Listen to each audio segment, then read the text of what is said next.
Oh God, I need a pen. Are you on record duty? Okay? Are you on record duty? Well, we do everything until Cape Town actually wakes up. You know, because it's South Africa and Cape Town. Yeah, that's another time zone. Yeah.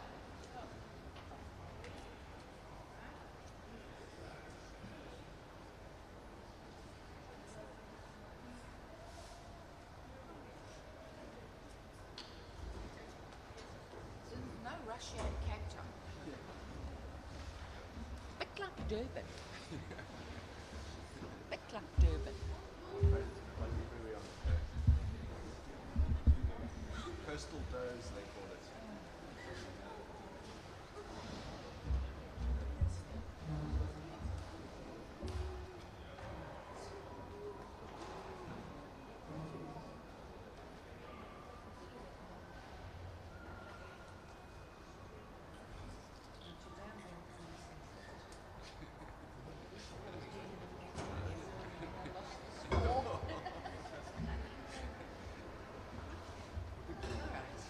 When does the men and the women start?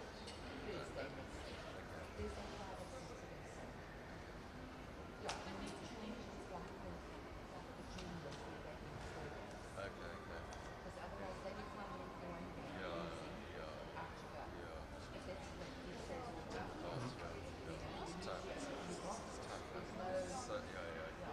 Yeah. It's any pro event is like that. Yeah. Yeah. But it's uncomfortable when you have to remind them. You don't want to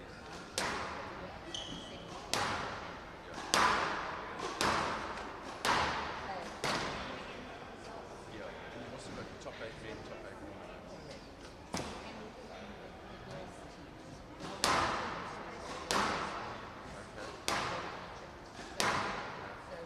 What's the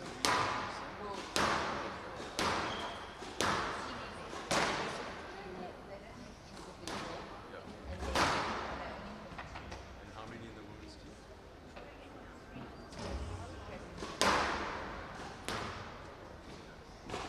School player, does it play or not? Does it count?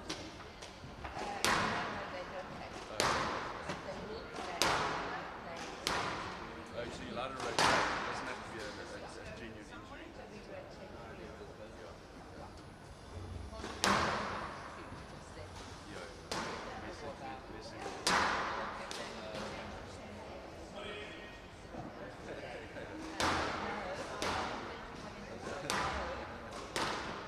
Yeah. Alex Lizelle.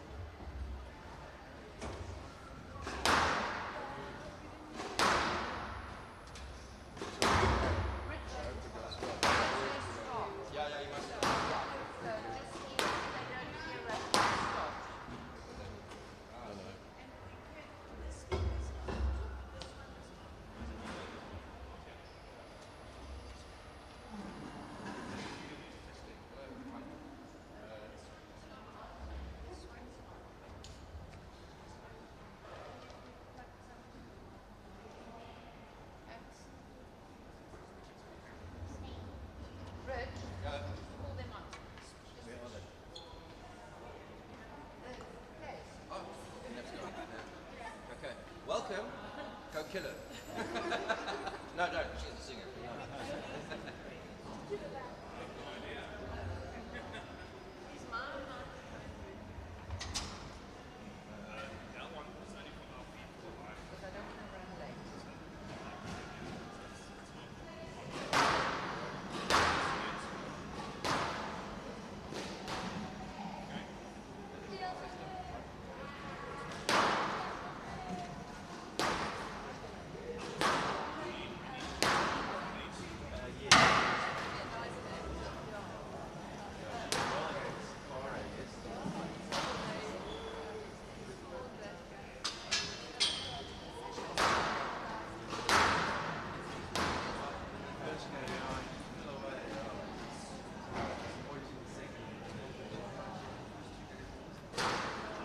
Testing. Hello, good morning, ladies and gentlemen. Right. Power. He with the mic. Or she now.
Half time.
Time.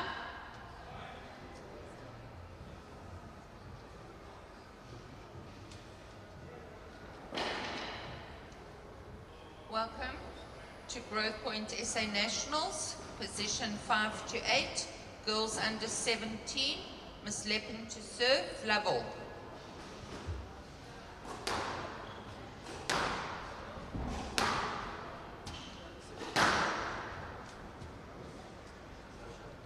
And out, 1 love.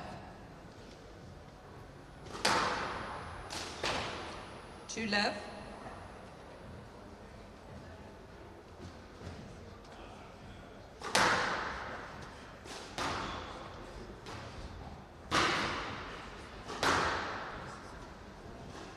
3 love.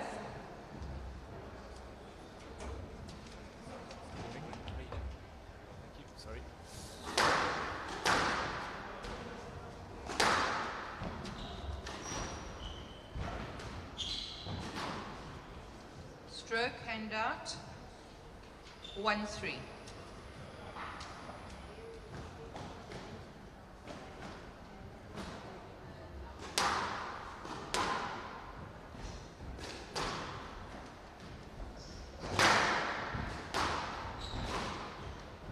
Hand out, 4-1.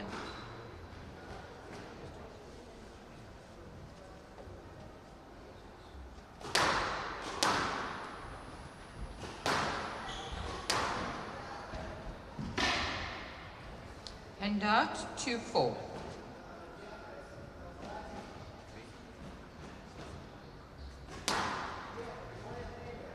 Three, 4.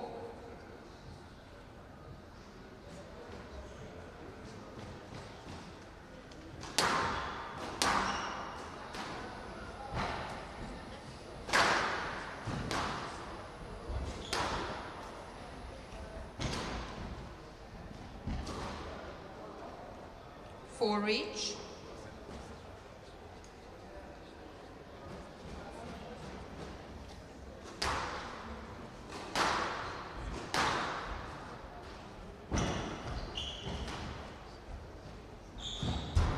Out of court.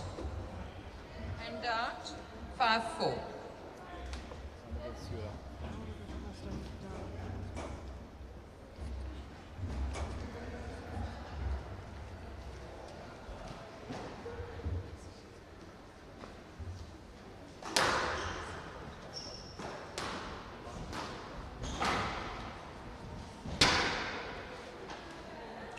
And out, 5-all.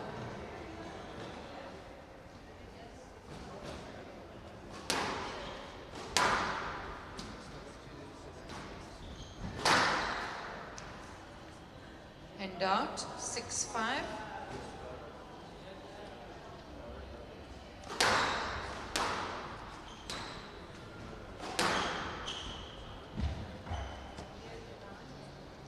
And out, 6-all.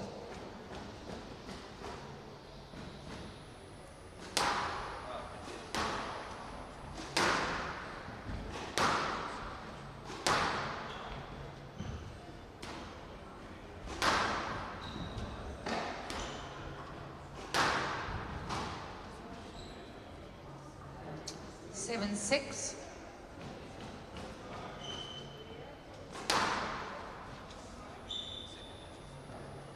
Eight, 6. Time. Clear left. 8, 6.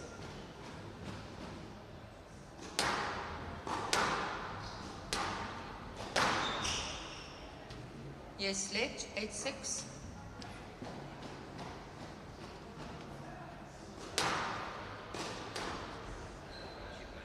And out, 7, 8.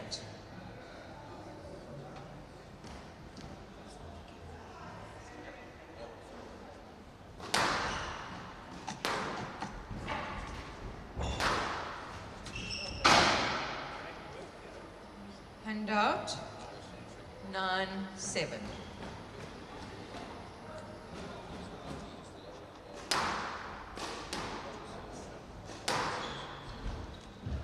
Ten, 7, game ball.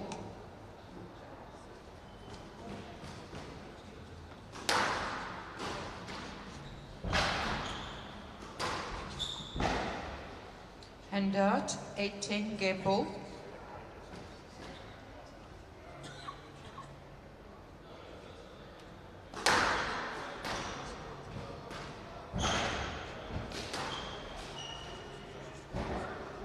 Game 11-8.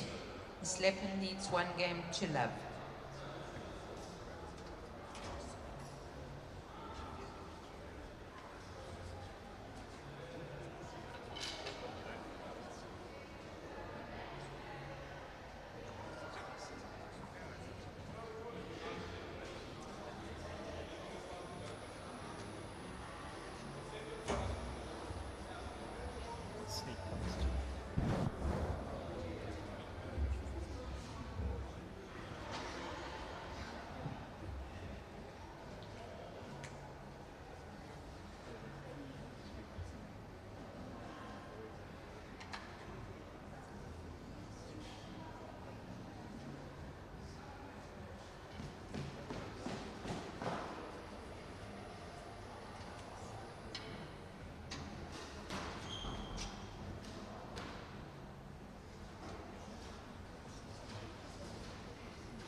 Time.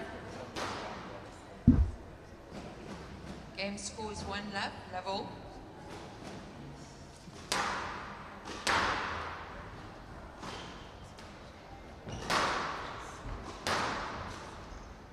One love.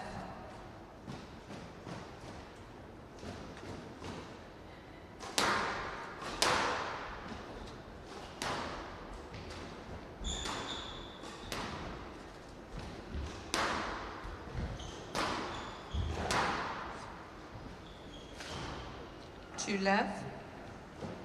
From the right.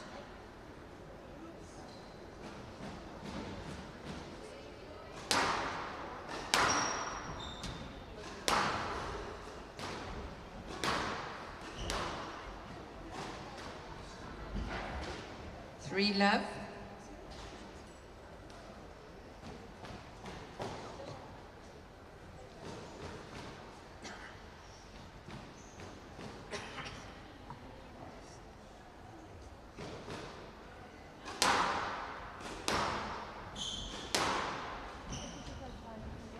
Four love.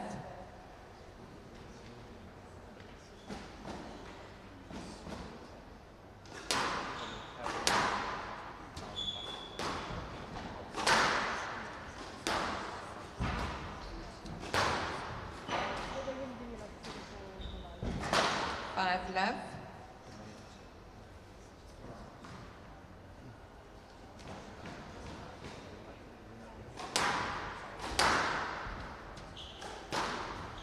Six love.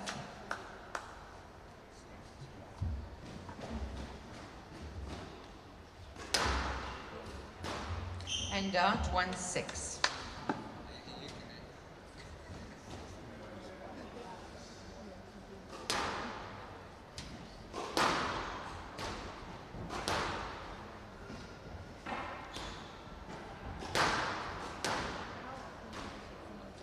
Out 7-1.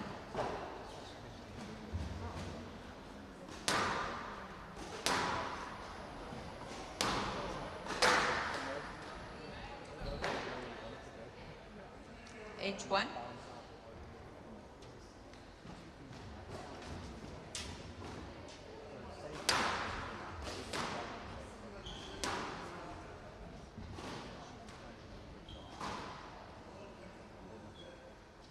Nine one.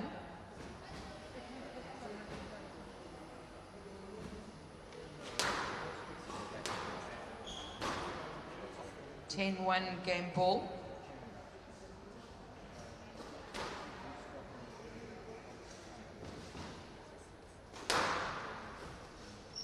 Game 11-1. Miss Leppin leads 2 games to love, 90 seconds.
Seconds.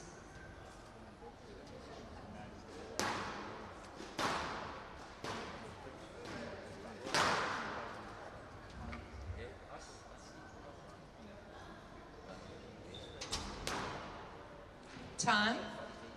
Game score is 2 love to Miss Leppin. Level.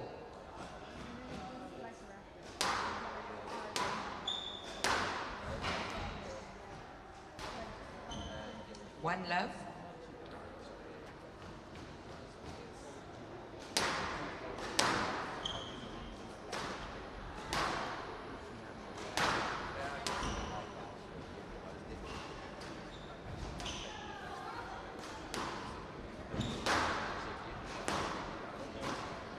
And out, 1-all.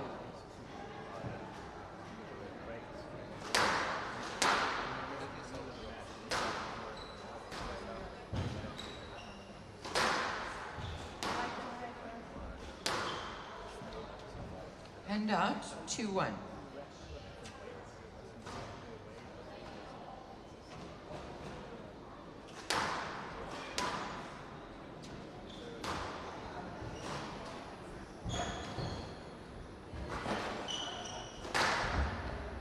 Three one.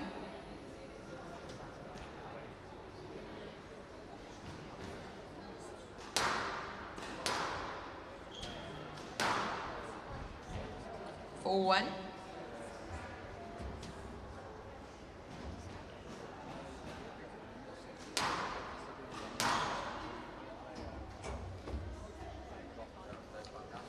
5-1.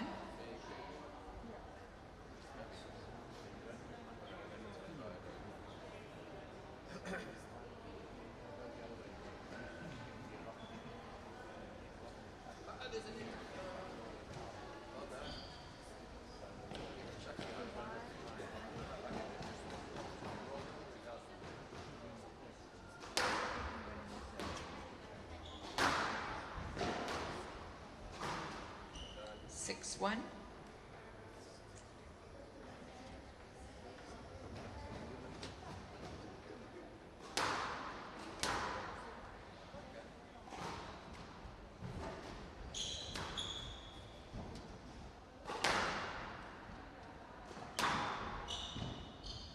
Seven one, left.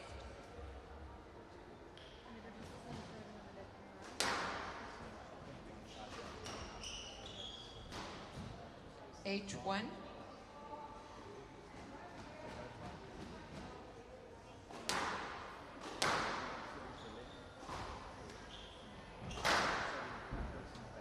And out 2-8.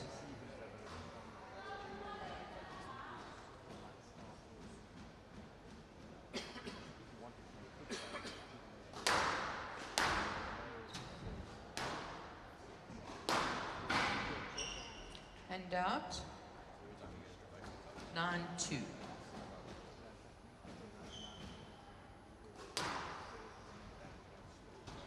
Ten two. Match point.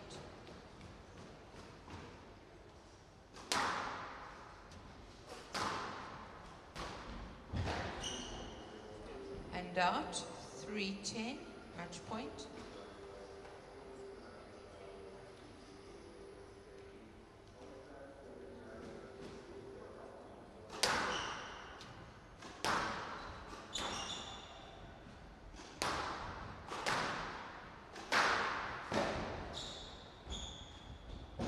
Down. Game 11-3. Miss Leppin wins 11-8, 11-1, 11-3. Well done, ladies. Not too bad for the dawn shift.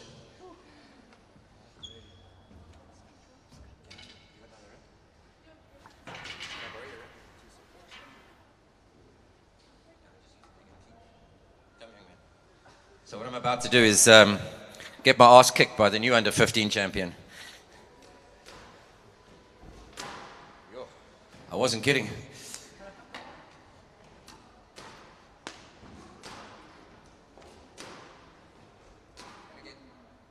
Gaan halen nie, ek gaan nie hardloop nie.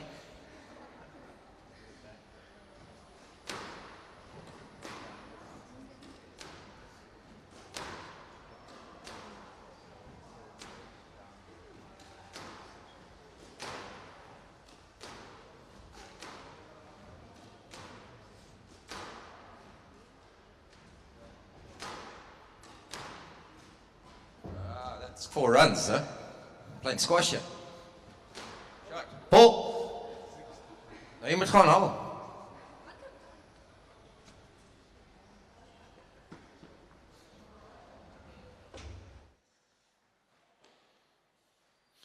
Let's see how good you're. Not bad. Okay, last 3 shots. That's good. Go get it. Kill it. Oh, deep in the back corner. Forcing me to boast. Stretch. Oh, I win. Play later. Okay. Right, let's get on with the show. The boys here. I see Matthew. Where's Russell? Ah, good morning, young man. You got your glasses? Oh, no, it wasn't you. It was Matt. Oh, Matt. Thank you.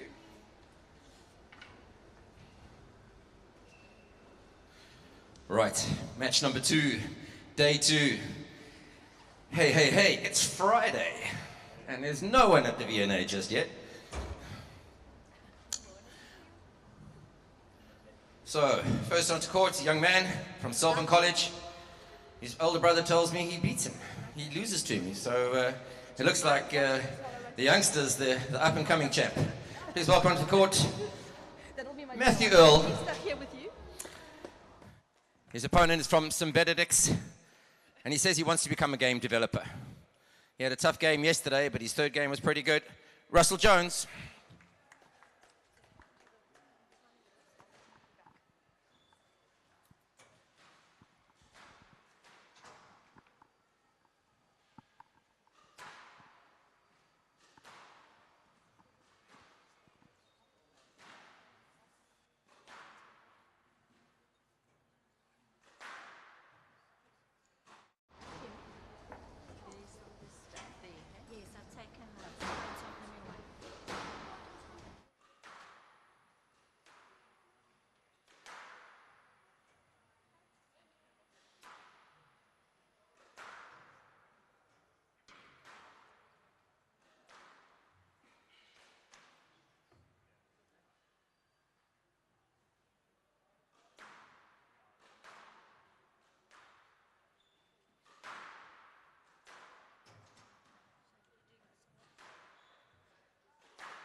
here.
If you're looking for coffee, you know where to go. It's Starbucks.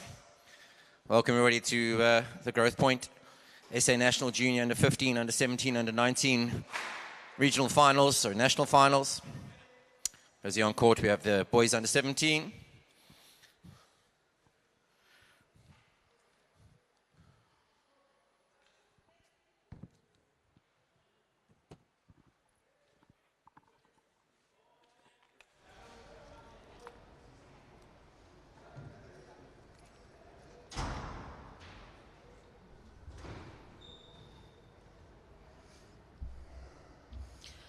Growthpoint Nationals 2022, boys under 17, second round match.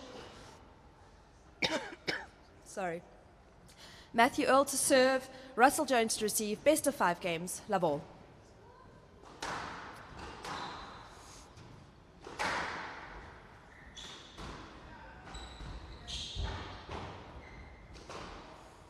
Down, hand out, one love.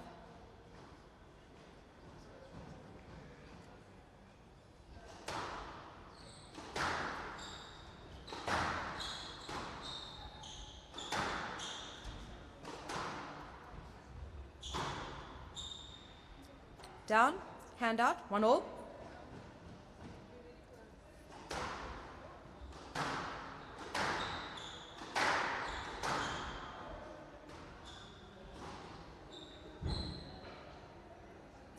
Two, one.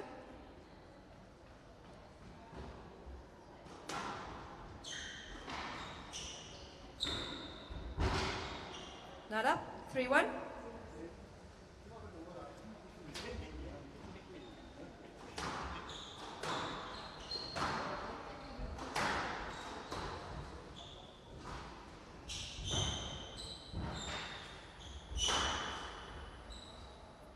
Four, one.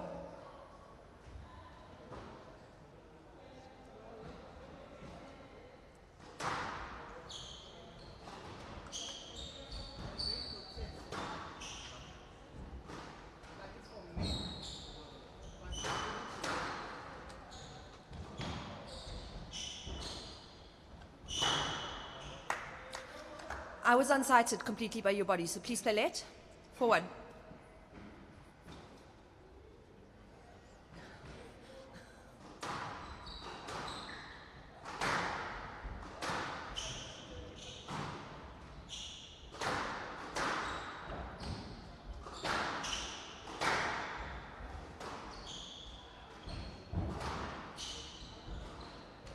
Down, hand up, 2-4.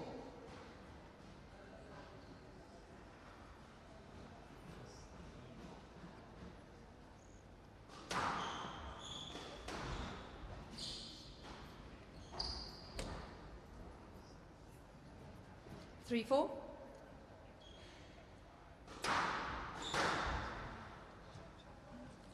Hand out, 5-3.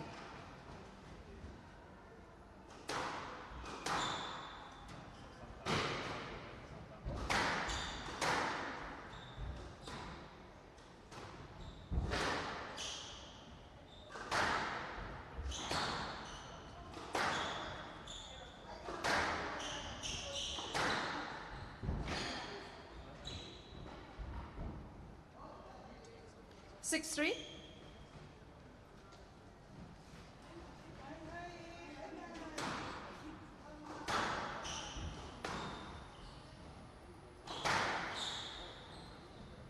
Hand out, 4-6.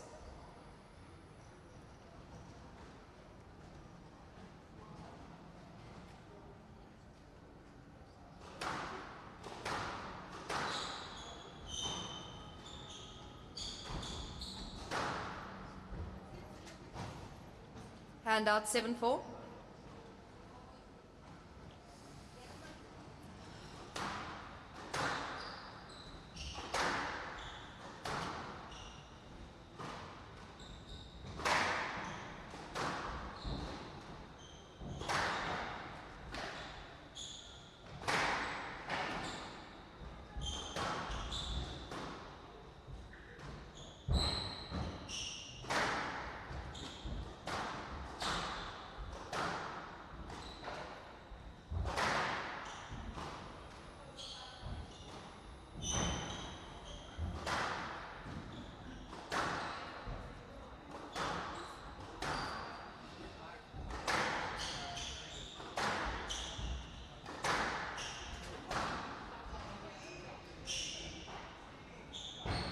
Not up. 8-4, right.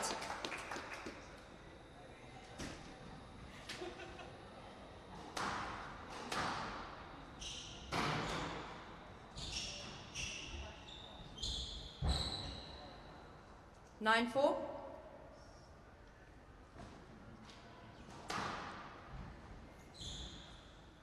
Yes, let 9-4.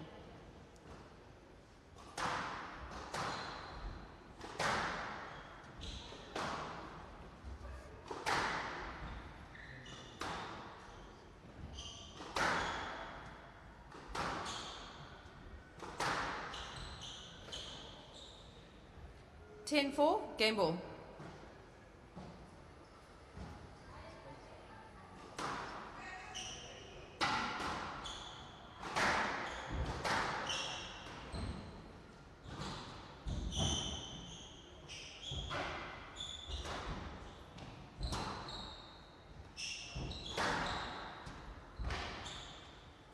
Down. 11-4. Game to Earl. Earl leads 1 game to love.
Earl leads 1 game to love.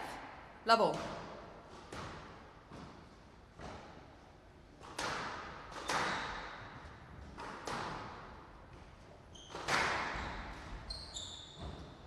Down. Hand out. 1 love.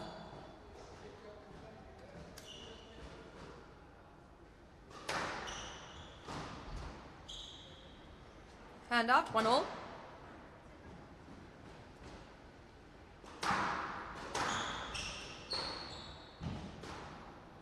Hand out, 2-1.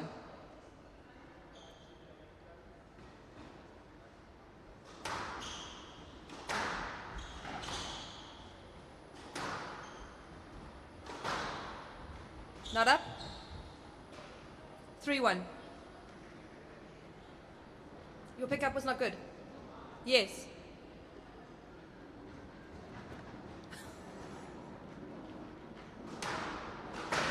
Down. 4-1.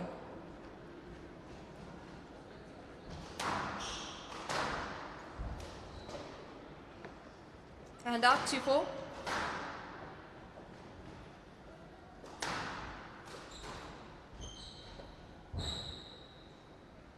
Three, 4.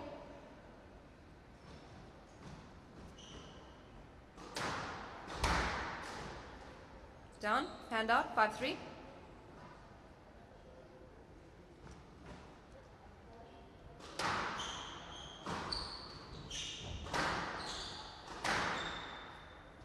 Hand out, 4-5.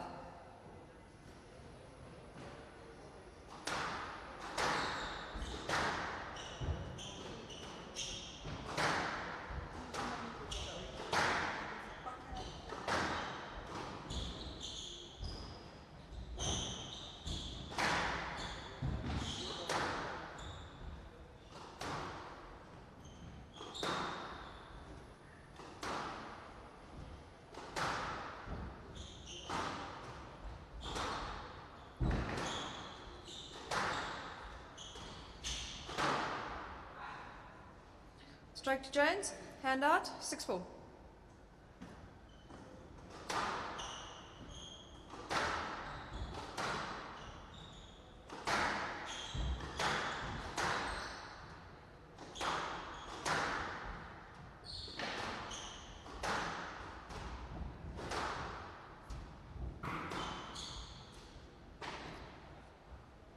Seven, 4.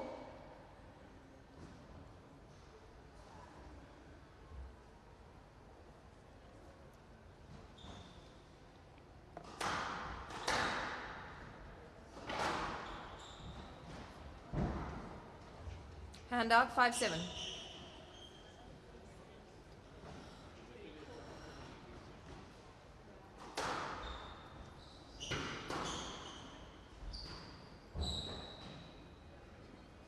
Six, 7.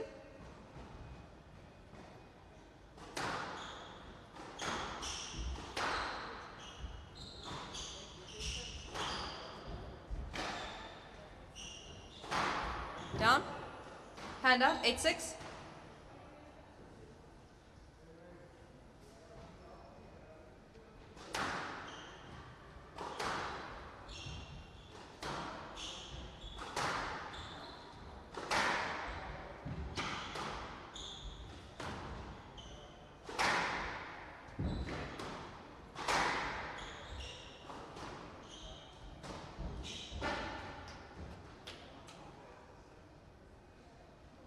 Nine, 6 left.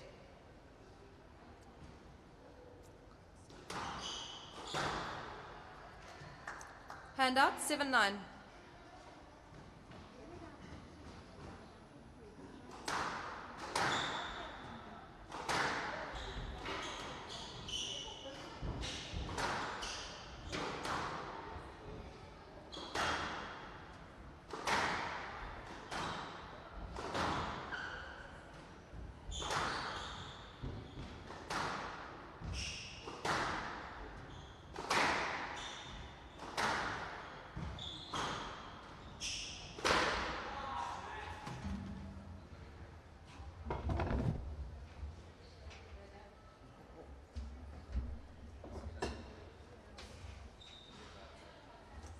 Hand out, 10-7, game ball.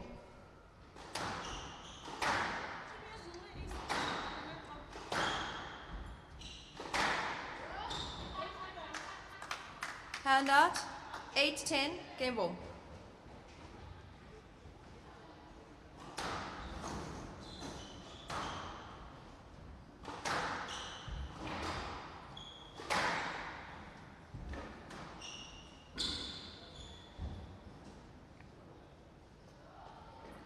(11-8), game to Jones. Game scores 1-all.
1 all in games. Jones to serve. Love all.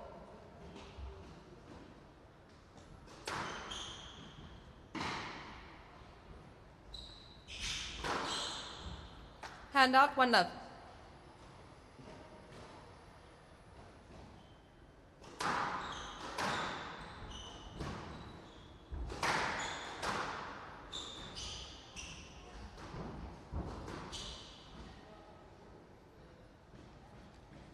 Yes, Let. You could have played that. 1 all.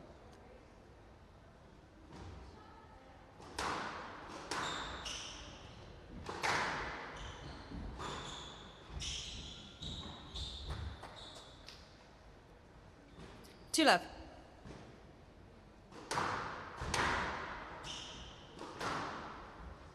Stroke to Jones. Hand out 1-2.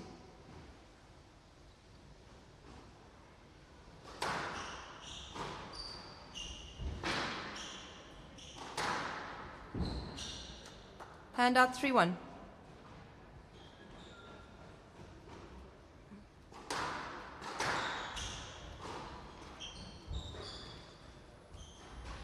Down. Hand out 2-3.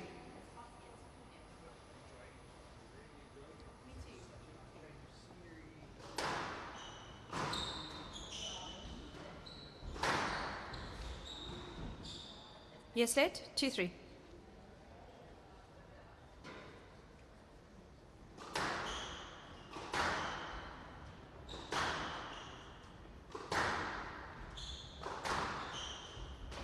Down. 3 all.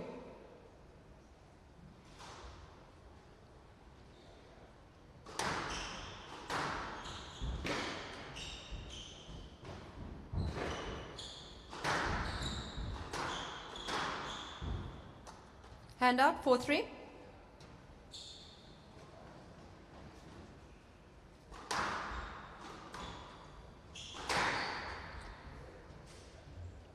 Five, 3.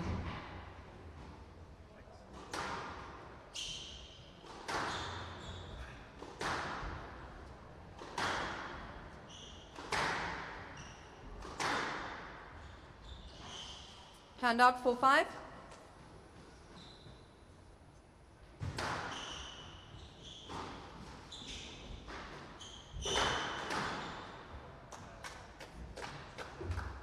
Five all.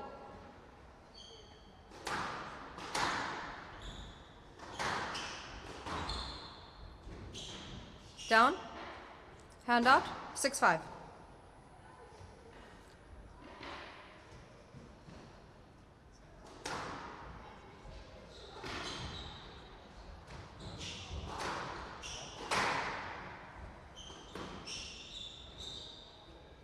Strike to Earl 7-5.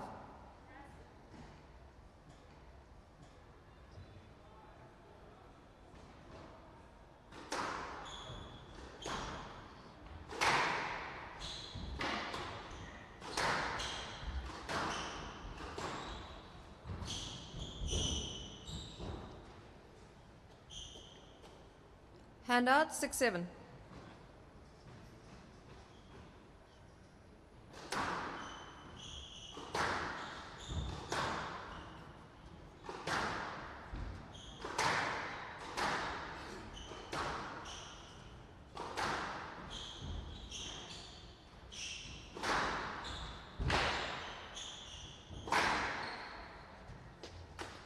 Hand out 8-6.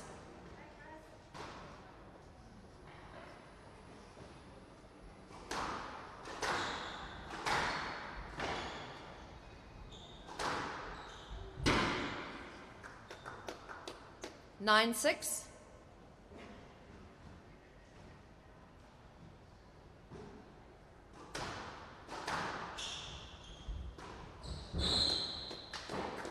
Ten, 6, game ball.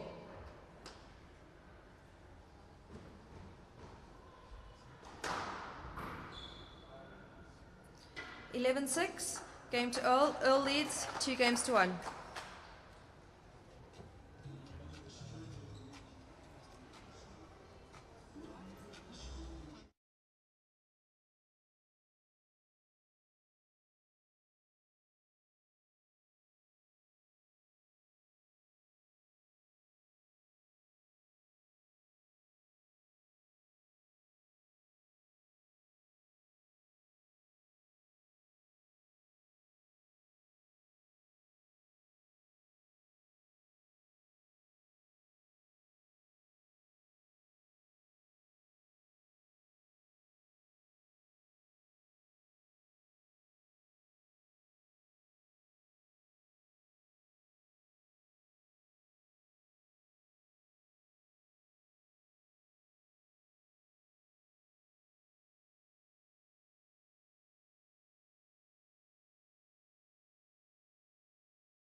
Earl leads 2 games to 1. Level.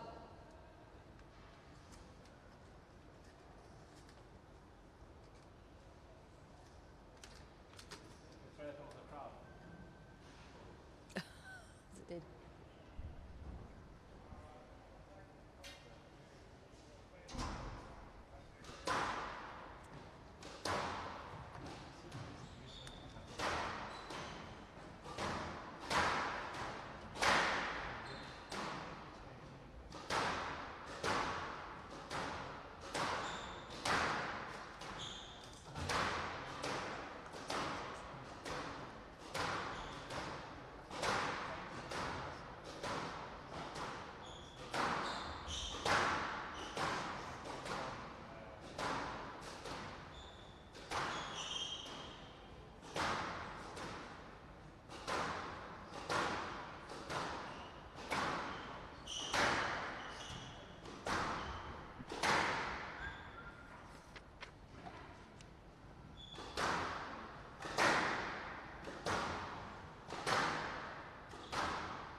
Okay. Earl leads 2 games to 1. Level.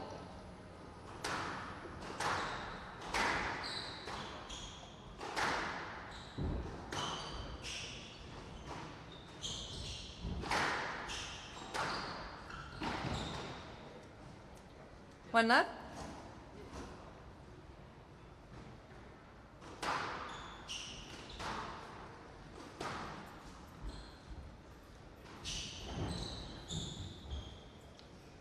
Yes, let. One love.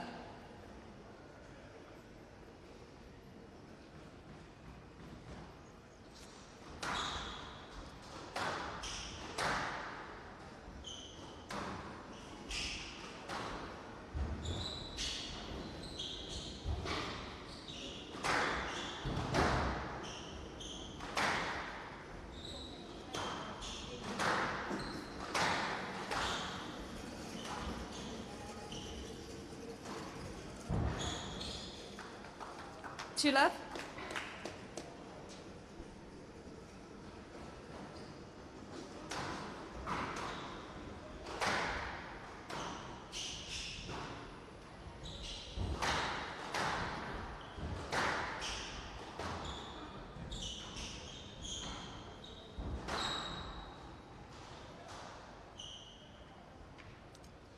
Strike to Earl. 3 love.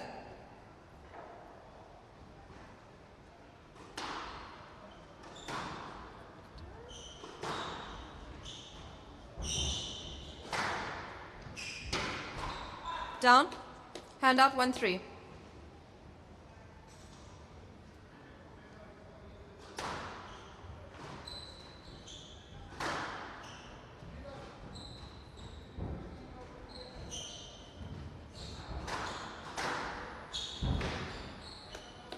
Down. Hand out 4-1.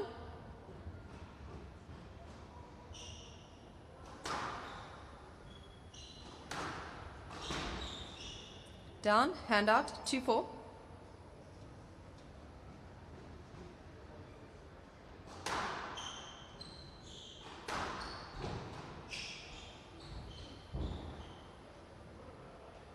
No let. Hand out 5-2.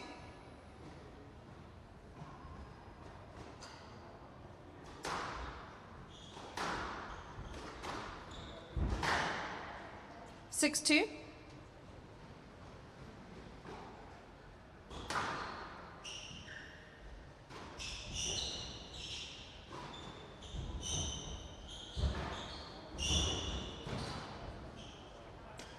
Hand out 3-6.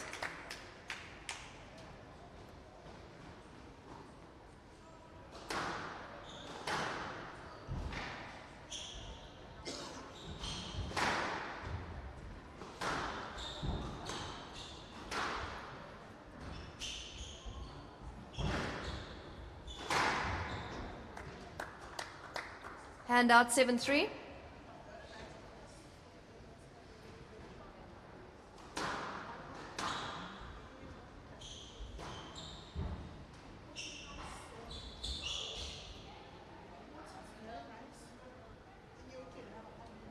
Sorry? Are you asking? Yes, led. 7-3 left.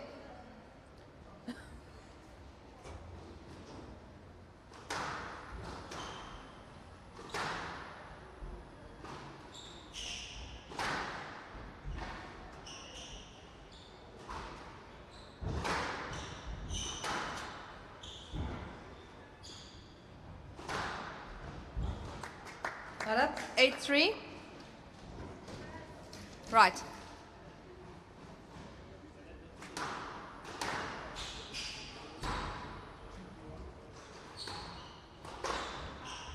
Down. Hand out. 4-8.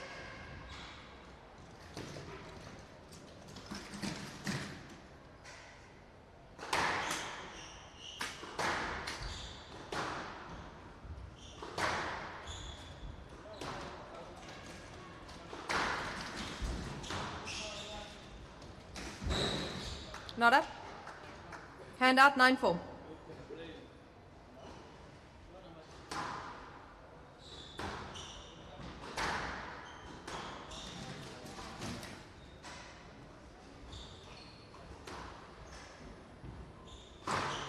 Down. 10-4, match ball.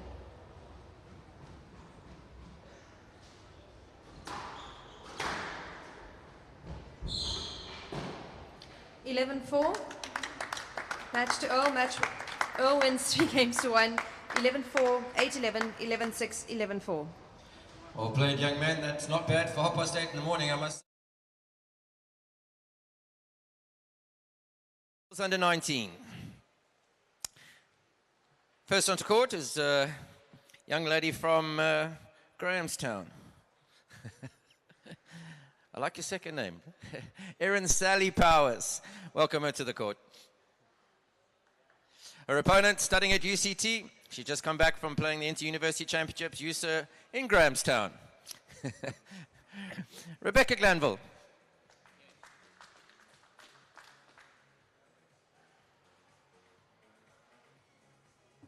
Once again, you need a coffee, let's head off to Starbucks. Thanks once again to V&A Waterfront. And also, if you're a little bit hungry, KFC does do breakfast, so go and support them. They're one of our sponsors. Thanks once again to the City of Cape Town. Can't put on a show like that without their support.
Growthpoint Nationals 2022 Under-19 Girls Second Round.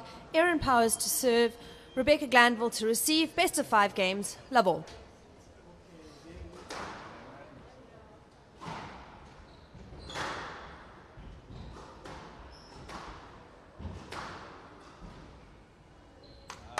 One love.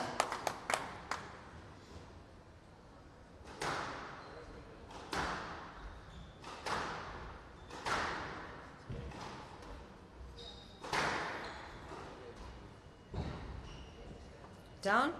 2 love.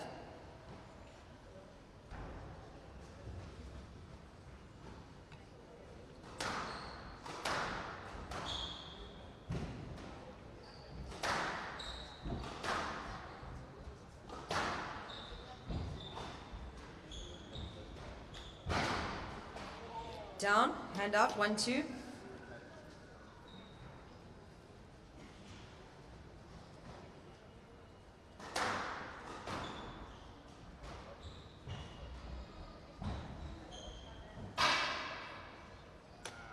Two all.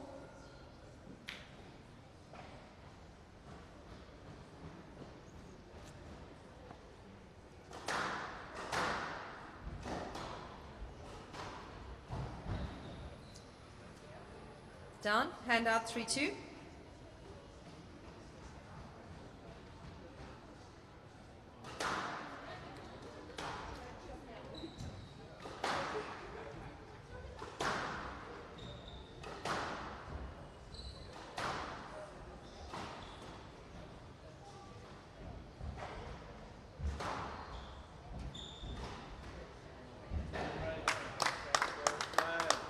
Four, 2.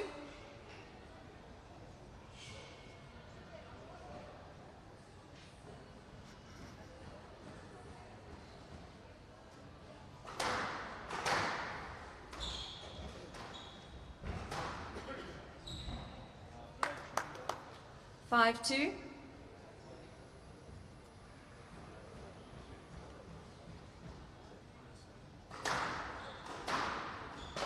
Down, hand out, 3, 5.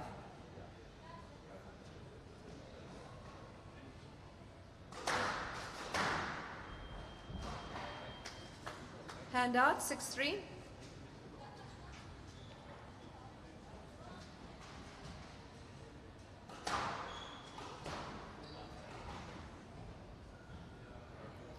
Seven, 3.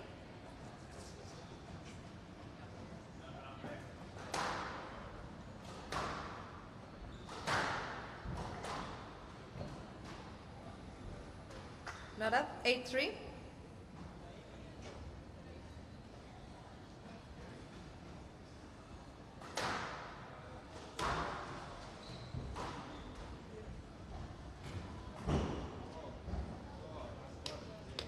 Nine, 3, left.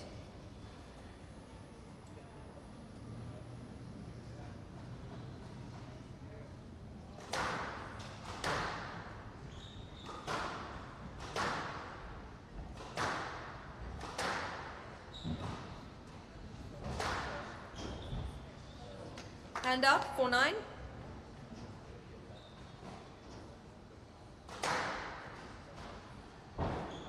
Down. Hand up, 10, 4, game ball.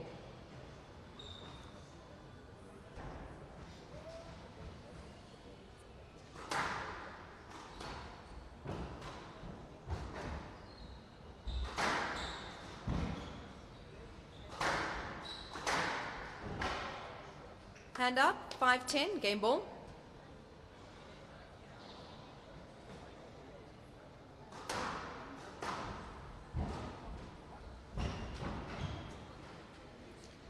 Six, 10, game ball.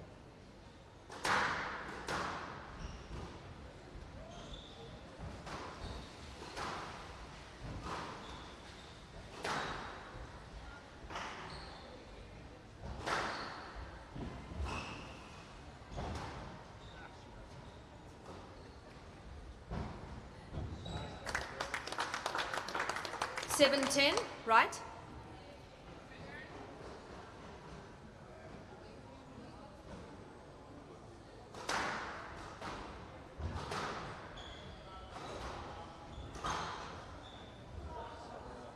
8-10, game ball.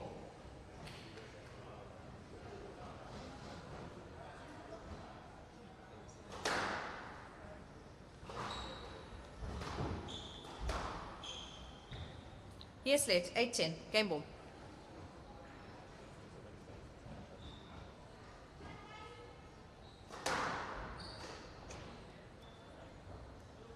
Nine, 10, game ball.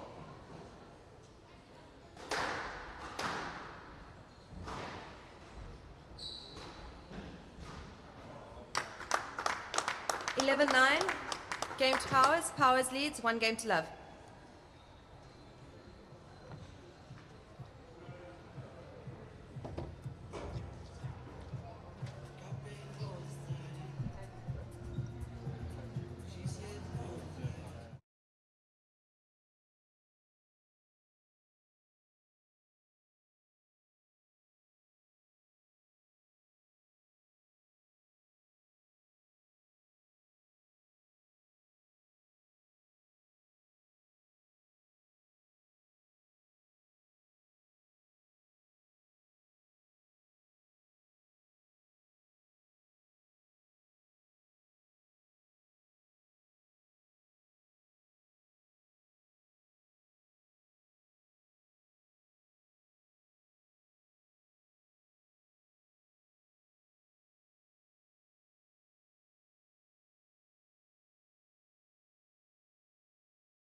Powers leads, 1 game to love. Lovell.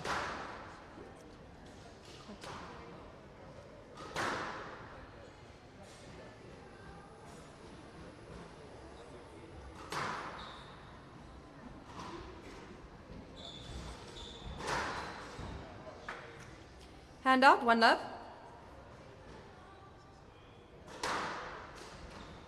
2 love.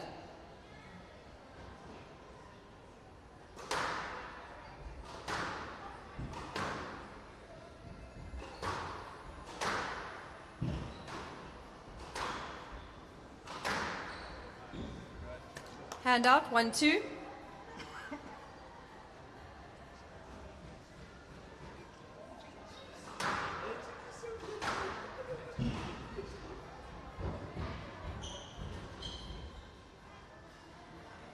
No let. 2 all.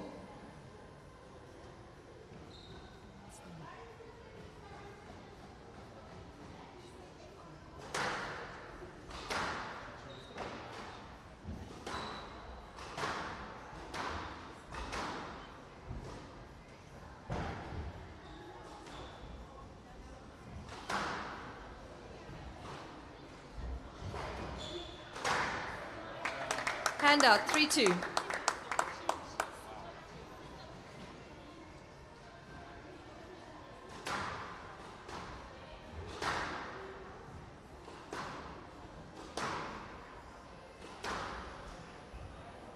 Down.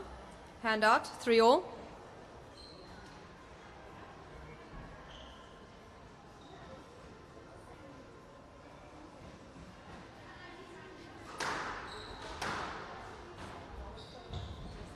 Down.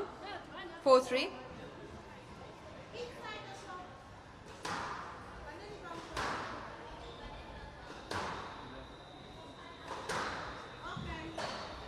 Down. Hand out, 4 all.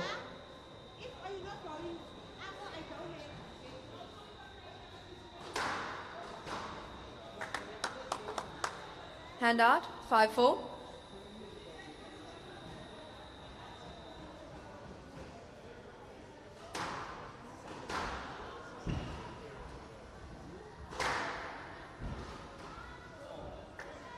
6-4.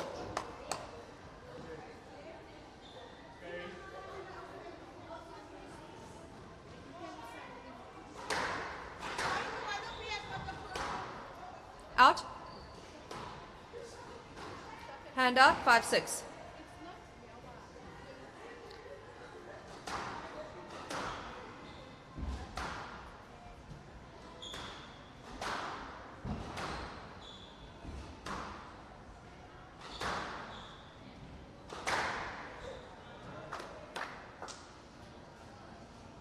It sounded down. It's you. Hand out, 7-5.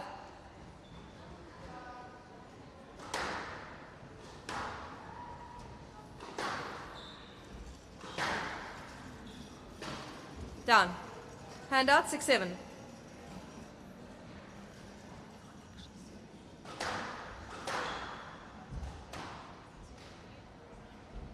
Seven all.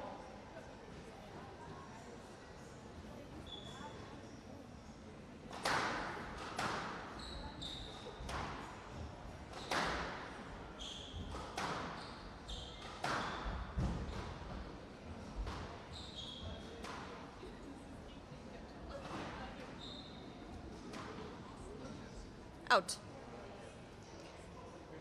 Hand out, 8-7.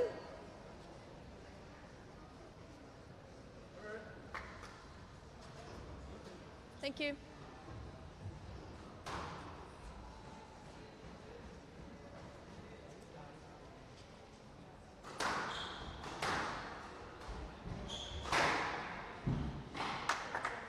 Hand out, 8 all.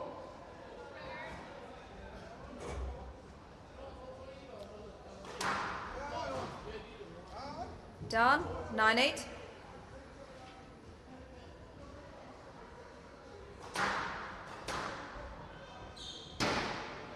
Hand out, 9 all.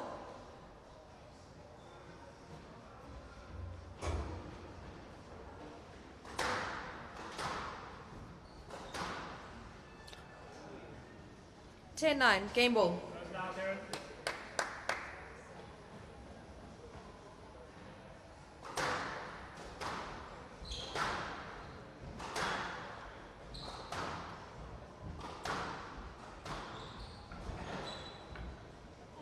Out.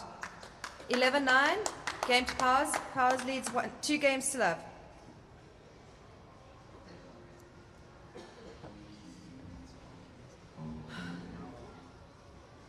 Show me a piece of your heart, a piece of you.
Powers leads 2 games to love. Love all.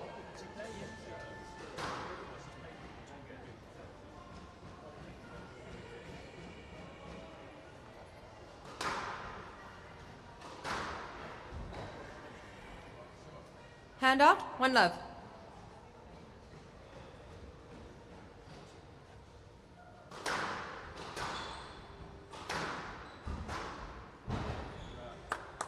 Hand out 1 all.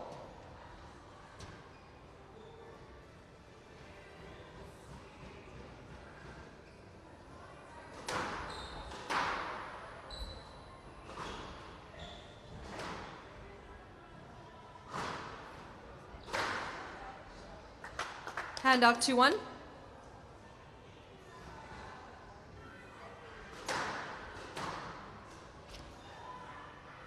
Hand out 2 all.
Hand out 4 all.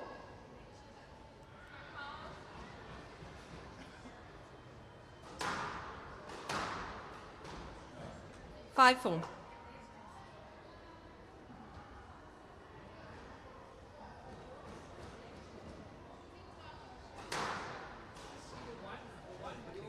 Six full.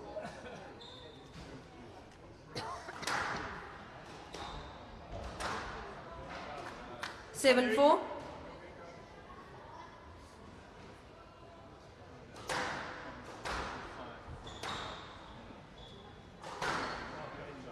Hand out 5-7.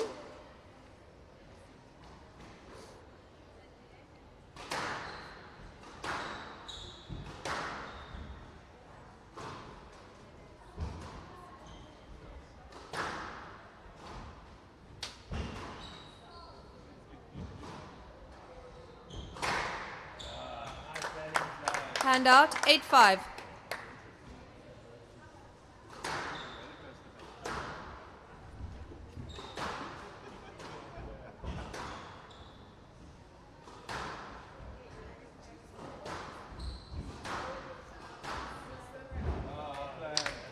Nine, 5 left.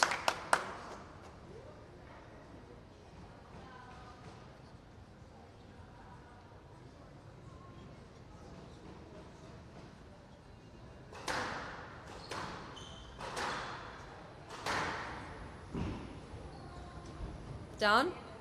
Hand out 6-9.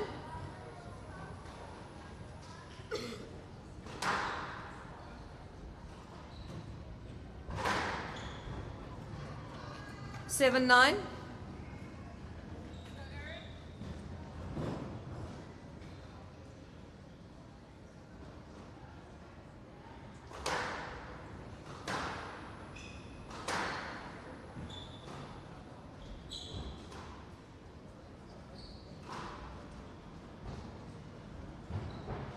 Not up. 8-9.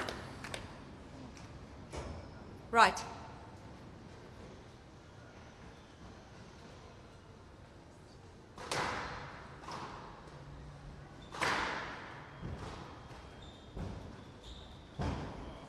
Not up. 9 all.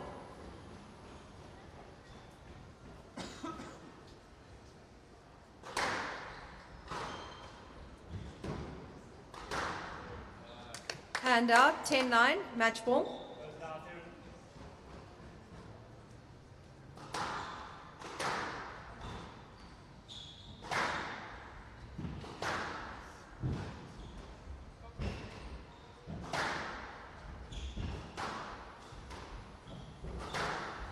Yeah. 11-9. Matched Powers. Powers wins 3 games to love. 11-9, 11-9, 11-9.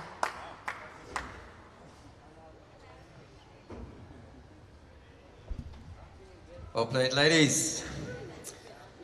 the first of our National Under 19 round 2 matches out the way. Right, onward and upwards we go on Friday. Next on court, we have the boys under 19. First on court, he's not quite ready, I see. But anyway, it's our number 1 seed, fresh off, representing South Africa at the World Junior Championships in France. Please welcome Damien Groenewald. His opponent for this game, a young man, up and coming. He loves competition and working hard. He's going to need to work hard today against this young man. So, please welcome Dio Divine Mkhize.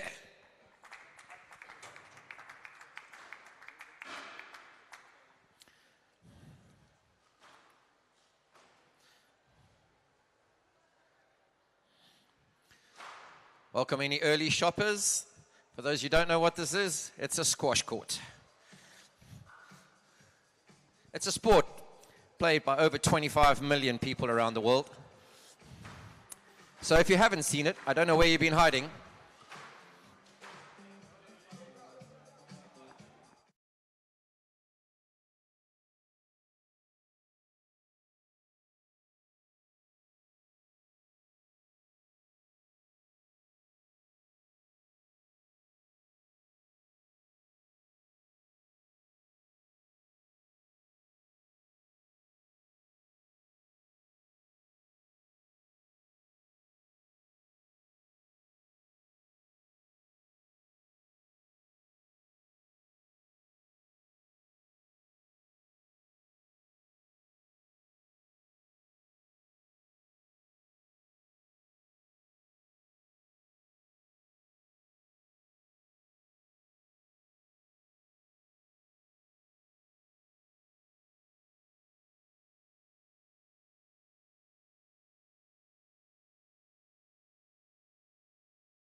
Under 19 boys, Damien Groenewald to serve, Devin Mkhize to receive. Best of 5 games, love all.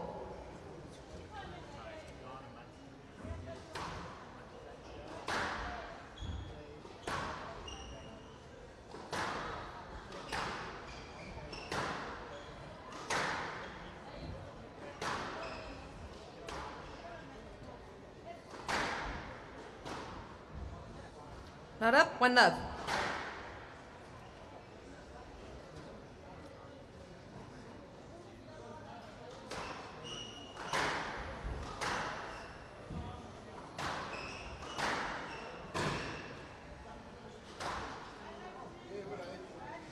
Two love.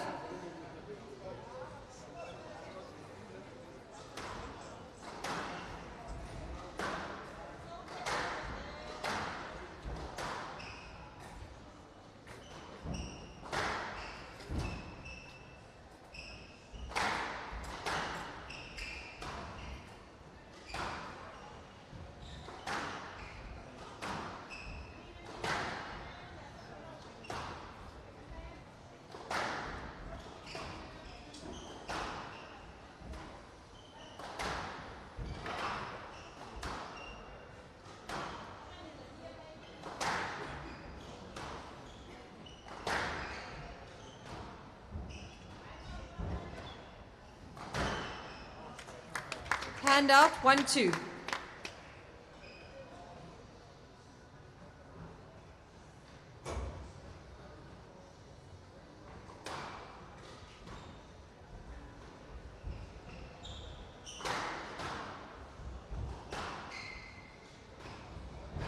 Not up. Hand up, 3, 1.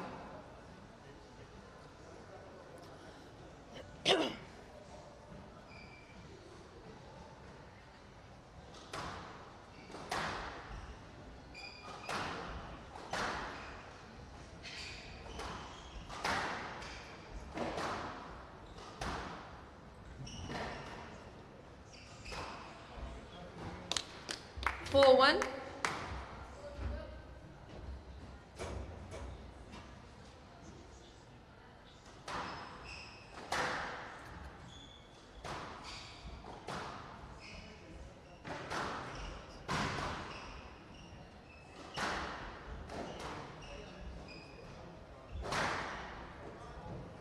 Hand up, 2, 4.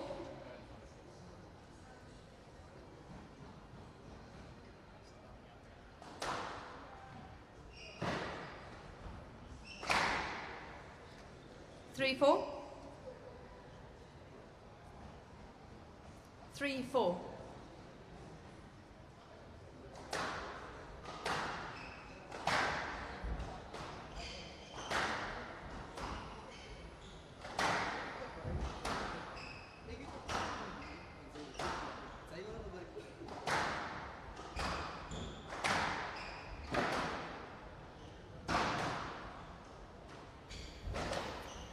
Good morning and welcome back Done. to the Hand up, 5, 3. 2022 Growthpoint Nationals here at the V&A waterfront. Lovely overcast weather, and this morning's game we have Damien Groenewald, who's currently number 1 in the under 19 boys, and Devin Mkhize, and it's the first matchup for the under 19 boys today.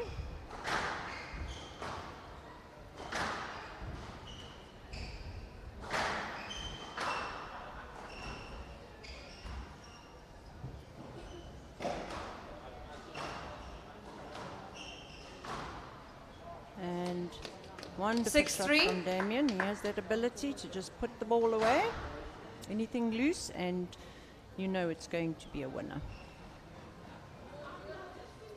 Damien hails from 8-6 Squash Club, plays for Northerns provincially, Stroke to Mkhize. Hand out, 4, 6. and he started playing squash when he was 7 years old. Says he was very active at a very young age, and he just wanted to start squash, and when he did, he fell in love with the sport, and he's taken it from there. It's a lovely length from Mr. Mkhize. Both boys trying push the opponent back. Another great length from Damien. Good pickup from Mr. Mkhize.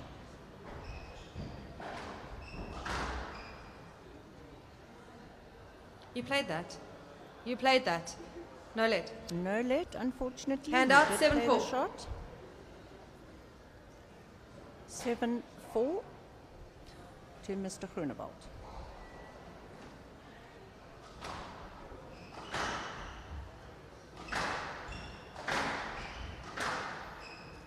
I foresee Damien being one of SA's top players as he moves up the ranks.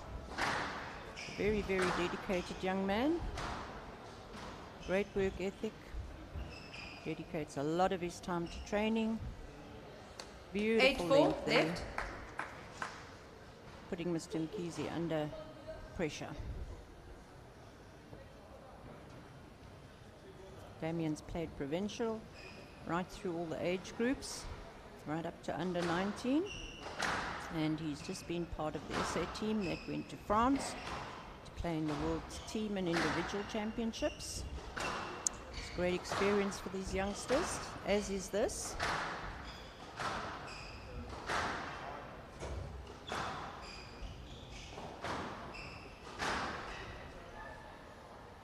Lovely 9-4. shot from Damien.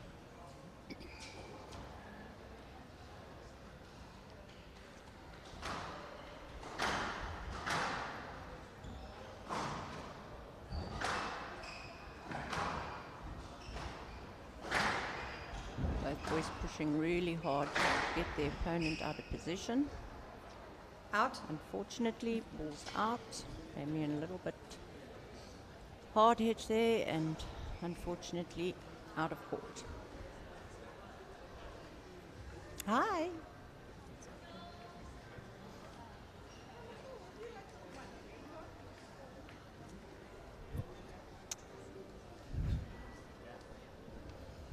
All right, sometimes we lose these balls altogether. I don't know where they go, but luckily that one is back. Hand out Right, so 5-9. Mr. Mkhize to serve. 5-9.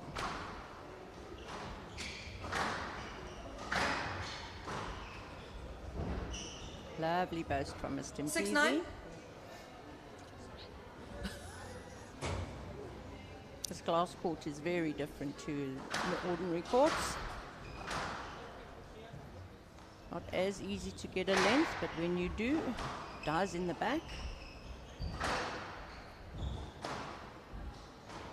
Both these boys are great movers, very fast round the court.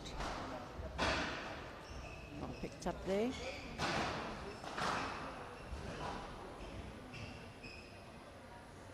Interference there, we'll see what the ref has to say.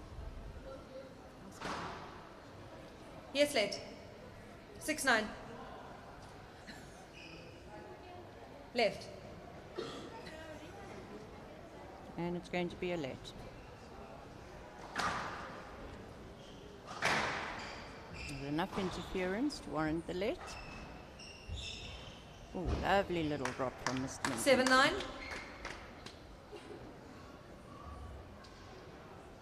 7-9. Gio Devine trying to work his way back up there to equal the scores.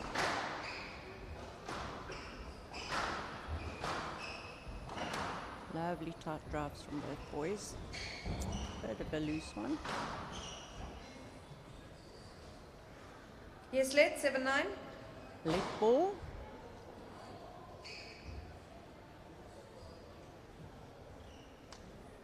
Damien getting a little frustrated. 7-9 from the right. Got to keep the emotions in control.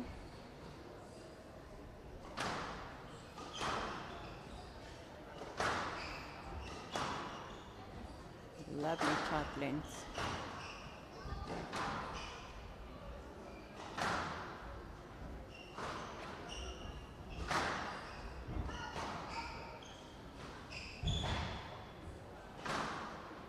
Lovely drop Hand from out Damien. 10-7, game ball. A little bit too much pressure there for Gio Devine.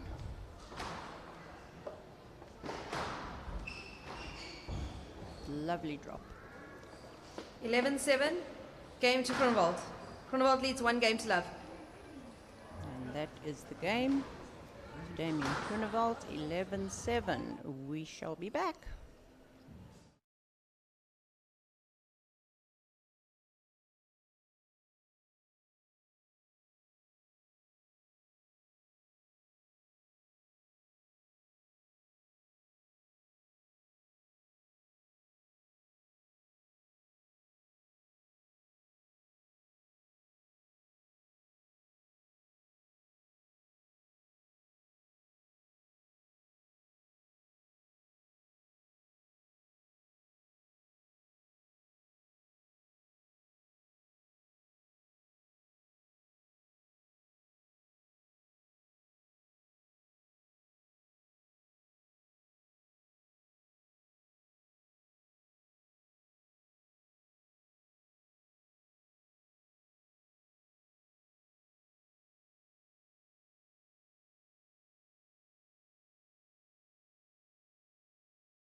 Groenewald back leads 1 the game to second love. game of Lovell. Damien Groenewald against Dio Devan Mckeezy. Damien to serve. He leads 1 game to love.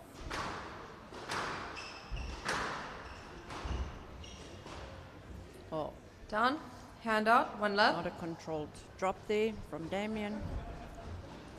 Not a great unforced error for him.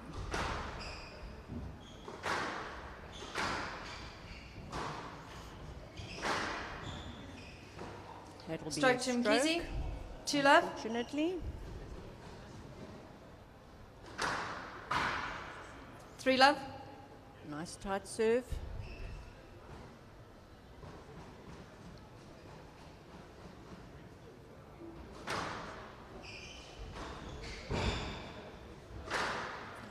Hand out, 1-3. Right, double bounce.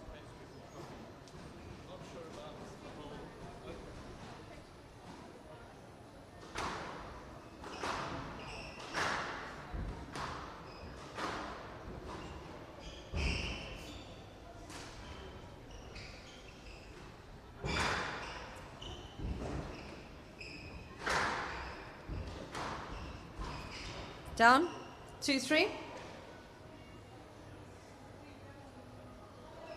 No let. Both boys cutting the ball Sorry? off nicely.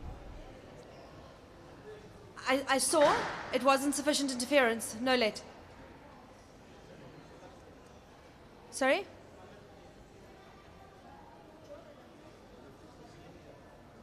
Don't know what's going on now. Don't think that that is allowed.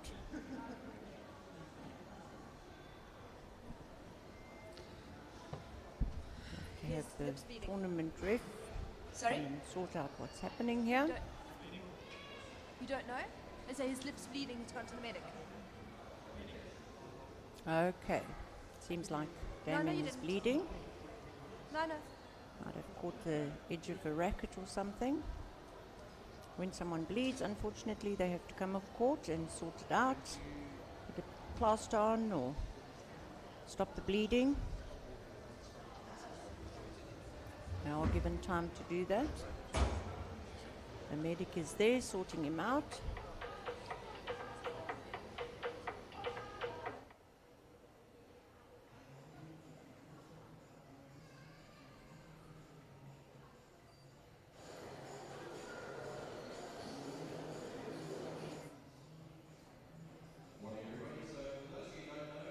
In the squash rules, because we play in a confined space, every now and then we're going to run into each other or we're going to hurt each other, and then there's certain rules that govern play if somebody gets injured.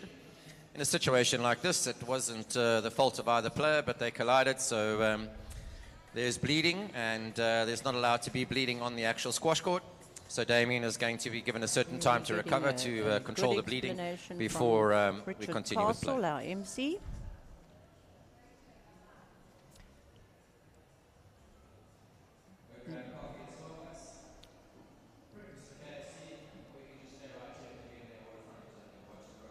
A little bit about Gio Devan Kesey.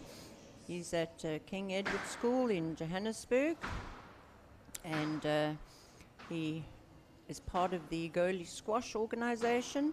He's come through the ranks there, and I've watched him for the last 2 years, and there's been a dramatic improvement in his squash. Really has come a long way, and that would be a tribute to Craig van der Walt as well. He's coaching Dio Devan, very involved, and currently he's here as Dio Devan's guardian, so helping him all the aspects of becoming a professional. That would be with regards to eating and enough rest, not overtraining, etc. And Dio says he loves competition and he loves working hard. This boy actually has an incredible work ethic on the court. It seems that there is actually never enough, and he would really like to represent South Africa one day, and I'm sure that the kind of work that he's doing, he'll do that. Also played provincially from a young age. He hasn't played for South Africa as yet, but he is working hard on becoming a top South African player. His favorite hobby is sleeping, and I'm sure that's the truth, because these boys train hard, a lot of them 6 times a week, very dedicated to their craft. Warm the ball up a little bit to get going. Score is 2-3. Damien Groenewald to serve.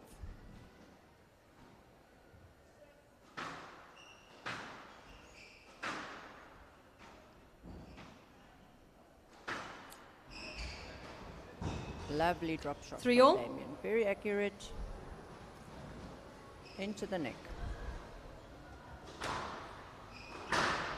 Down, 4-3. Forced error. Quite hard to come back onto court and refocus after a break.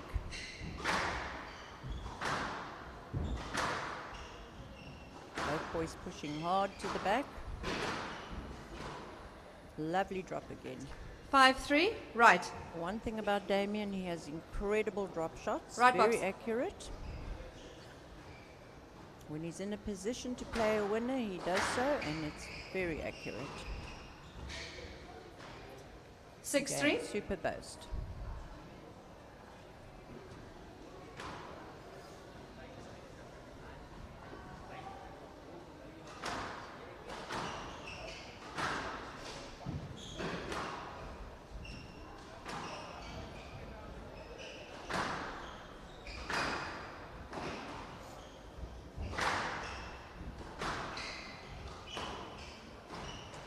Down.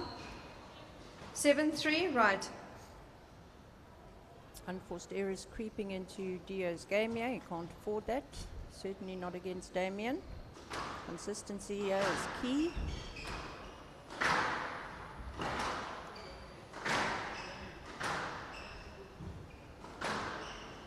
Very loose shot there.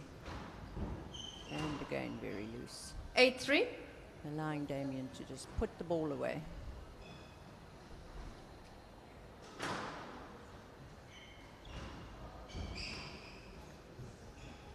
Damien uses that lob very well. Gives him time to get back onto the tee.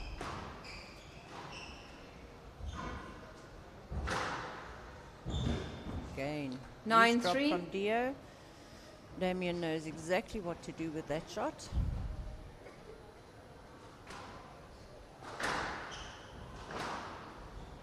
Nice length again.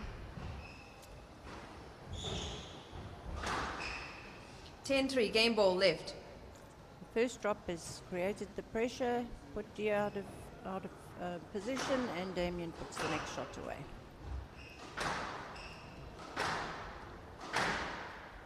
Dio not quite getting his length here.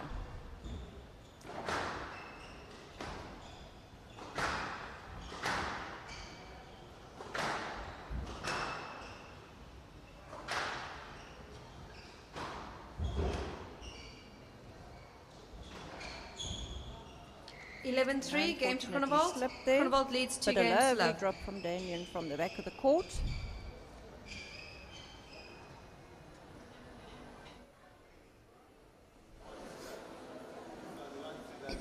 Right, that's the end of that game, 11-3. Damien seems that Mr. Mkhizi's concentration was broken a little bit there. So he'll have to go and refocus in these 90 seconds and gather his thoughts again, get back onto court, focus through the next game. We'll be back.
Groenewald leads 2 games to love.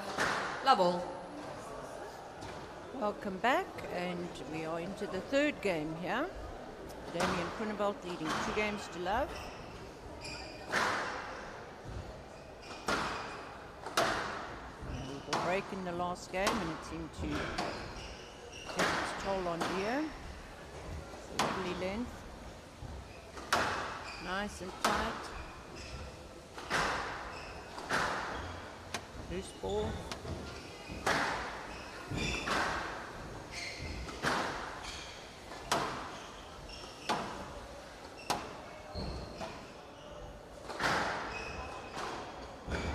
Not up.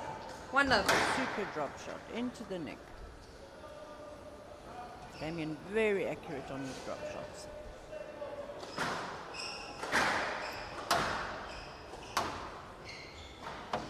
Down, hand out. 1 all.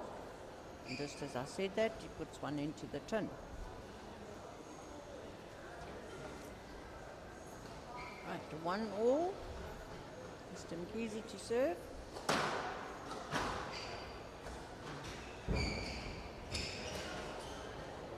Down, hand out. 2-1. Unfortunately. Had an opportunity to send the ball straight down the line. Error.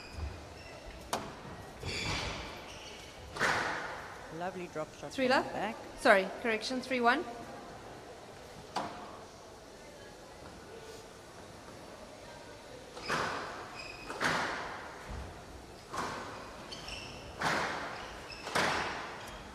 Another loose shot from Mr. Mkhizi, puts himself under pressure, and again too loose. Lovely retrieval.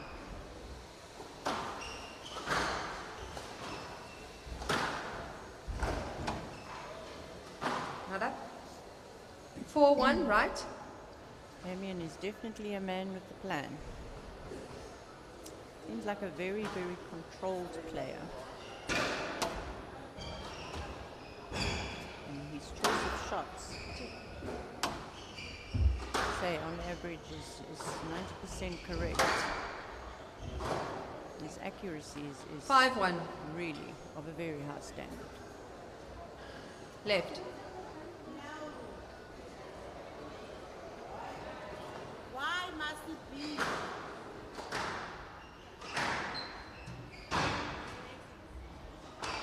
Down, shots hand out, are 2-5. difficult for Dio to return, and hence he plays a short, loose ball, and Damien puts it away. They're under pressure most of the time. Down, hand out, Ball 6-2. off there, and unfortunately into the tin. Lovely shot. Not up, hand out, Great 3-6. return of serve there. 2-6.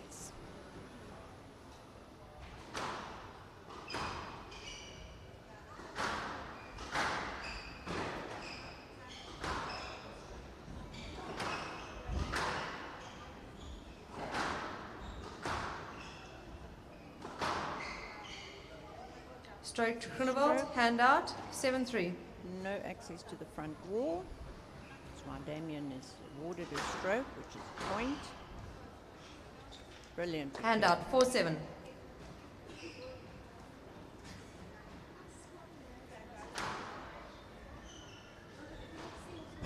Lovely drop shot. Hand out, 8-4. Very low, very tight.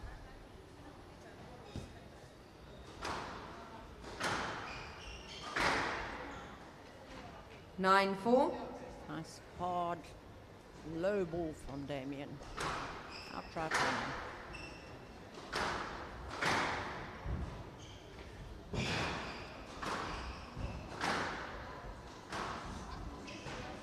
Down, 10-4, match ball. Unfortunately, Mr. McKeesy's letting the errors creep into his game. And we have match ball. And Down. again another error. 11-4, match Three love to Groenewald. Damien Groenewald wins 3 Groenewald. games to love. 11-7, Lovely game. 11-3, Wonderful 11-4. level of squash we're watching And here. there we have it, out the way, the Under boys. 19 boys are very, very talented. Many of which plan to play for South Africa, which is great news for Squash SA. We love seeing the youngsters come through, and we watch them from very young, and it's incredible how they improve as they get a little bit older. We will be back for the next game. Thank you for your time. Her favorite movie of all time is The Kissing Booth. And her hobbies she lists as athletics, dancing, and squash. Hopefully squash is more than a hobby. Please welcome Anushka Janse van Rensburg. Her opponent goes to Paul Girls High School. She loves biology and maths. And she likes hockey and reading and playing the piano. Please welcome Rebecca Voss.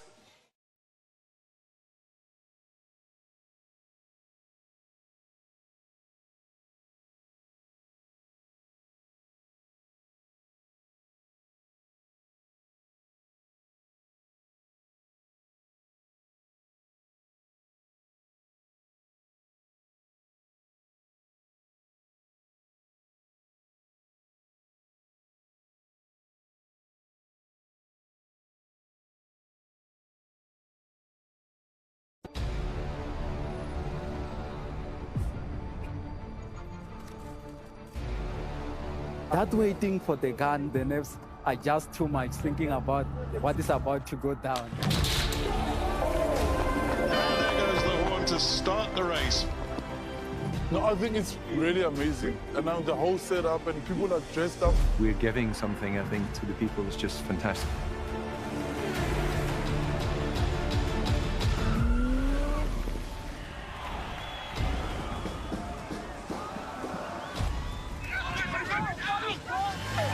The support on the side of the road is second to none, and that gives you the extra Thoroughly enjoyed it. The scenery is beyond what I could imagine. I seriously enjoyed it. I met so many wonderful people on the way. Really enjoying Cape Town. People seem to really appreciate artwork here, which is really nice.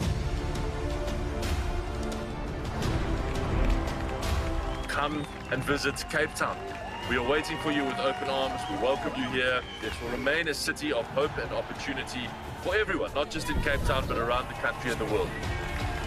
And he takes the tape.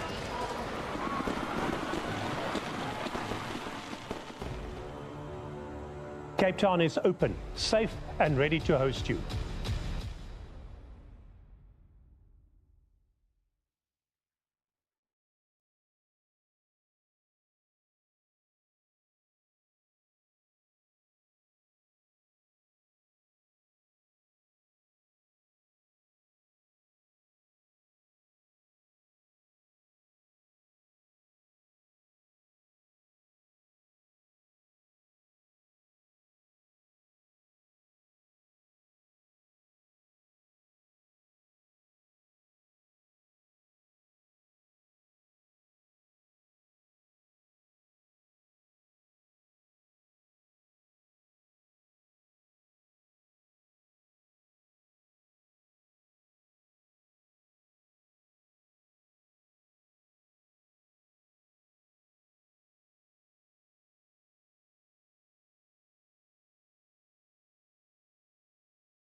Good morning. For those of you that have just joined us, welcome to the 2022 Growthpoint National Squash 2022 Championships. girls under The 15 juniors, second round. up Anushka until Jans van Sunday, Rensburg to and serve. thereafter we Rebecca have the Voss to seniors. receive. Best of 5 On games. court, Level. we now have Anushka Jans van Rensburg and Rebecca Voss. These girls are under 15, and Anushka Down. hails from its Hand up. One up. college in Pretoria, and Rebecca comes from Paul Girls High here in Cape Town. Down. 2 love. Been very exciting for these young ladies to be playing on this court, the V&A waterfront. Down. Hand up. Even though 1 it's 2. been a little bit of a challenge because they don't often get to play on an all-glass court, but they seem to be getting used to it as each match goes on. Hand out. 3 1.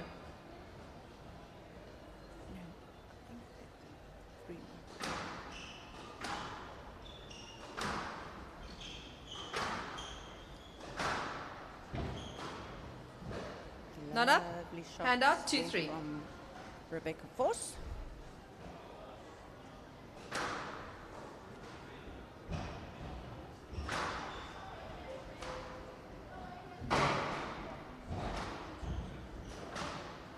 Down. 3 all.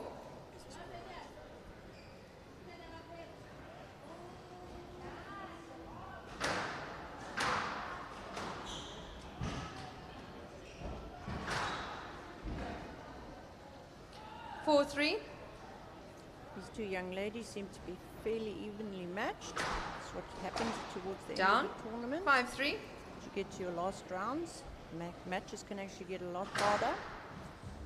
Beginning of the tournament, you're often 6-3. playing a top seed if you're at the bottom, and vice versa, so matches are a little bit quicker.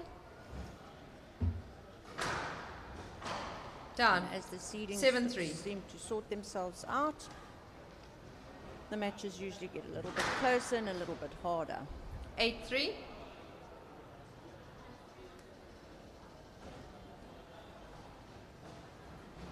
These juniors did get some time to practice on the court, but it does take quite a long Thank you. time to Shut get up. used to it. Hand out. 4 8. Difficult to get a length, but once you do get a length, it's a great length.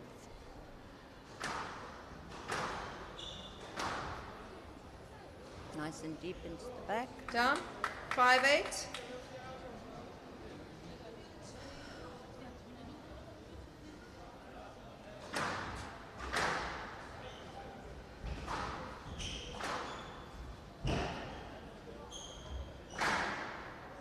Lovely drop to the back. Nice. 6 and tight.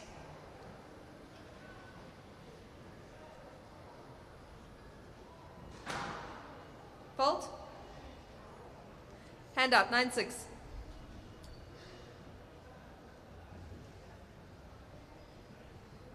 Making a fault on the serve there.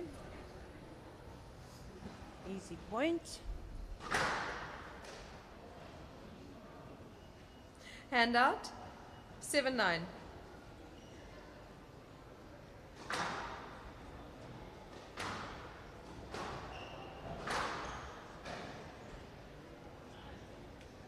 Hand out. 10 7. Game ball. Sometimes the ball seems to die a little bit faster on this court.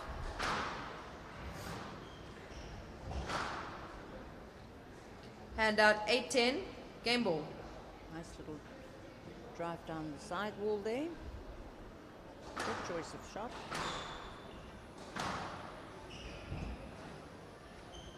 Lovely length. Oh, 11 8 game.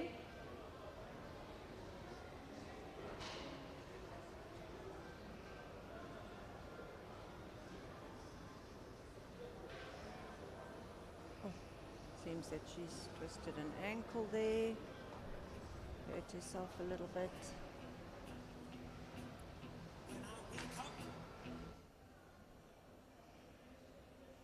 Come have the medic take a look at it. See if he can help. Unfortunately, there's often a lot of injuries on the ankles. Lots of snapped Achilles in this game. So 2 matches in a row,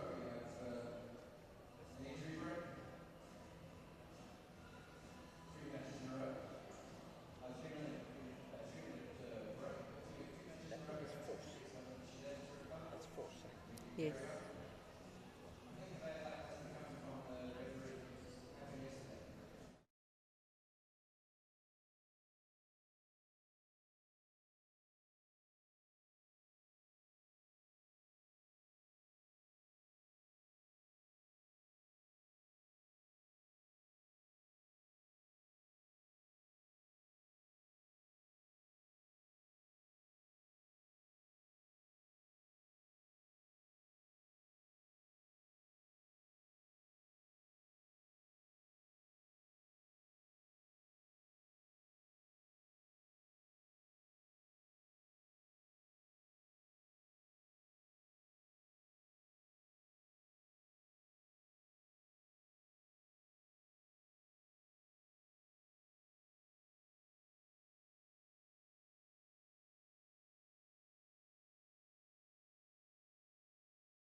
One love.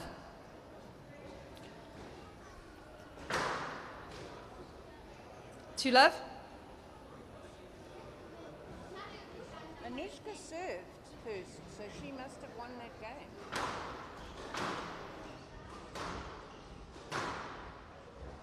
Not up. Hand out 1-2.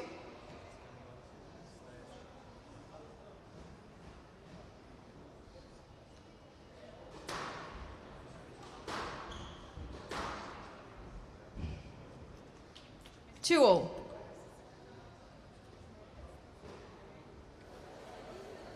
Got a little break there.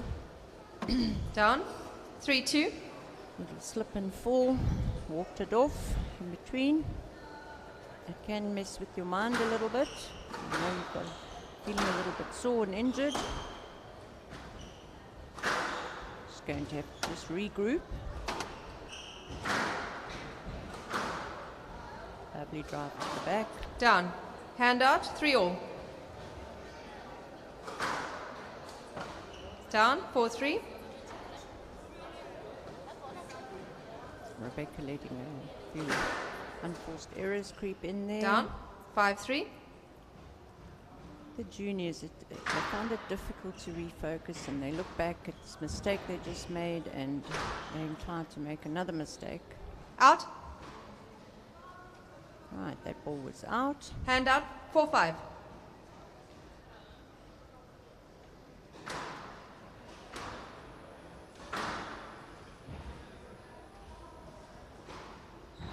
Not up. 5 all. Unfortunately, that pickup was not up. Score is 5 all.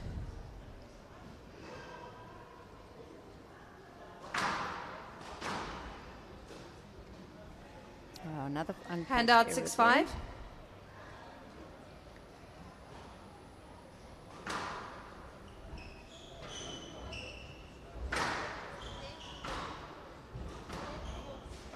Down. And another one. 7-5. Rebecca's got to Put those unforced errors behind her. Focus on getting her length. That's a much Hand better out, shot. 6-7.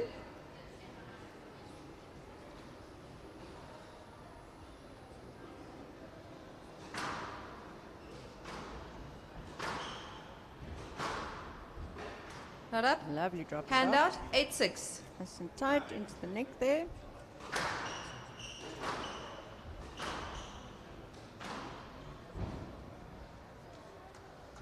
Hand out, 7-8. Great drop from Rebecca. Close game this. As I said, they often are around this time of the tournament. In these rounds, the games get hard. A lot more evenly matched.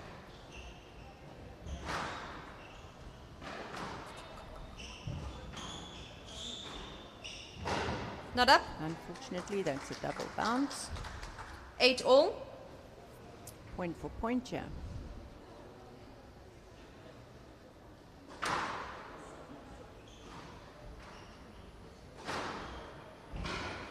I left her a lot of 9-8. space there with that high boast. Choose her shot carefully and it's a winner. Fault. Unfortunately, that's her. Hand out, 9 all.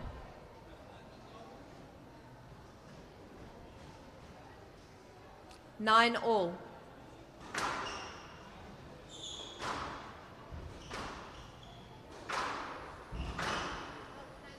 Stroke to fast. Stroke. Hand out, 10-9. Game ball. Play the ball. Point is awarded to Rebecca.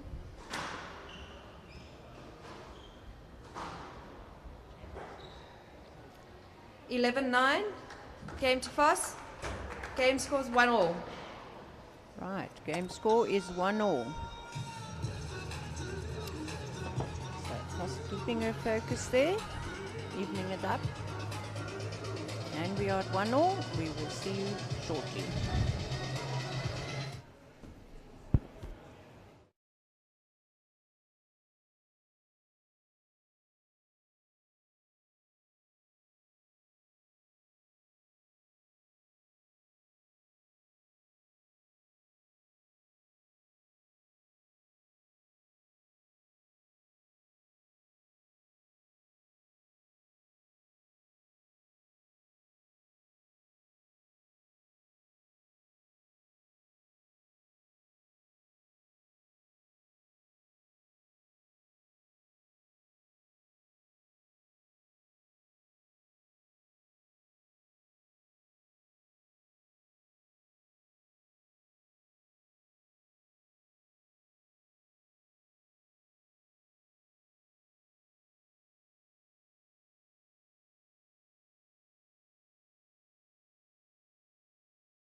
Foster serve, Lovell.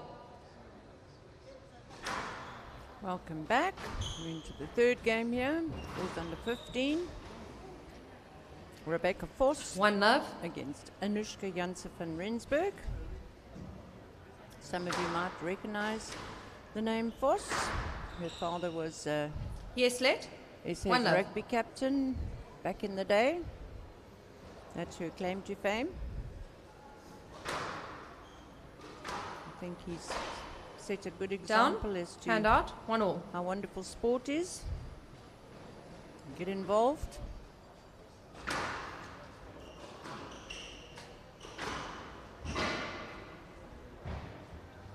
Ah, good return there. Hand out, Nice 2-1. pickup.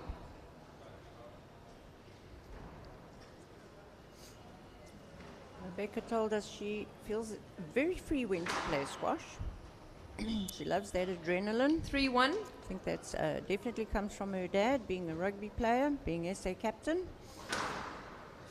And she loves playing 4-1. squash because she's met so many amazing people. And this is the wonderful thing about squash. Your squash mates become a very big part of your life. Down. Hand out, 2-4. And we tend to have those friends for 35, 40 years, which is what I've been lucky enough to experience. Handout 5-2. Rebecca plays at Durbanville Squash Club, and she's represented Western Province 6-2. and Boerland provincially.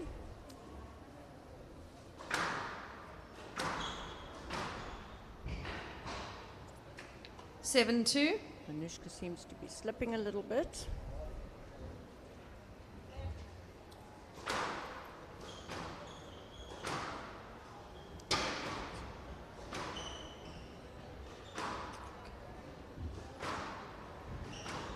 Girls are getting nice lengths.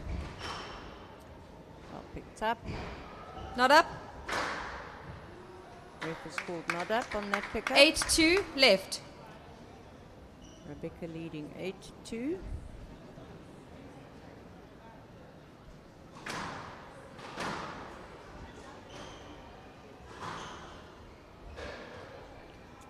Handout Little 3-8. angle post. Watching her opponent carefully.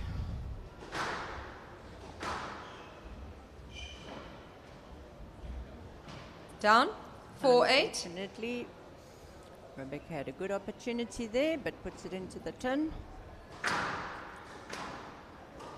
Down. Handout 9-4. As does Anushka.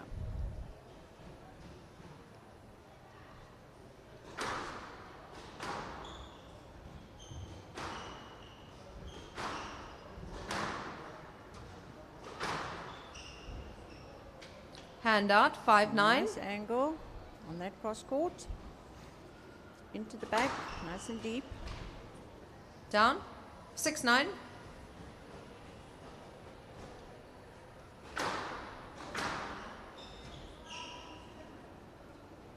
Handout 10-6. Unfortunately, Game ball. sometimes when the ball comes straight at your body like that, it's very difficult to get your racket up in time. Reflexes got to be very, very fast. Yes, let. 10-6. Ball Game there. ball. Anushka just out of the way. But the interference had already happened, so replay the point. Out. And the ball's out again. Handout 7-10. Game ball. Now ball boy off to go and find it.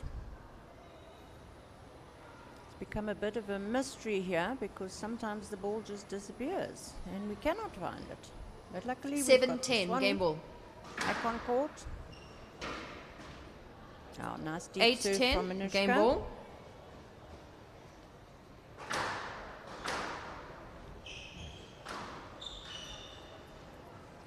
Unfortunately, 11-8. ball there, so Game two to pass. games Fast to leads. 2 Rebecca games to 1. and 1 game to Anushka.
Fast leads 2 games to 1.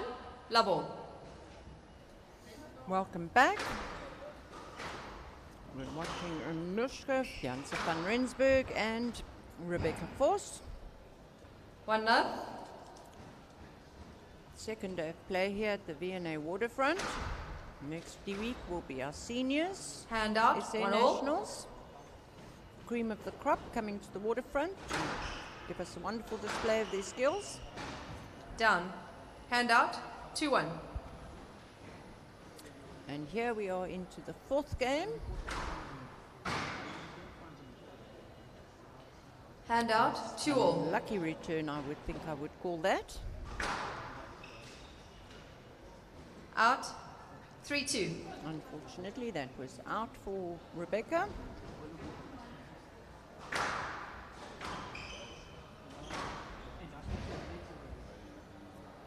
Four, 2. Clever play there from Anushka, putting her opponent right out of position. Lovely length. Excellent length. 5-2 left.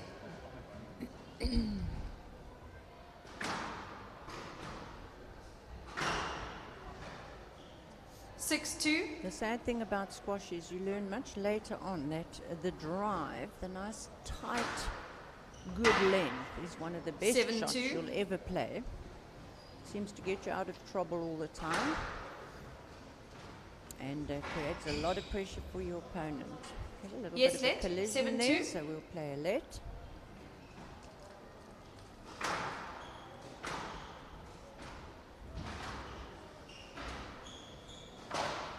Down. Another 8-2. fault from Rebecca. Anushka seems to have regrouped in her 90 seconds.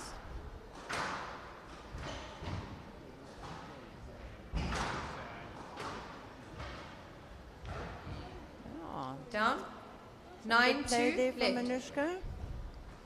Seems a lot more focused this game.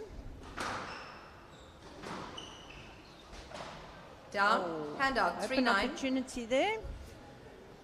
Put it into the tin.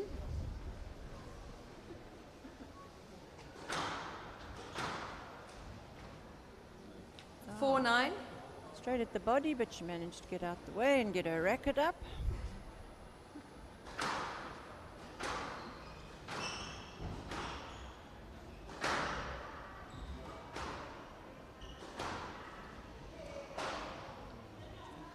Down. 5-9. 5-9.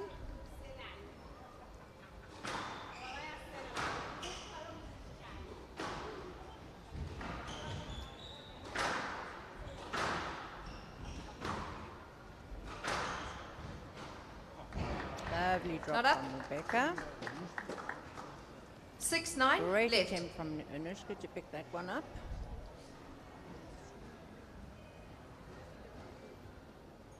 You often see youngsters diving on the court. That's how desperate they get to pick the ball up. Good thinking there by 7-9. Rebecca. Opponents are stuck on the right-hand side, so she puts it down on the left-hand side. Good thinking.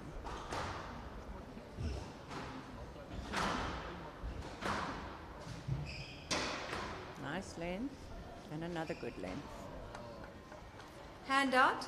10-7 game ball.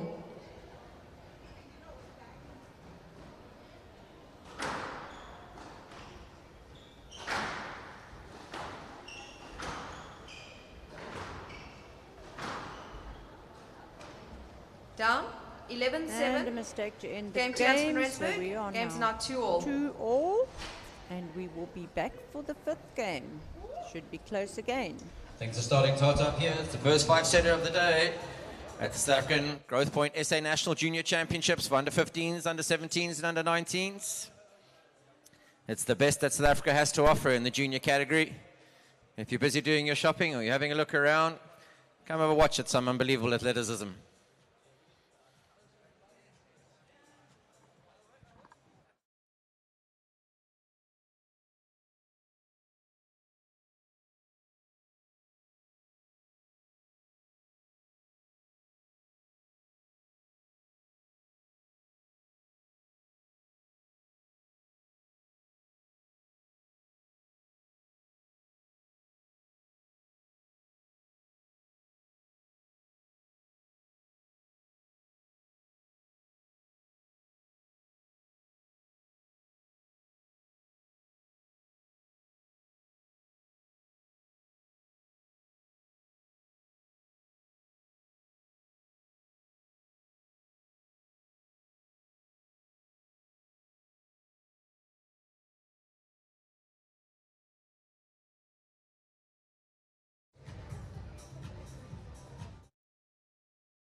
Games are 2-all. Janssen van Rensburg to serve. Love all.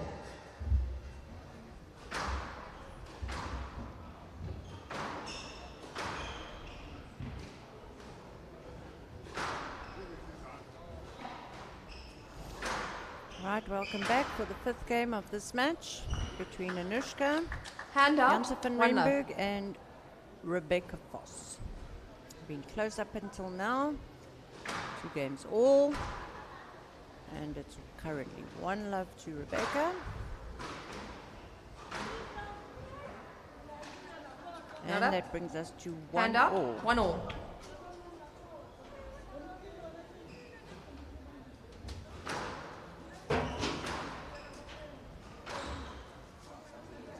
Two-one.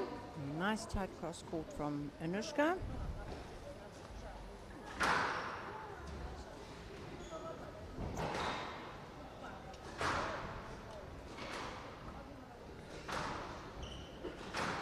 You can see the effort being made to get the ball to the back, and that's a much Hand better out, length from 2-all.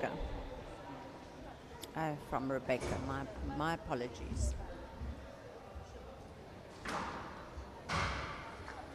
Tight serve 3-2. there. Got the wall to contend with.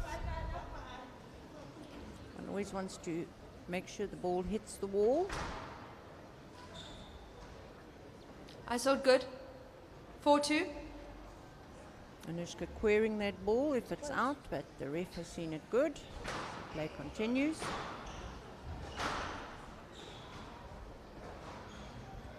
Down. Hand out. 3-4. Not quite there to pick that one up.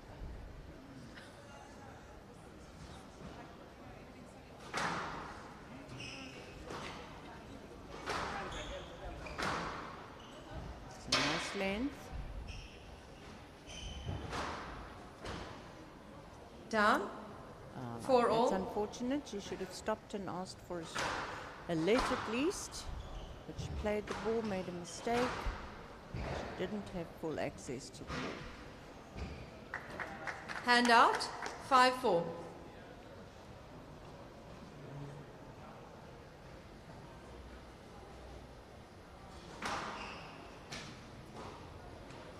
Six-4. Right, Rebecca building up a little lead here for herself.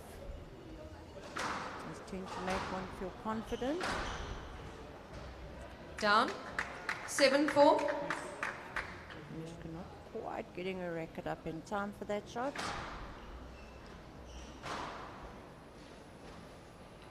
Nice shot from Hand the back out. of the court. 5-7.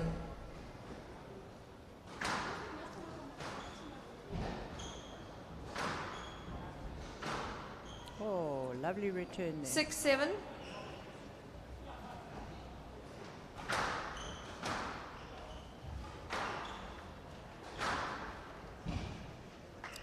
Nice length to the back. Hand Putting out. some pressure 8-6. onto Anushka.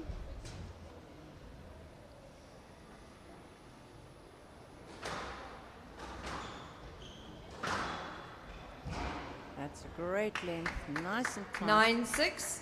Ball hugging the wall, very difficult to return.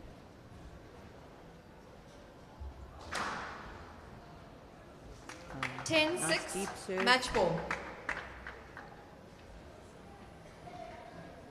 Last chance for Anushka. And it's another deep 11-6. serve. Matched Voss. Voss wins 3 games to Rebecca 2. Voss taking 8-11, that one, 11-9, 3-2. 11-8, 7-11, And we 11-6. shall be back for the next match. Well on played, court. ladies. Thank you Yes, for your sir. time. In action, 3-2 to Rebecca. Right, on we move now with the boys under 15s. It's the first under 15 boys match of the morning.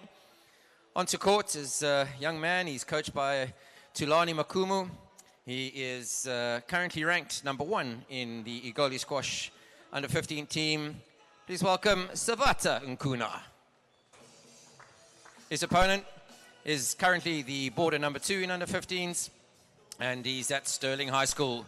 Afrikaans is his favorite subject. Please welcome Johan van der Merwe.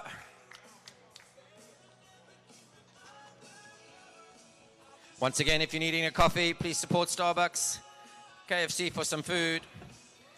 Bear's Furniture Store if you need some furniture. If you've got nothing else to do besides watching the squash, you can always just go take a movie in here at Stakini Court, another one of our sponsors.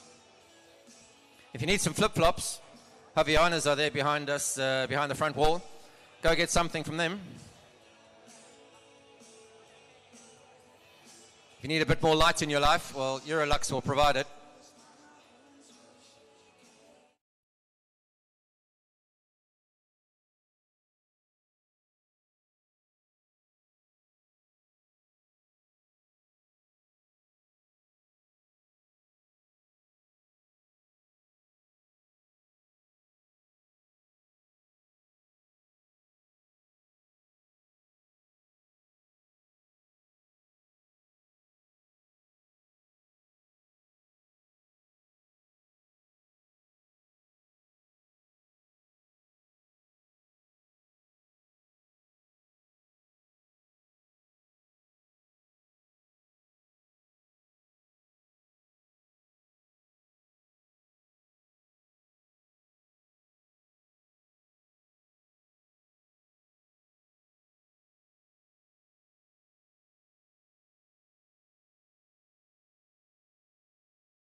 Nationals 2022.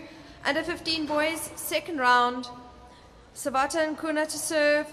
Joan van der Merwe to receive. Best of 5 games. Love all.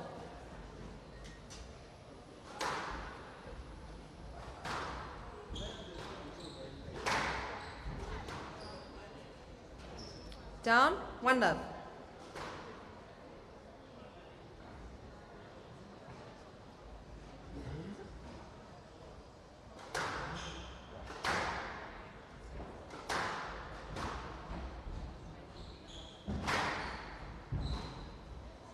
Down, hand out, 1 all.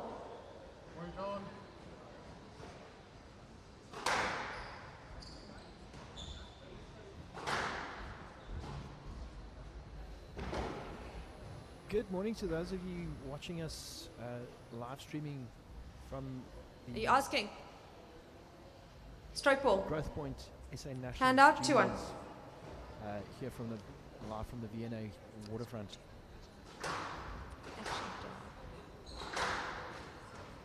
Down, 3-1. Boys under 15 match here playing. We've got Savata and Kuna serving against Joan van der Merwe. Stroke to van der Merwe. Hand out, 2-3. Savata is another member of the Egoli Youth Empowerment Initiative Hand based out, in Gauteng. 4-2. The Egoli Youth Empowerment squash movement is doing an amazing job up in excuse me, up in Gauteng with our juniors, specifically from township players. We've got a couple of the players coming Down.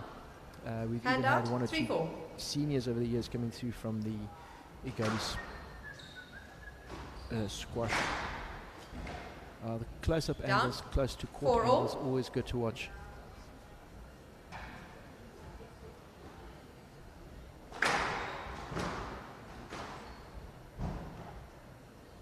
Yes, let, 4 all.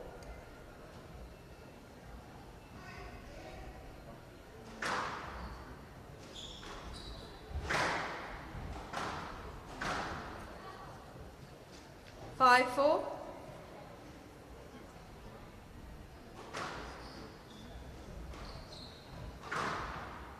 The 6, close-up, 4. down by the courtside camera gives us a good view of what our juniors are capable of playing length. Something we're not seeing enough of our juniors is playing the straight length. There's a lot of cross court. Not a view. The front-on view is a view we don't always enjoyed No let. by Hand our out, 5-6. viewers. Not often that we get the opportunity to watch a squash match from the front. 6 all. Some of the comments from a number of the players yesterday are being asked by MC Richard Castle, what's it like playing in the glass court? Many of them saying the movement of the ball is a bit different. Down. Hand out, 7-6. A little bit intimidating having a number of spectators, but what is quite obvious with many of our juniors are struggling with is the different movement from the front wall, bounce of the ball off the ball from the front wall. You know, the glass court is made up of various smaller panels that are 8-6. bolted together. The Left. joint sometimes, if the ball hits a joint funny, it does bounces off funny, and the squash player's bane is the front wall, side wall, nick. When one means to play straight, and it hits that nick and it bounces out funny. On the glass court, it bounce out. Down. Hand out, 7-9. Can be quite tricky.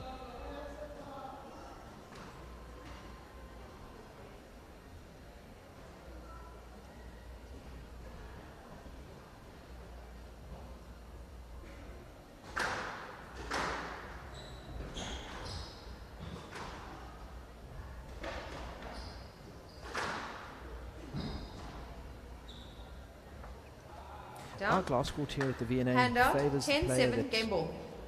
plays a deep length. Length game in squashes, especially in the World Tour, we've seen this more and more favoured by many players. On this court, if the ball is not kept warm, 11-7, game to Van der Merwe. Van der Merwe leads, 1 game to dies love. very quickly in the back.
15 seconds.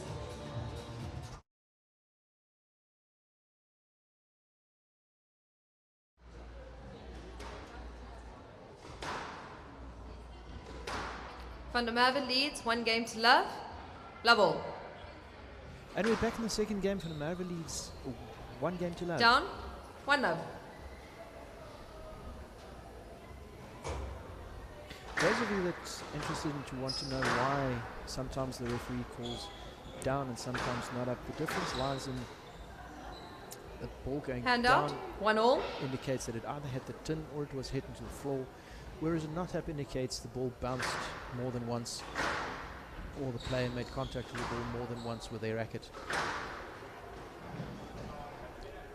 Hand out, 2-1.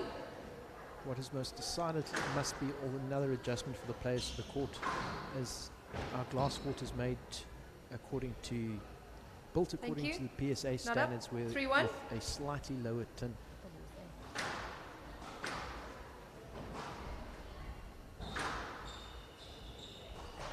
Down, hand out, 2-3.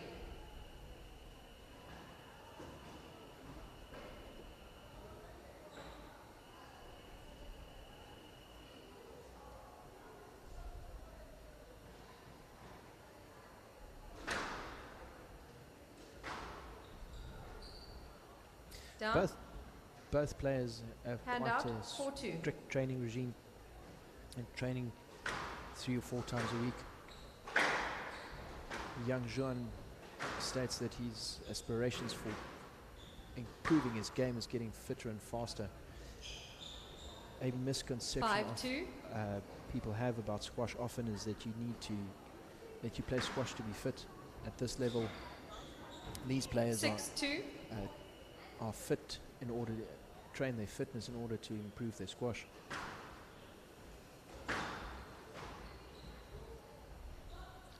Oh, 7-2 by young Savata.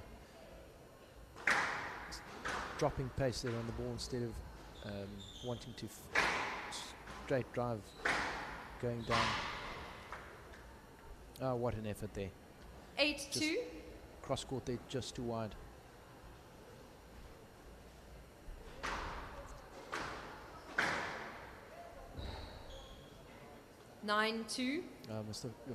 Jean is definitely dominating here with his deep lengths. Down. Oh, what a hand pity. out, 3-9.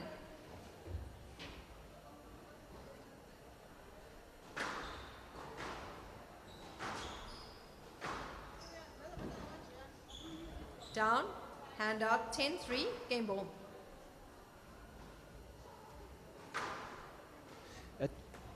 Out. 11-3, game to Van der Merwe. Van der Merwe leads 2 games to love.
And we're back.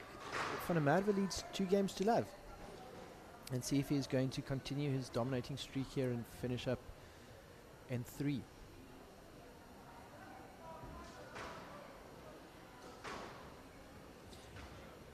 The application of the rules between WSF and PSA. WSF rules are amateur squash that most of us know, and the rules that are used during the Growthpoint SA Nationals juniors as well as seniors next week is the break between games for WSF is 90 seconds. It is still tolerated as long as the players are back on court after 90 seconds. They can still have a quick knock, just get the ball warmer. Whereas on the PSA, those of you that watch Squash TV, after 2 minutes, the players must be ready to play. So if the players at a PSA tournament want to have a knock between the quickly before they start the next game, they need to be on court before the 2 minutes up and the referee calls time. Down. Oh, what a hand pity. out. 1-3.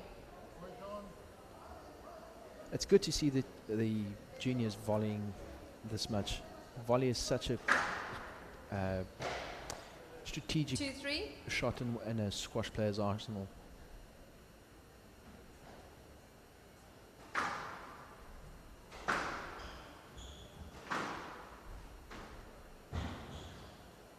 Excellent shot there from Savata. 4-2.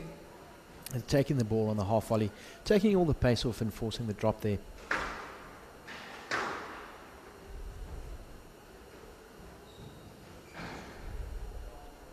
Hand out 3-4.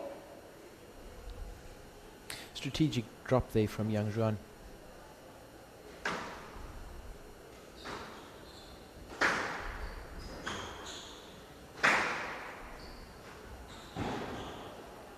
Good drop there from Savata. Our players, all our players are keen World Tour followers. Yang Zhuan admires current world number 1, Ali Farag. The use of the towel on court was introduced during following the onset of COVID-19 from a safety point of view. Pre-COVID, you'll recall, our older squash players will remember, we would often wipe down our hands on the walls, etc. And it's to minimize, to reduce players wiping their hands on court surfaces. And we introduced the towel on court, and COVID has not gone anywhere. We are out of strict lockdown, etc. But we're still favouring safety protocol, allowing players the option to have their towel on court. That's smart play there from Zhuan, realizing his opponent is behind him and is going short. Key component of squash is situational awareness. Out. Knowing where your opponent is. 7-5.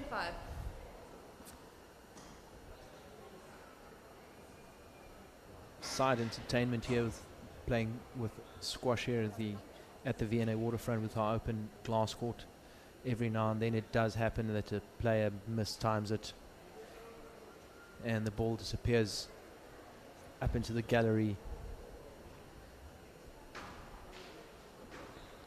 7-5 left. All juniors are required to wear protective eyewear during all squash matches. It's not a tournament rule. It is written into the WSF rules. Done. That all juniors, and for WSF rules purposes, juniors are termed any player under the age of 19.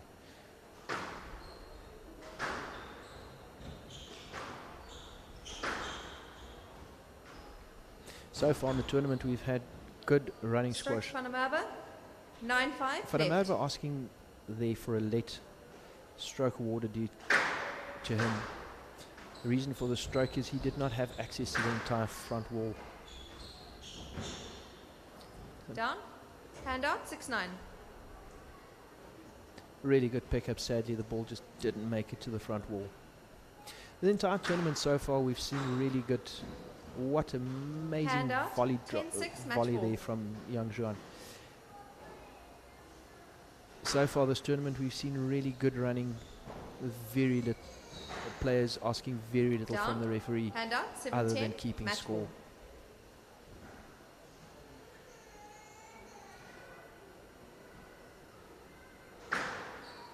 Van der Merwe has match ball. Let's see if he finishes it off now. Oh, what a boast. Not up. And not up. Almost amazing 8-10, pickup. match ball.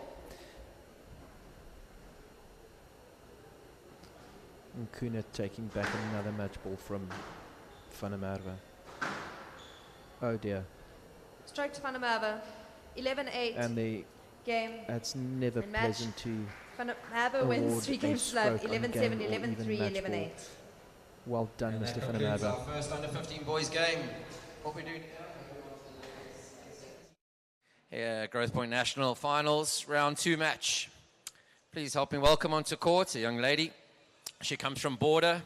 She enjoys hockey and hanging out with her friends. She plays squash because it allows her to meet new people, and she loves the exercise, and her goal is to just be the best that she can be. Please welcome Sasha Earl. Her opponent is just down the road, local Islaka from Polchum. She enjoys running, playing netball, and does a lot of squash 45 times a week.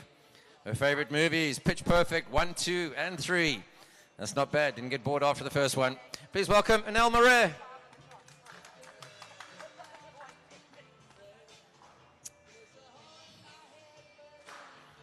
Once again, please support our sponsors. Starbucks, KFC, Ster-Kinekor, Aquile, Bears Furniture, obviously the V&A Waterfront, Growthpoint Properties, and last but not least, the most important, City of Cape Town.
Girls under 17 round 2 match.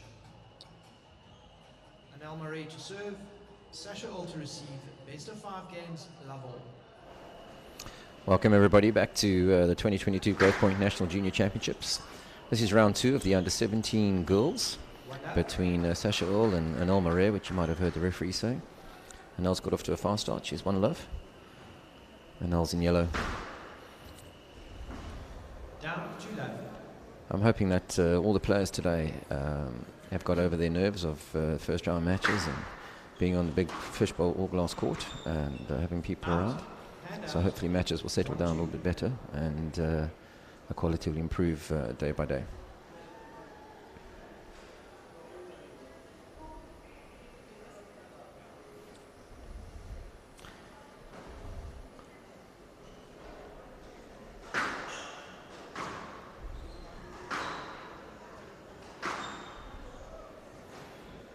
Good 2 deep drives down the back end wall, open up the front of the court, and it's a good winner. Nicely constructed rally there from Anel. Once again, got control of the middle. Can Sasha take it away from it? No. Good power drives, keeping the pressure on, taking her opponent's time away. Yeah, it's a good service. Sasha has got her 2 brothers playing in the under 17 category here as well, and the whole family's pretty damn good at squash. Looks like a lit scenario. Hopefully Sasha can settle and start finding her range and get back in front of her opponent. Right now Anel has command of the game, and she's got the middle again, and she uses it. That's a bit better. Oh, just an unforced error. At least she got herself into a good attacking position. Anel's confidence must be starting to soar right now at 5-1.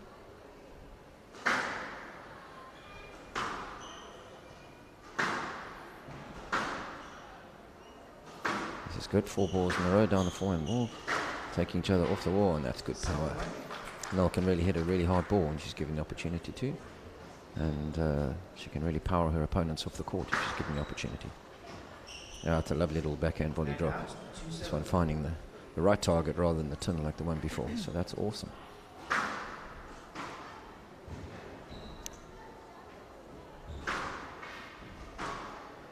Yeah, scrambling the diagonal court. Can she recover? Yeah, she's back in the rally. Oh, a little back wall nick. This all glass court does have some really tight joints between the floors and the side walls and the back wall, so you know, if you get the ball near the neck, you do get full value for the shot. Oh, it's a great accurate ball. Also down the wall there, for those of you who don't know, it's very difficult to judge because it's a white wall and a white ball, and you tend to lose a bit of depth perception. So the tighter you tend to hit it, the more effective you're going to play on this court. Another good length, that's much better, really pushing Anel back into the back corner. Sasha's going to have to do that significant more times if she's going to get back into this game.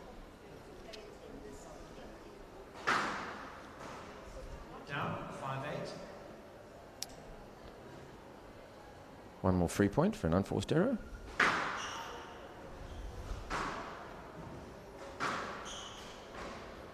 Another unforced error. Anel just losing a little bit of concentration here. 6-8. It's quite a big rally. If Sasha manages to win it, which she has, 7-8, now all of a sudden, Anel went from being comfortably in the lead, winning, to now thinking, oh my goodness, maybe I don't want to lose. She's responded with power again. Oh, and Sasha's found the neck.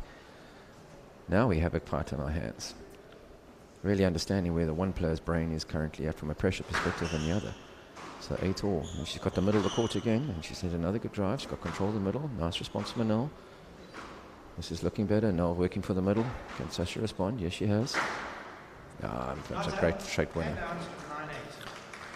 Did all the hard work, and so often that happens. You come back from being behind, and then you get to parity the scoreline, and you suddenly lose the next rally. It's an experience thing. But she's still in it.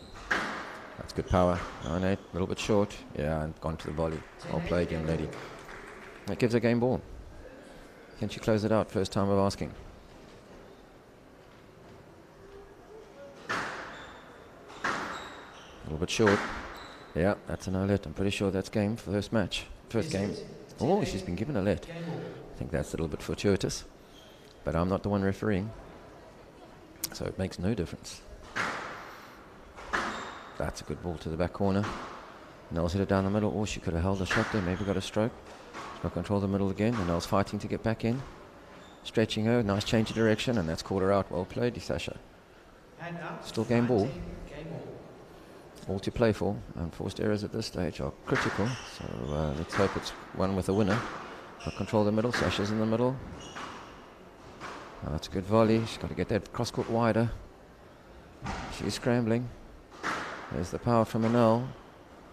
A little counter drop. Oh, that's a great rally to play. Well played, ladies.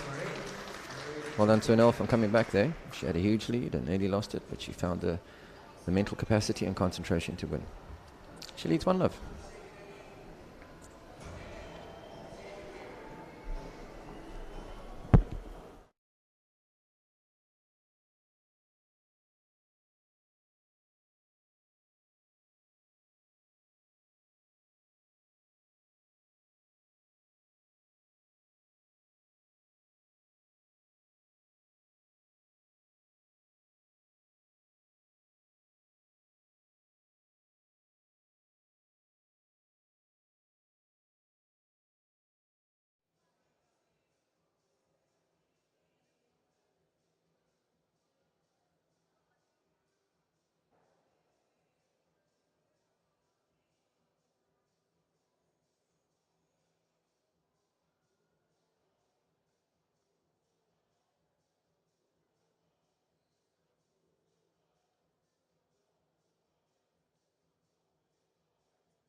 Right, welcome back.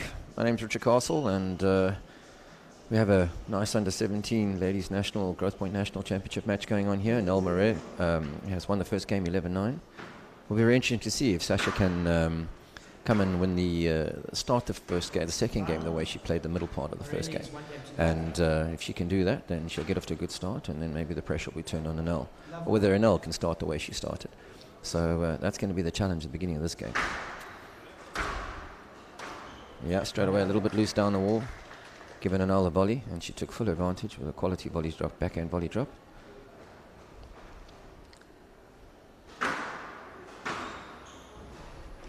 Oh, let her off the hook there. Boast was the right shot, really going to move her opponent, but unfortunately clipped it in. Let Sasha back in. It's good depth. Yeah, a little bit of a weak serve. That serve from Sasha didn't find the sidewall, and Noel was able to step in and hit it cross court past her.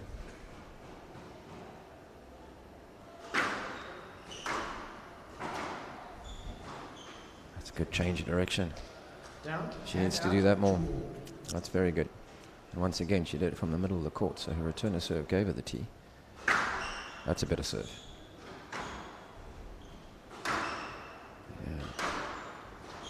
Yeah, from the middle court, there's a change of direction again. Oh, it's a good scramble that time from Nell. She just got there. And Sasha wasn't following up. I think it was probably because she hit a winner the last time, so her brain was maybe not expecting Nell to get to that ball. Down, 4-2. Unforced errors, the hardest thing to keep out of our game. That's a good tight serve, good angle. Really squeezed onto the side wall. Once again, Anel in the middle part right here has built up a commanding lead, 5-2. Sasha's going to have to work really hard to close this down. Otherwise, once again, I think Anel could run away with it. Down. Oh, that's 3 unforced errors, well, 2 unforced errors and a forced error.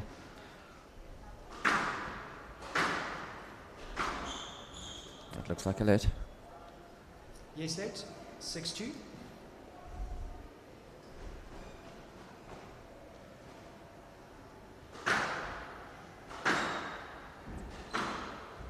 Yeah, getting on the volley again, that's good to see.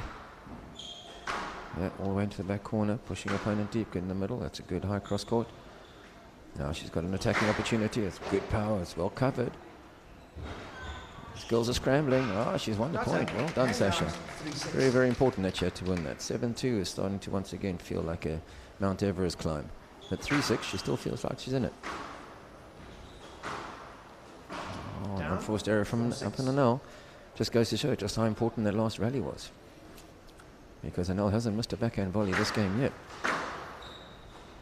Down, hand out, 7-4. And her momentum comes to a bit of a stop. 7-4. Big part of the game right here. From a belief structure for Sasha.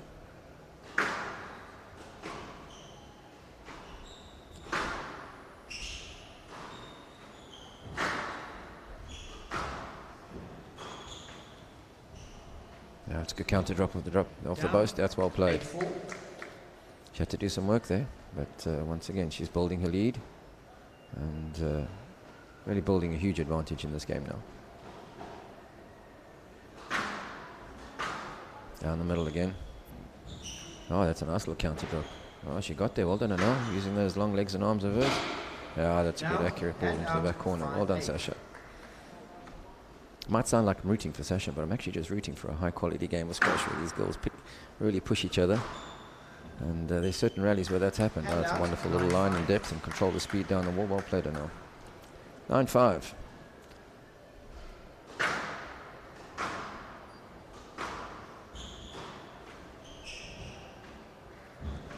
Yeah, she caught it. Oh, it's a stroke. Unfortunately, she just put a little bit too much weight on that drop shot. Right idea, though. Game ball for a 2-love lead. It's a good serve.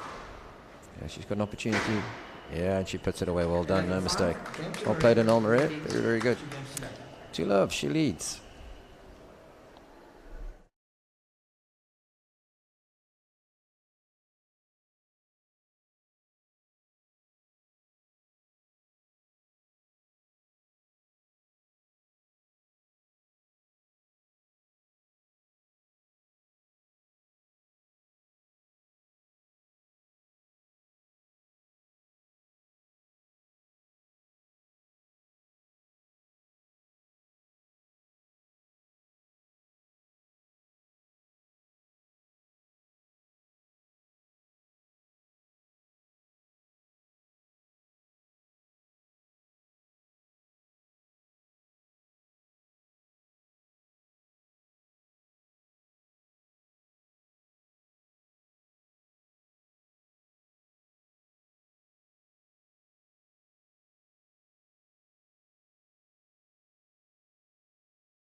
Right, welcome back, everybody, to Under 17 National Ladies Game, sponsored by Growthpoint. And Anil Marais is 2-love up.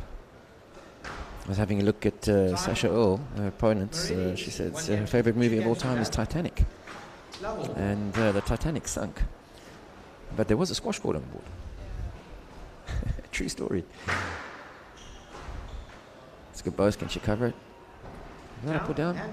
That was down. Hard to tell on the monitor. Sorry, folks. Right, this is the first time that Sasha's been in the lead.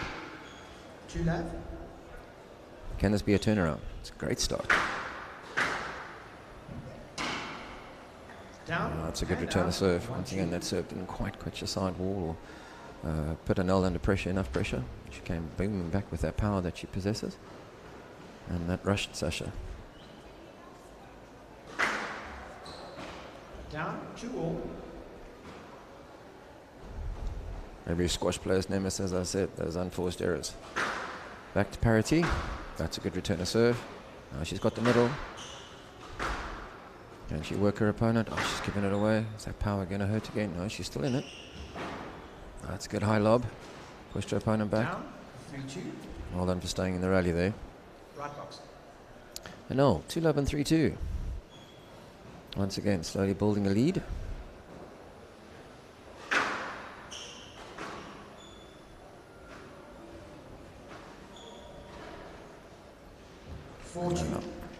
Right idea, the drop shot. Just unfortunately, the execution just wasn't quite tight enough and low enough. And Anil having an easy put away, catching her opponent exiting, not being able to recover back in. And out. Well done, Sasha. There we go. Right, 3-4. She needs to stay with the scoreline. That's very, very important. If she stays with the scoreline, the pressure will remain on Anil, and the confidence will build in Sasha. Oh, that's a stroke. I'm sure she's in the swing. Yeah. Hand out, 5-3.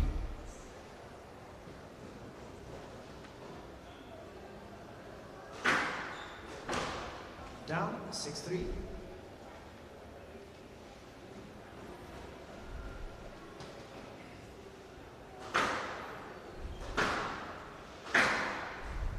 Down 7-3. Yeah, well, just a little bit too easy at the moment. Obviously, that's easy to talk about. Difficult when you're in the situation, but 2 love down and 6-3. It's really hard to find the confidence to play with belief and freedom at this stage, if you're on the receiving end of that. 8-3.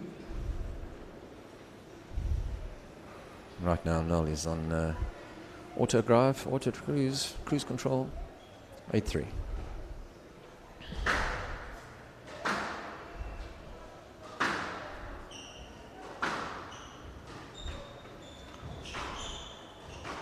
Oh, it's a wonderful volley drop shot. 9-3. Well played, Noel.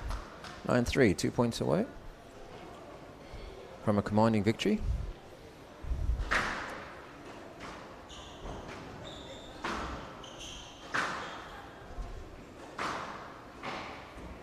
Down, hand out 4-9. Nice and tight on the sidewall, making it awkward for Noel there by Sasha. Right, now she needs a really good serve. Oh, she's got the middle, that's a good post. Oh, that's a nice little hold, but unfortunately it's gone in the tin. Just needed to bend her knees a little bit more.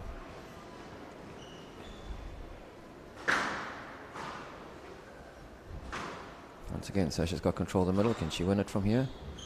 That's a wonderful counter drop off the post. Well played, young lady. Right, 6-9 once again. Coming back from behind like she did in the first game. She was way behind and she got all the way to 9-all. She needs to do that again.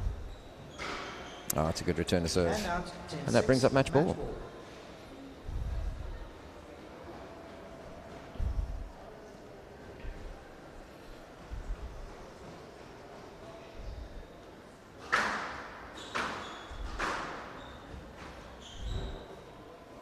Yes, late.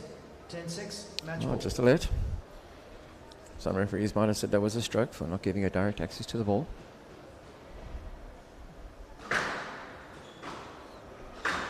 There's that power cross court. 11-6. That's a story we've seen all the time. Well played, Anel. She wins 3 love. 11-9, 11-5, 11-6.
Okay, young lady.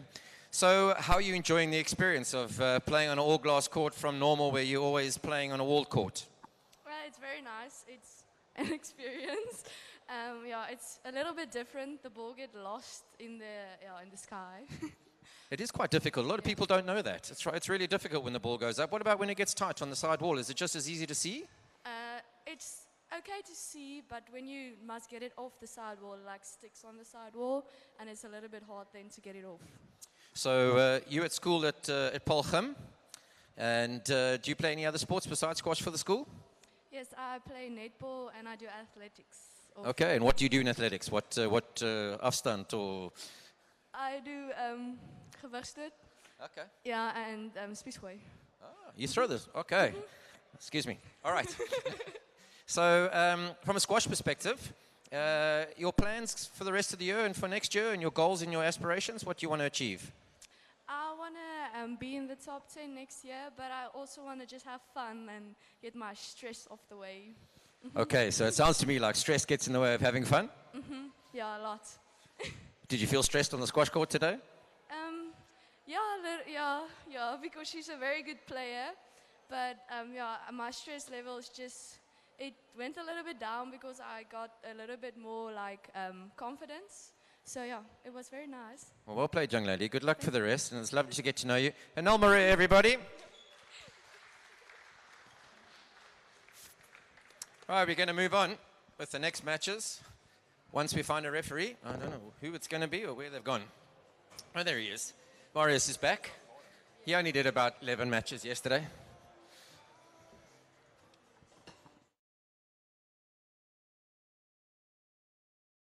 Next match on is a boys under 17 match for the Growthpoint National Championships, our finals. Once again, it's all the top 8 players that have qualified to get here in their various age groups of under 15, under 17, under 19. This young man, he's from Maritzburg College. He's coached by a gentleman called Dalmain Stradom. And his favorite movie is Men in Black. Is he wearing black today? Anyway, please welcome Matt Mason. His opponent plays for Northerns. That's Pretoria, if you don't know, the Blue Bulls country. He's homeschooled. His favorite subject is geography. And he's coached by Jason Phillips and Kelvin and Lovu. Please welcome Judah Phillips.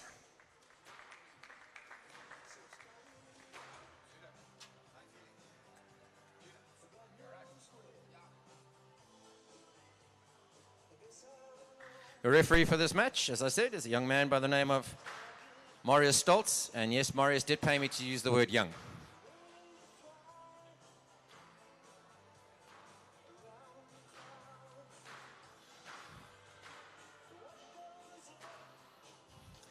Anybody requiring a DJ by the name of Tarzan? Well, his real name's Carl Brown. He's standing right next to me. He's a pretty useful squash player too, by the way. He was a national and a junior champion when he was younger.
Boys under 17 second round match. Matt Mason to serve, Judah Phillips to receive. Best of 5 games, love all.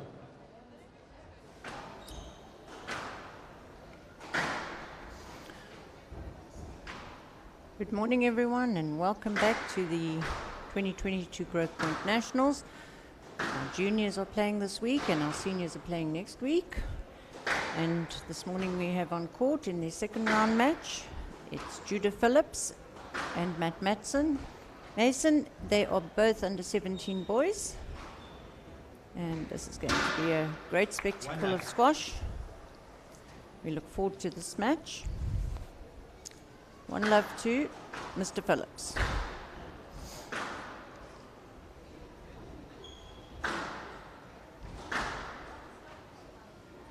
Great reactions there by Judah. He's watching the ball nicely.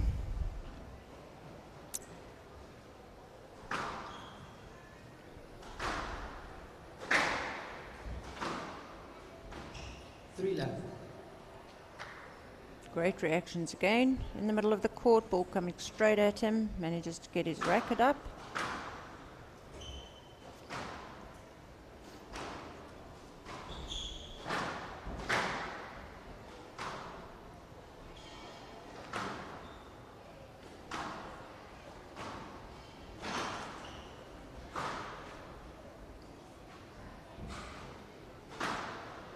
Hand out, 1-3.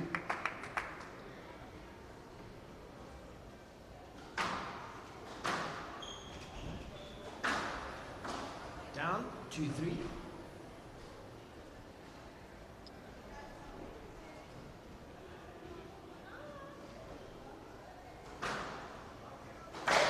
Down, 3-all.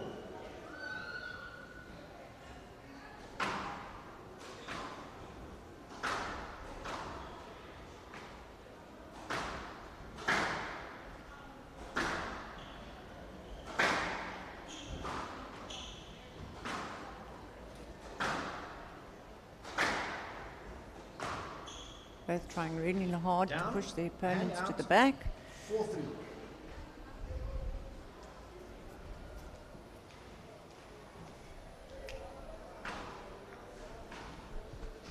Hand out, 4-all.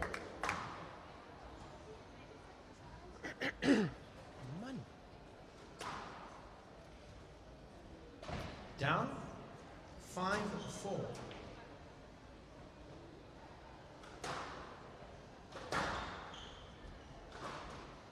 Six, 4.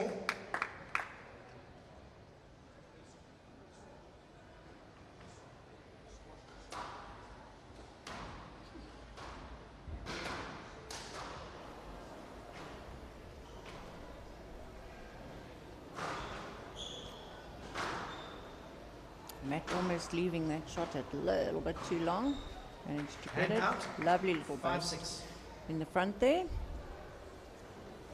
5-6.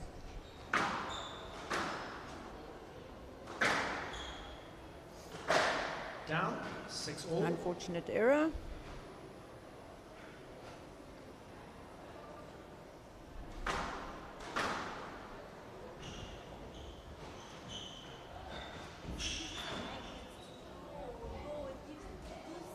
Out.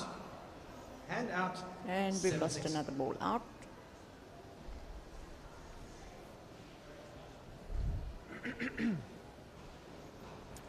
And very quickly found. This is unusual. 8-6. Nice tight serve from Judah.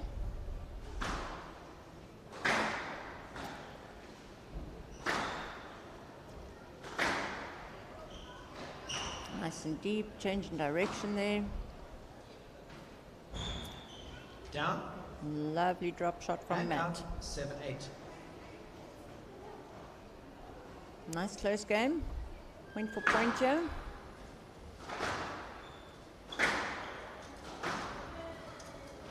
Down. Hand out. 9-7. It's one thing the juniors don't do too much of, and that's work on their drops. It's the one shot you really need to practice, get the feel of it. They often try and stop the ball as opposed to playing it and having a proper follow through, with the mindset that you've got to hit it terribly softly. 10-7, game hence ball. the stopping. Still has to be a normal shot with your backswing and your follow through. That is a much better 11-7, drop shot by Judah. Phillips. Phillips leads 1 game to 0. Takes him to the game. 1 love.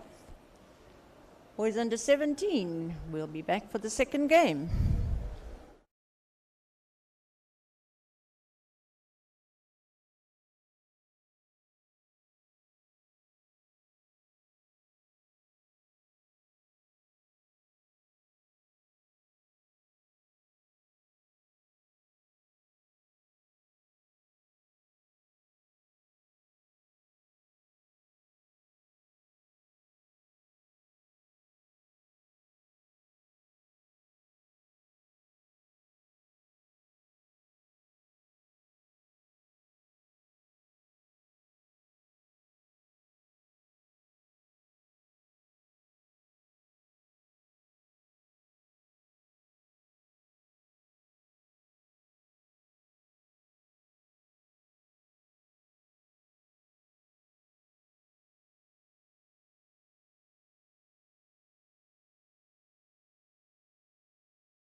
Welcome back. It's our second game here between Judah Phillips and Matt Mason. Boys under 17. Time. Phillips leads 1 game to 0. Second round. Level. Usually give the ball a few good hits just to warm it up again. 1 love.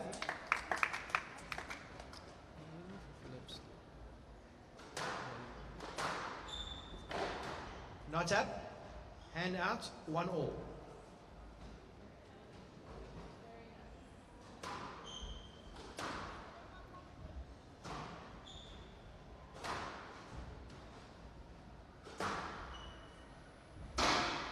Down. Hand out. 2-1.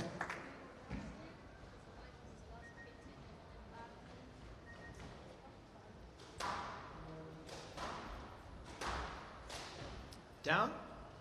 3-1.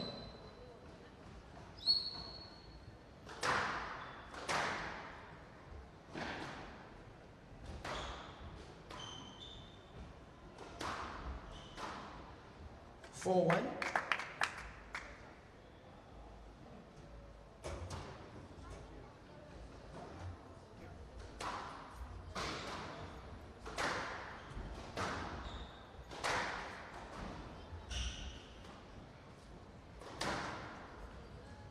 Down, hand out, 2-4.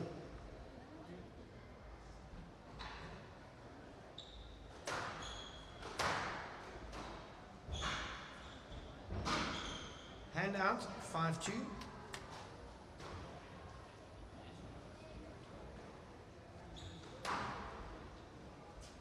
Down, 6-2.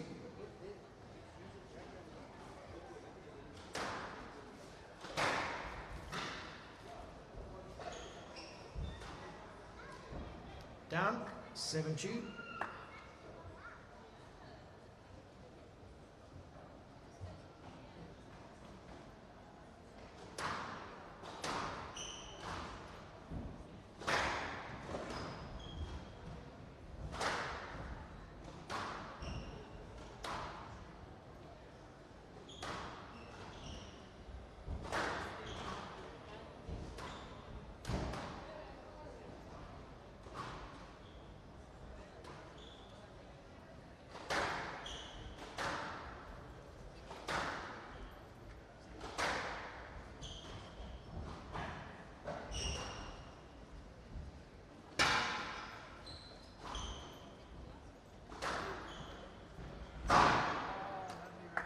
Down, 8-2.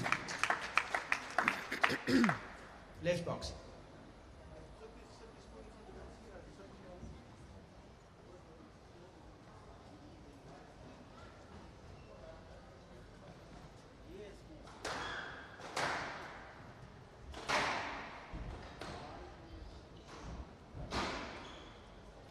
9-2.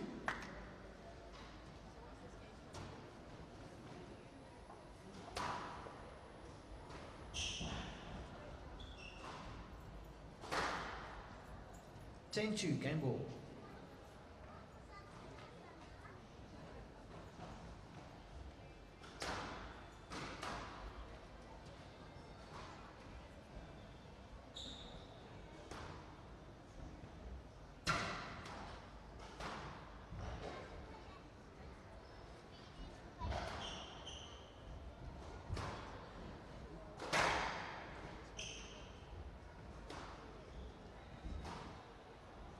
Down, hand out, 3-10 game ball.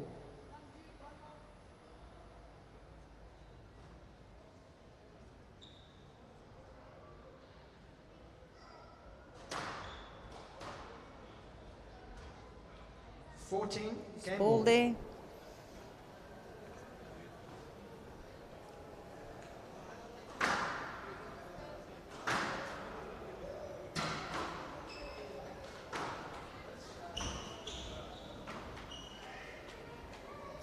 Lovely lob.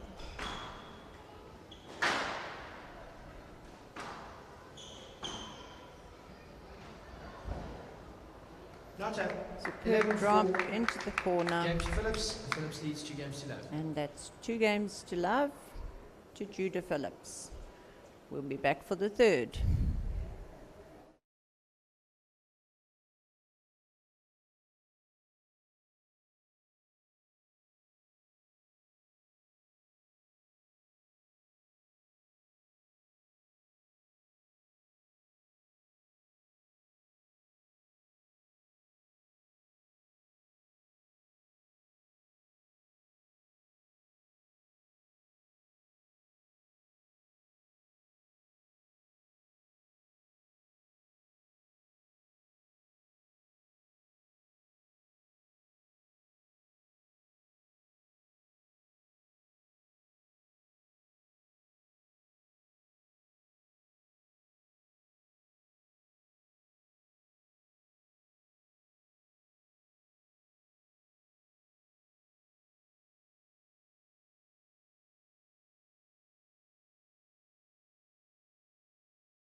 Time.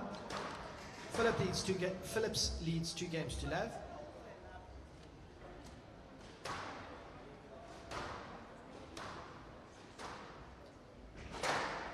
Level.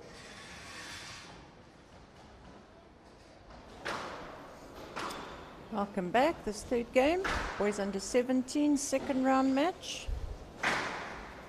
Judah Phillips versus Matt Mason.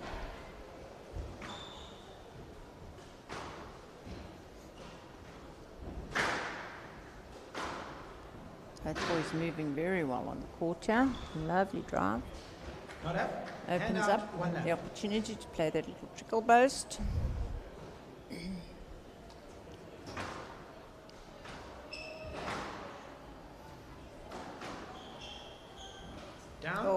Open opportunity there, but unfortunately Matt places it in the tin. Next shot. Good return there.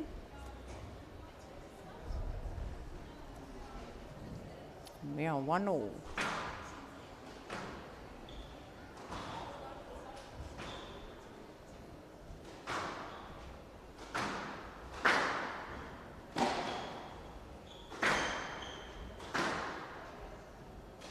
Nice tight length. Down, hand out, 2-all. Matt making the unforced error.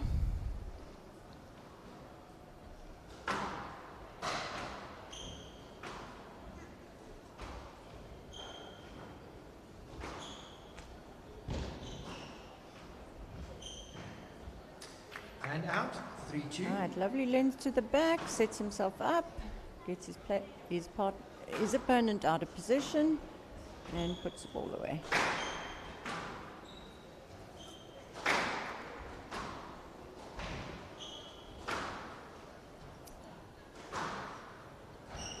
Not up. Hand out. Right, 3-all. reverse angle post. Players way on the other side of the court. Good choice of shot.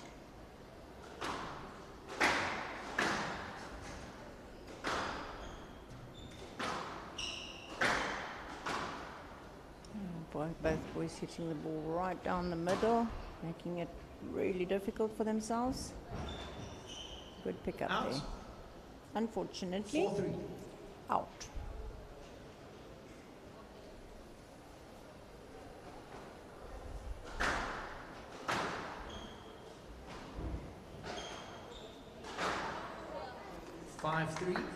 A nice play by Judah.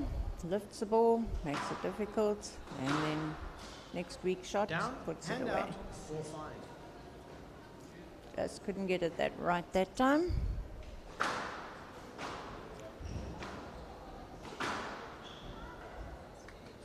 Hand out. Nice hard 6-4. cross court. But unable to respond in time.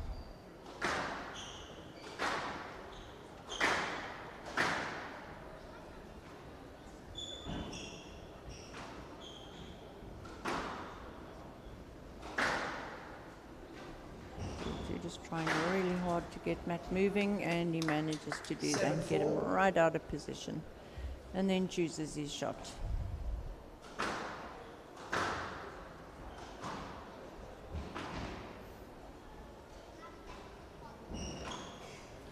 Out. 8-4. Unfortunately for Matt, ball is out again. That's a really 9-4. nice tight serve up against the wall.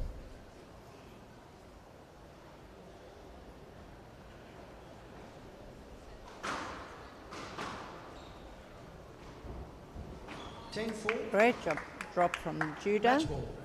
Takes him up to game ball, match point.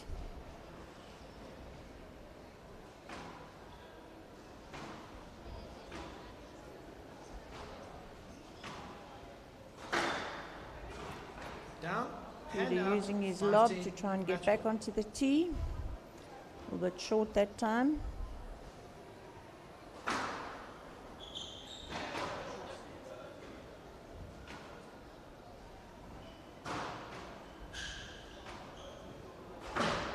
Down. Placing a 11-5. lot of pressure Matthew on Phillips, his 3 games to go. opposition with lifting the 11-7 ball all in the form time. uniform. It's much harder to take the ball out of the air and to play a good shot. So inevitably it's weak or it's down. Great game there. Both boys showing a lot of dedication. And we will be back for our next match, which is Stephanie Jones, Girls Under 19 versus Jean Craig. Girls under 19 section. Please help me welcome onto court these two young ladies. First and foremost, there's a lady who wants to study veterinary science at university. She was inspired to play squash because her mum was a squash player. Don't know about that past tense word was, mum. It should be is. And she loves squash because it's fitness and it's fast-paced and running. She loves steak and chips and the Star Wars franchise. Her name's Stephanie Jones. Her opponent, young lady from Hoërskool Menlo Park. She reckons IT is her favorite subject. My wife will have a job for you. She likes sushi, the movie The Accountant. Not sure why, only kidding, John. It's John Craig.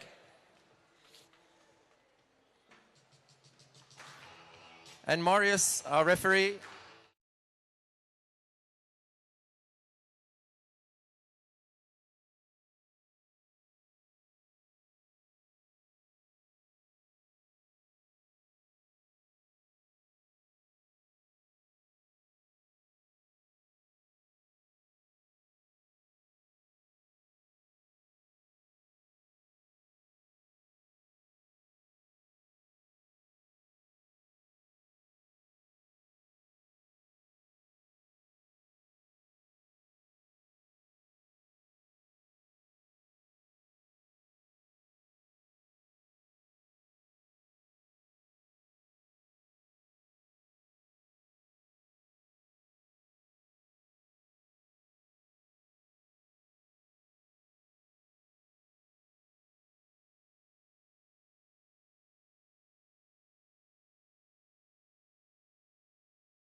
under 19.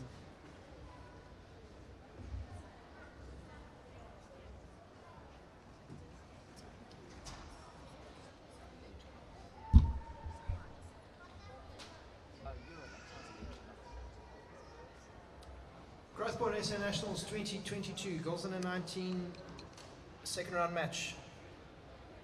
Stephanie Jones to serve, Jean Craig to receive, best of 5 games, love all.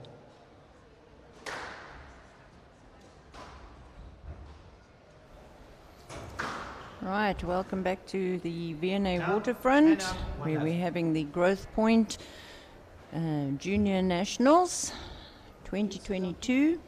On court at the moment, we have the girls under 19, and it's Jean Craig versus Stephanie Jones. Right, Jean Craig to serve.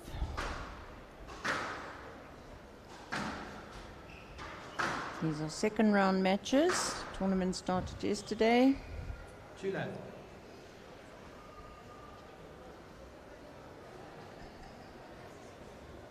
Stephanie Jones comes from St Andrew's School, Down. and she says visual arts is her favorite subject. It's also her hobbies, painting, drawing, etc. She loves the outdoors, her gym, bird watching, girl of nature. Nice drives coming from both girls. Nice and deep, very tight. And it's 4-love to Jean.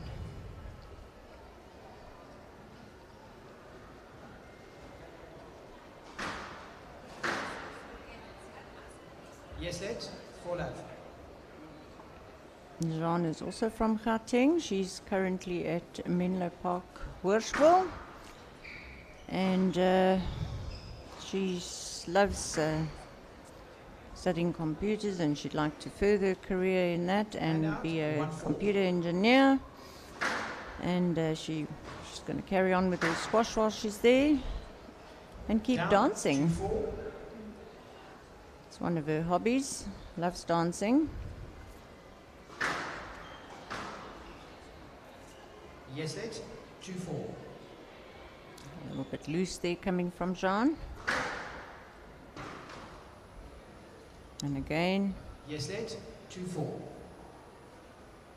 Ball coming into the middle.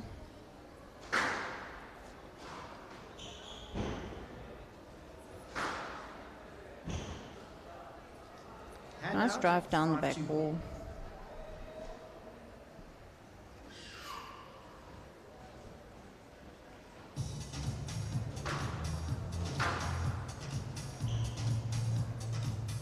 Hand out, 3-5.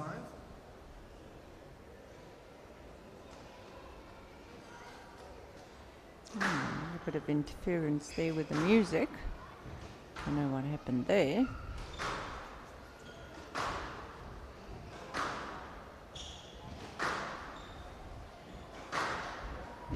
Lovely drive. Nice and tight, deep into the back corner. 6-3.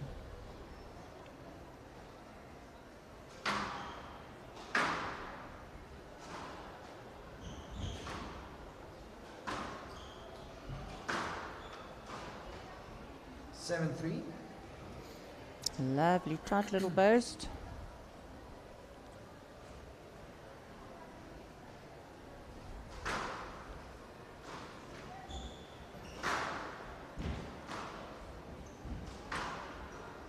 Out, hand out, 4-7.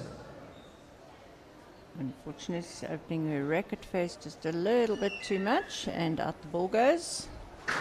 And out, 4-7. Down, hand out, 8-4. Just down on the tin.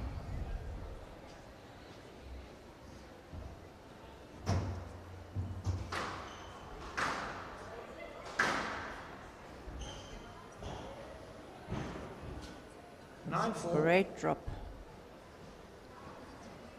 Straight into the corner.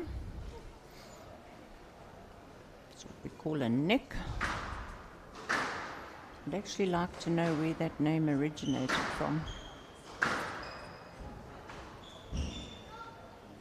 Hand out. 5-9. Nice drop coming from Jones there.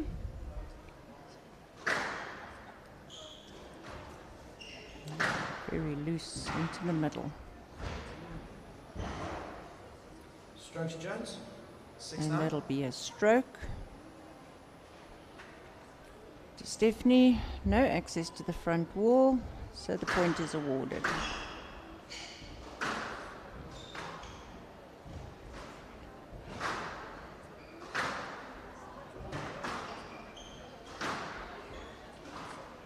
Jean not quite getting the angle on her cross courts and as deep as she should. Game, ball coming to the middle. Hand out. 10-7. Game ball.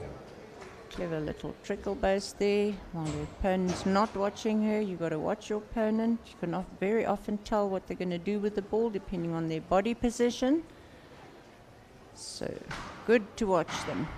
That's a lovely serve up against the wall, and that's 11-7 to Jean Craig. And we'll be back for the second game.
Right, welcome back. Second game here for Stephanie Jones and Jean Craig, girls under 19. It's 1-love to Jean.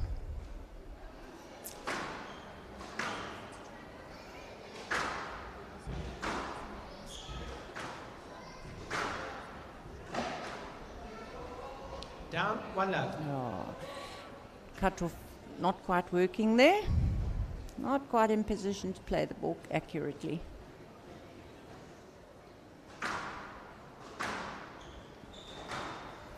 Girls are battling to reach the back of the court. Everything's around the middle. Not up, 2-love. It does take quite a long time to get the length going on this court.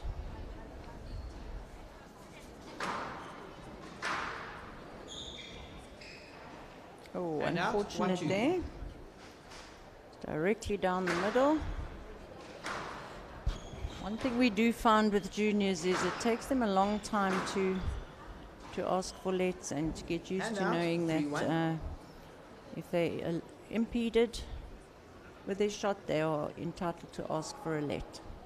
Doesn't always And out. guarantee that you would get one, but you know you are entitled to ask, and generally you'll find they're a little bit shy to ask, and they try and play the ball and they make a mistake.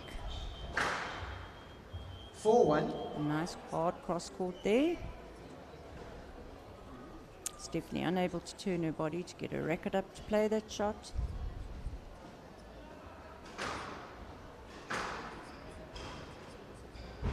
Not up, 5-1. Stephanie's got to get a ball a little bit deeper. It's putting pressure on her. It's coming right to the middle of the court. And John is able to dominate that tee.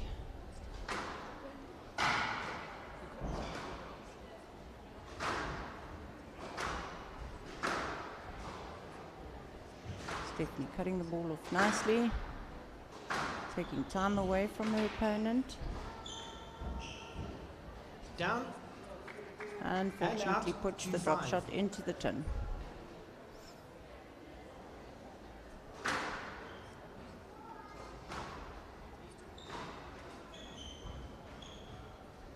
And out, 6-2. Nice pick up off the boast there and a neat little drop. Score is now 6-2.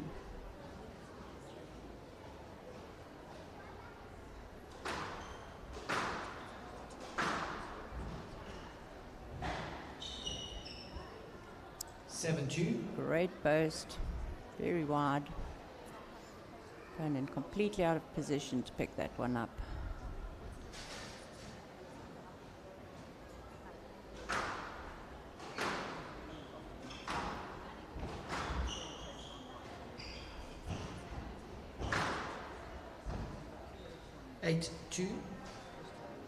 Choice of shots from Jean Craig are really impressive. She knows exactly when to drive the ball to the back. 9-2. Another tight serve. When you're receiving the serve and you're having to contend with the wall, it's not as easy as it looks. And great out. cross court, 3-9. wonderful angle, straight into the back corner. Down, hand out. Missed 10-3 opportunity game there. ball. The opponent was stuck behind her. Unfortunately, she puts it down into the tin. It's a lovely length. Good return. And it goes 11-3, whizzing game to past, Craig. and Craig that leads 2 games to love. gives Jean Craig the game at 11-3. And we will be back for the third game.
Time.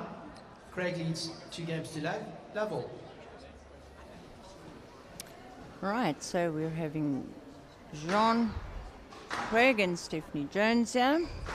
Second round match, and it's 2-love And out, 1 love. to Jean.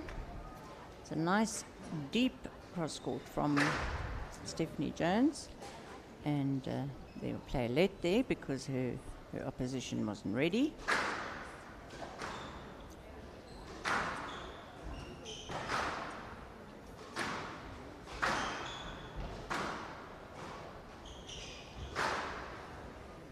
Lovely length. 2 love.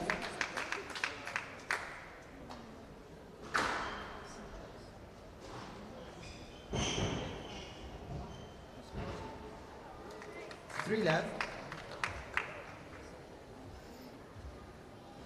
Right. Slipped, but back up on her feet. Quick little drop. It's a Down, lovely hand length to out, the back. 1-3.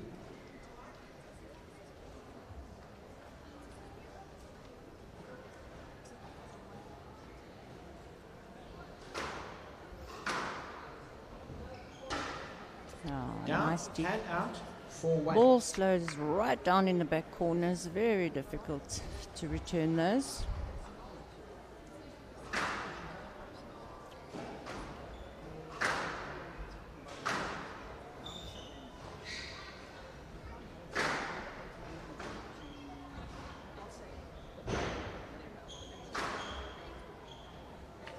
Hand out, 2-4. Yeah, got her opponent out of position there and then could just play that hard cross-court drive.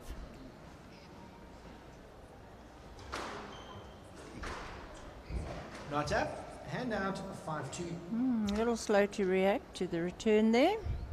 So double bounce. Lovely 6-2. serve. Hard and deep into the back. Very high burst.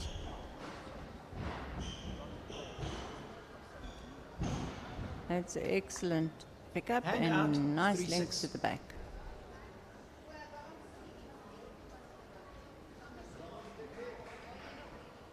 All right, score is 3-6. It's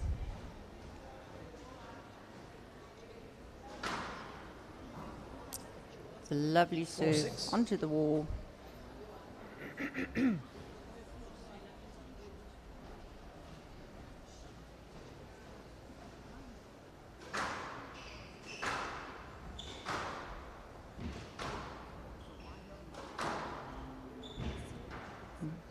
Another nice length. 5-6. We are now 5-6.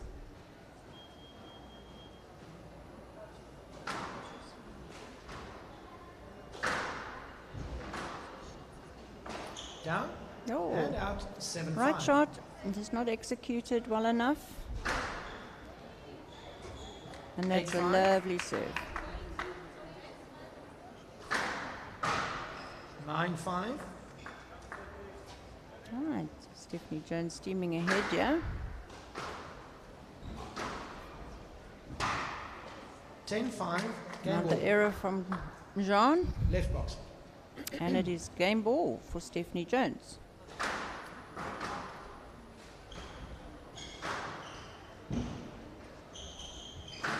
Stephanie Jones retrieving really And well. out. 6-10. Game ball. We see if Jean can pull this one back. They have nerves of steel. Down. 11-6. And we are now Jones. Craig leads 2 games to 2-1 to Jean. And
Squash, he's a professional coach.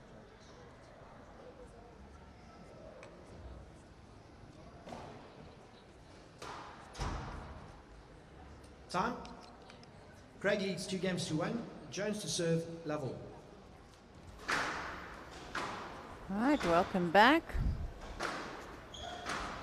The 4th game here in this matchup. Hand out, 1 low. Jean Craig is leading 2-1 and 1 love.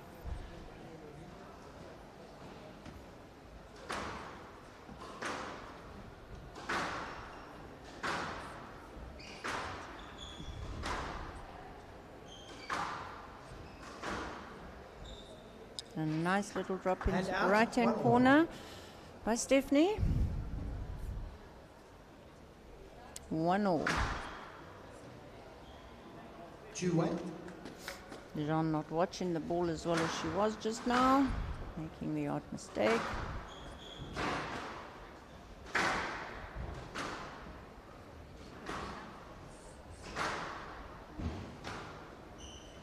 Nice tight lengths from both girls. Lovely length. 3-1. Very tight. Right box.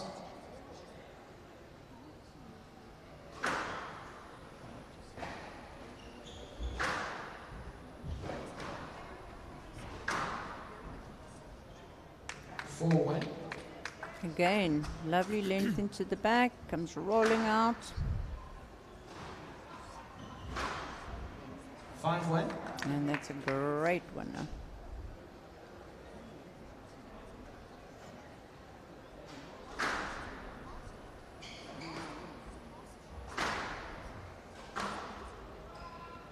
Stephanie's come back on, showing a lot more aggression. Lovely little burst there.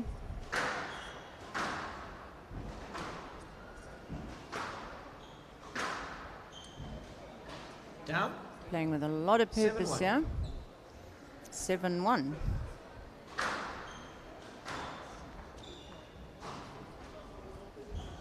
Down. 8-1. Jean making a lot of unforced errors now. Before you know it, you're 8-1 down. And that's very loose from Jean.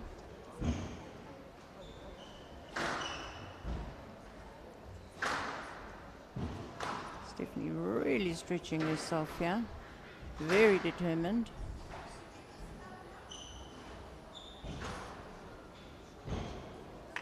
And there, finally, a great length from Jean.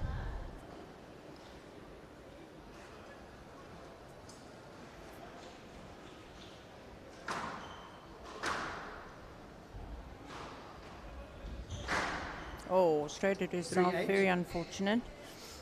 It's when you overstep the ball a little bit and you don't hit it when it's in line with you. You hit it straight at yourself.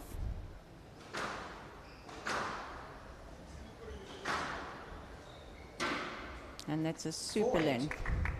Nice and deep into the left-hand corner.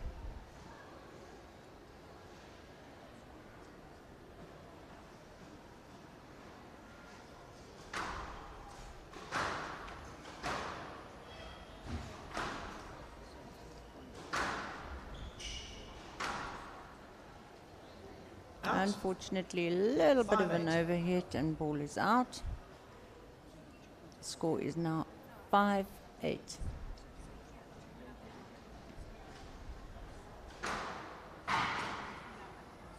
Hand out. 9-5. They had the wall to contend with, but she coped with that one.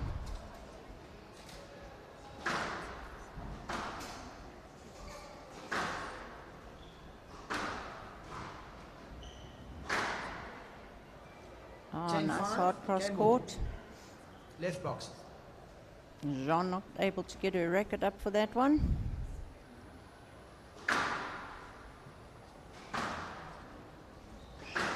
Nice drives coming from both girls.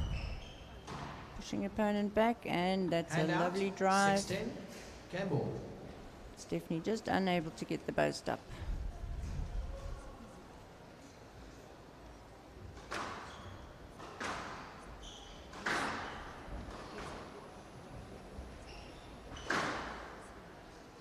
And that brings us to 2 all-in games, so we will go to a 5th game. On the all-glass We court will of the see you Growthpoint then. National Junior Championships. John Craig was 2-love up, and Stephanie Jones has fought her way back to 2-all. We're going to a 5th and deciding game.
Time.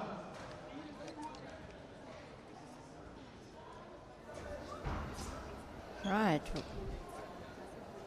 Here on court we have Jean Two Craig, games all, two Stephanie games all. Jones, Jones under to serve, 19 double. second round, and games at 2-all. It's the final game. Down, 1 love. So squash is best of 5, scoring to 11 for those of you who don't know.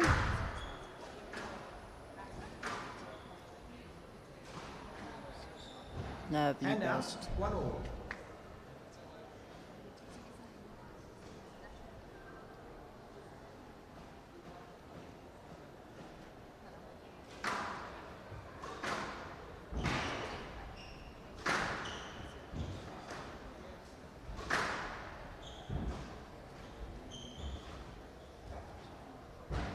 Down, 2-1.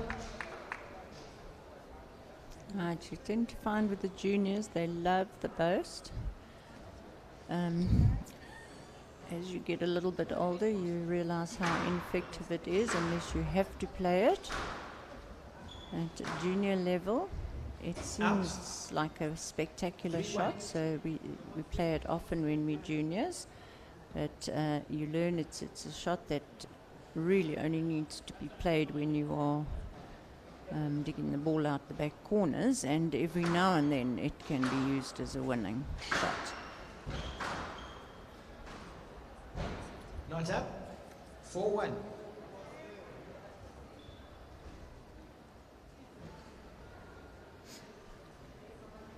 It's amazing to see, you watch these youngsters play for many, many years, and to see how they grow, in not 5-1. only in their physical ability and mental ability, but just how they blossom as people. And the game seems to change from what we call junior squash to senior squash, because there's definitely a complete change of attitude, and there's a complete change of physical ability. And you know, those that continue, you just watch them blossom into great squash players. Particularly the hard workers, you know. It always goes back to, you know, talent doesn't work unless it works hard. And a lot of young players tend to rely on their talent, and that can only be done when you're a junior, because when you're a senior, everyone has the same capabilities, and you've got to find things that put you a little bit ahead of those around you, and those that you end up playing in tournaments. You've got to find things that improve your game, Hand out, 6-3. that little bit extra, and put you above the rest. And it's got a lot to do with mental attitude and work ethic, and obviously the quality of the coaching you're receiving, and what you're putting back into your squash, into your fitness, into your strength work, you know, into the stretching and the biokinetics. Make sure your muscles are strong and your body is supple to prevent all those injuries. And that's another great little boast from Jean. This game has swung from one way to the other. The juniors take a long time to learn that patience and keep that focus going for the whole match. But you often see matches go one person's way in the first game and then another person's way in the second game, and relatively easy. And that's just because they get on and they lose concentration. So before they know it, they are down. Here's match ball to Jean. Nice length. Another nice length. It's a very nice deep shot, and that is 3 games to 2 in favour of Jean Craig. Lovely squash, played in a lovely spirit. I have to admit, throughout the week, I have watched all these players, and their temperaments on court have been excellent. You know, often youngsters can throw their toys out the cot. But I must admit they've been exceptionally well behaved, and we've seen great sportsmanship, and that really adds to the tournament. We will be back for the under 15 girls. And her name's Michaela Naidu. Her opponent is from Clarendon Primary School in East London in the Border. She represents Border. She's coached by Timothy Liu. She likes spaghetti meatballs and mac and cheese. It's Kate van Billion.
Michaela Naidu to serve.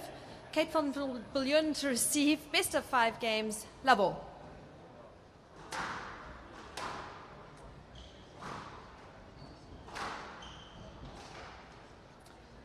Hand out. One love.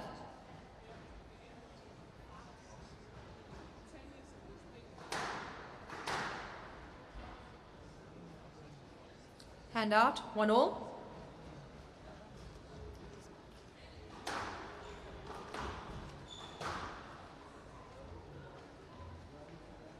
Two, one.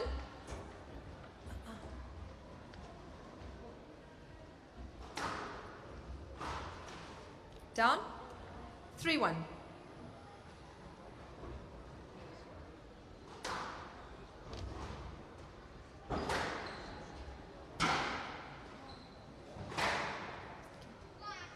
Four, one.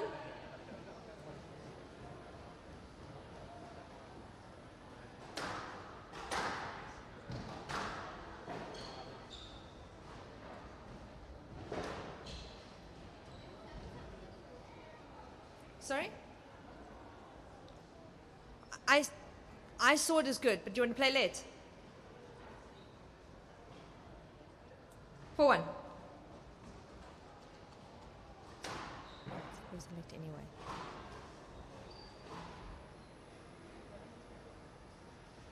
Five, 1. 6-1. Who's got a flash?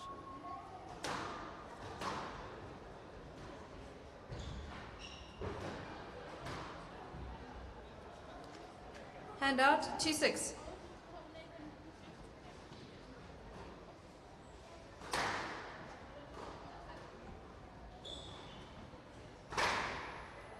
Hand out, 7-2.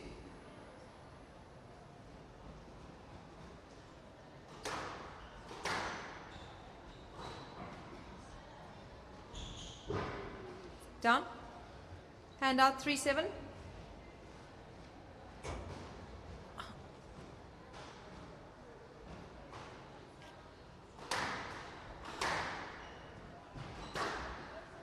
Four, 7.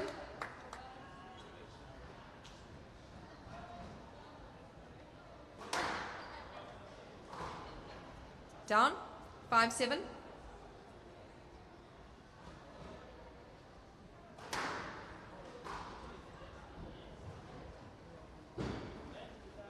Down.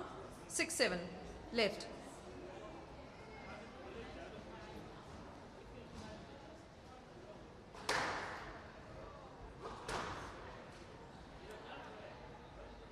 Hand out, 8-6.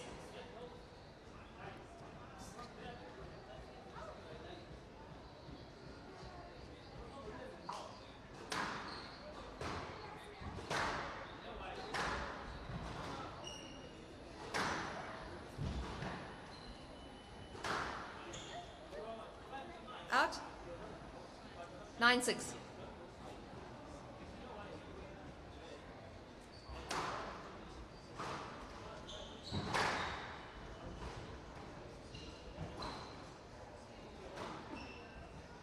Ten, 6. Game ball.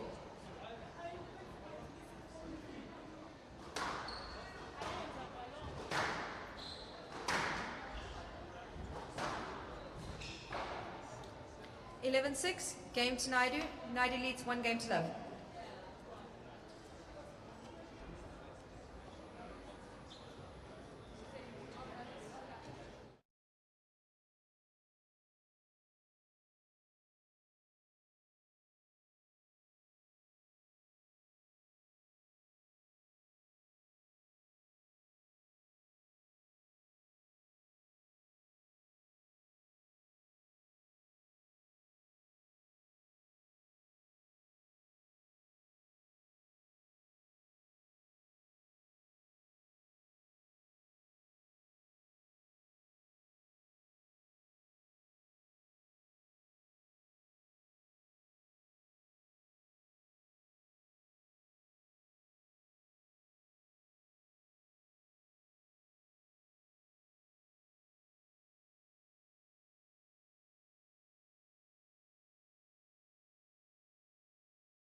Naidu leads, 1 game to love.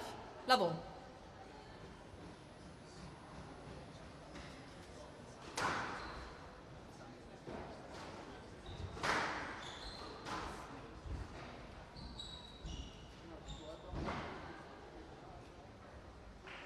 One love.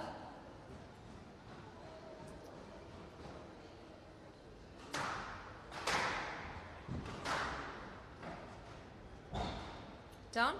Hand out. 1 all.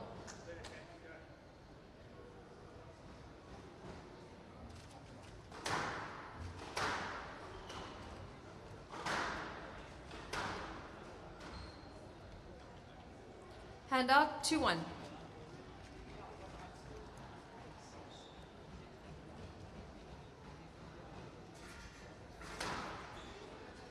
Down. 3-1.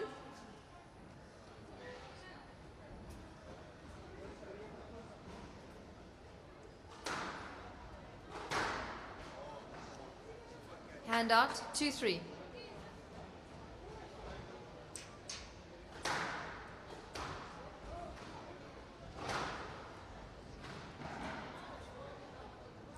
Hand out. 4-2.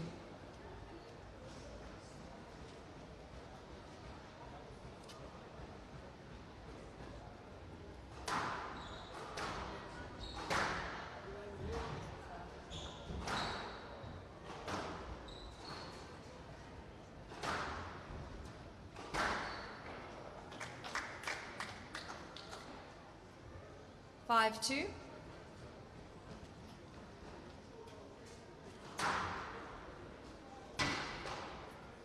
Six, 2.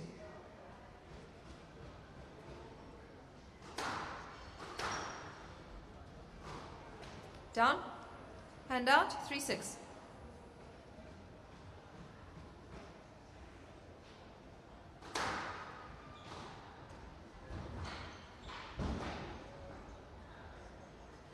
Hand out. 7-3.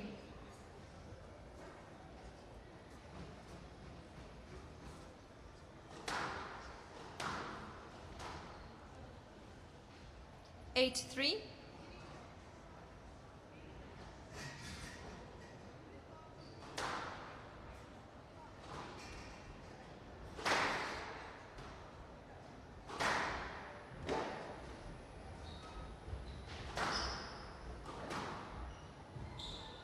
Down. 9-3. Right.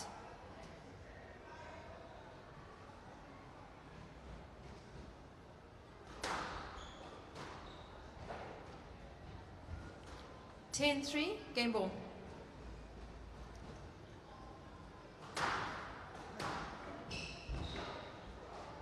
Down. Hand out. 4-10. Game ball.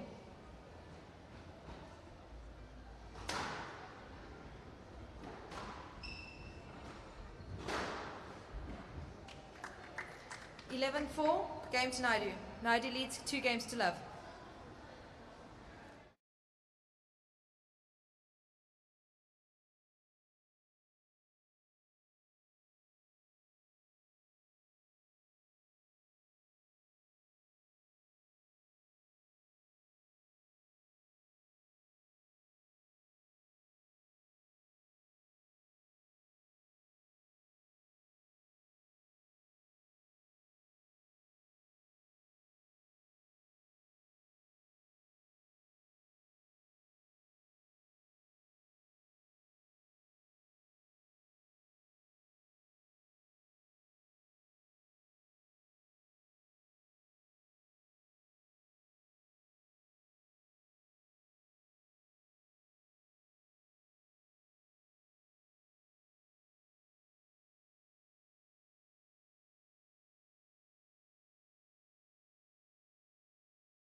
Naidu leads 2 games to love.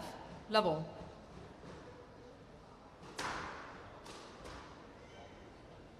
Hand out, 1 love.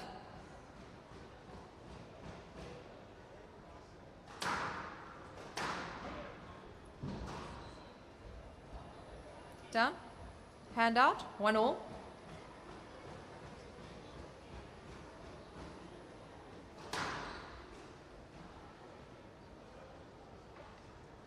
Hand out, 2-1.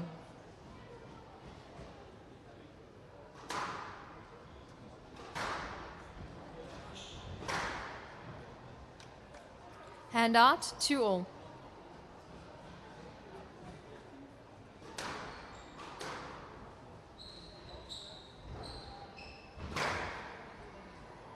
Three, 2.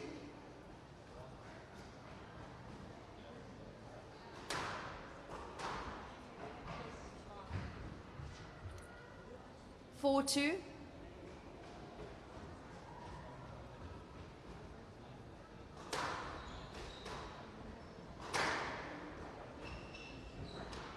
Down, hand out, 3-4.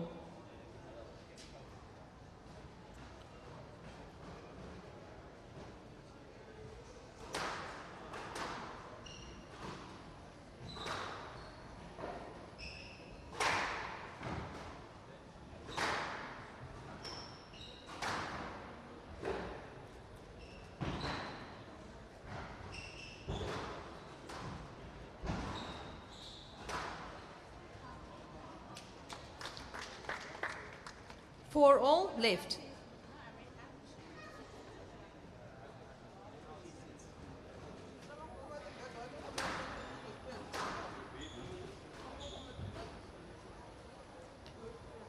Hand out, sorry, 5-4, right.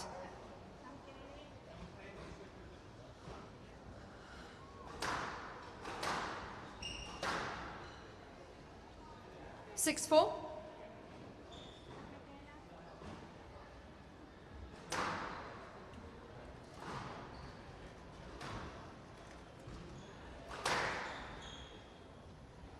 Hand out, 5-6.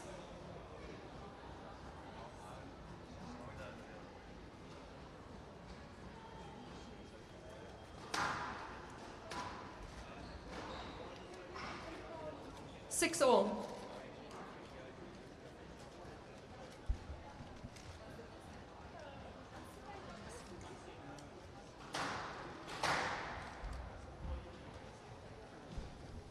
Hand out, 7-6.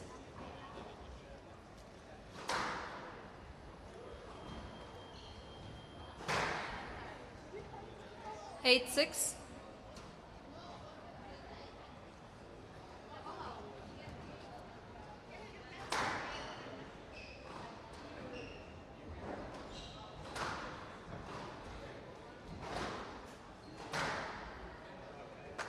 Nine, 6.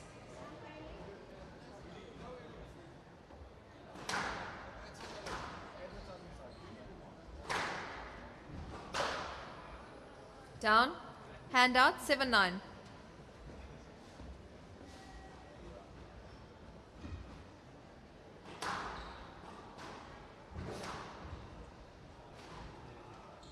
Down.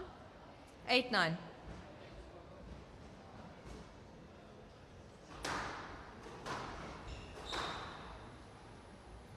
Nine all.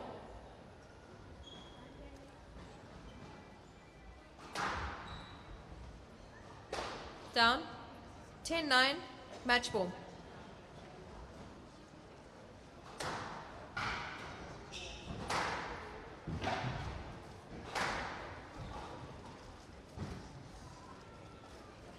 Hand out.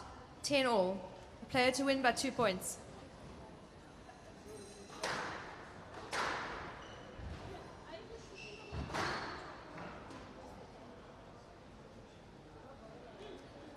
$11-10, game ball.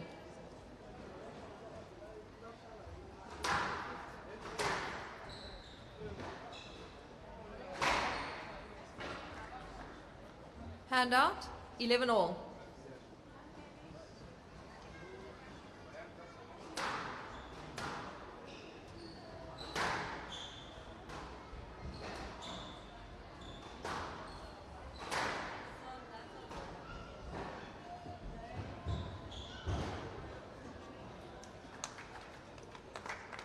12-11, match ball.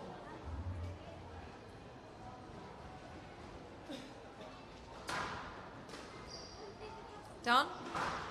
13-11, match to Naidu, 3-love. 11-6, 11-4, 13-11.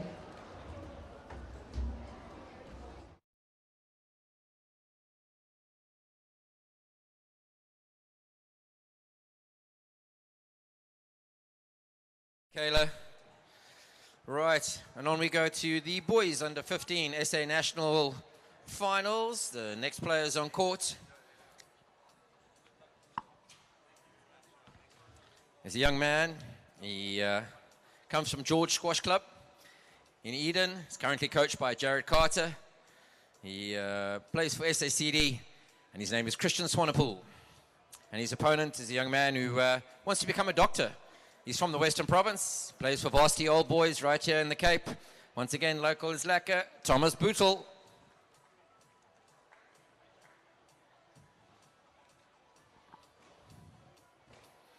Big thank you to the City of Cape Town for allowing us to put on this wonderful spectacle of squash. Show it to everybody. What an amazing sport this is.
He's only 12 years old. And he says his favorite food is burgers and chocolates. You go, boy. And a man after my own heart, favorite movie, Top Gun Maverick. Well, Thomas, he likes spaghettis and meatballs. Quite enjoys Jumanji.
gonna need that, aren't you?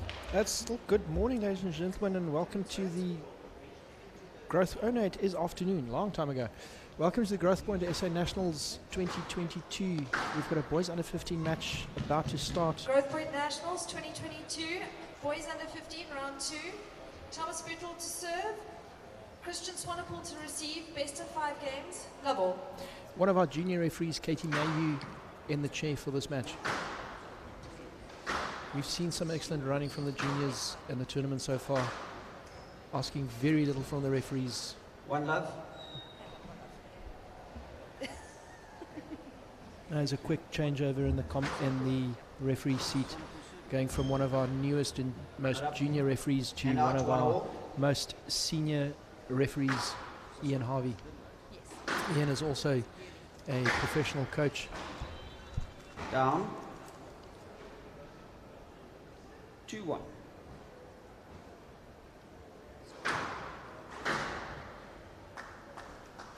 Hand out. 2-all.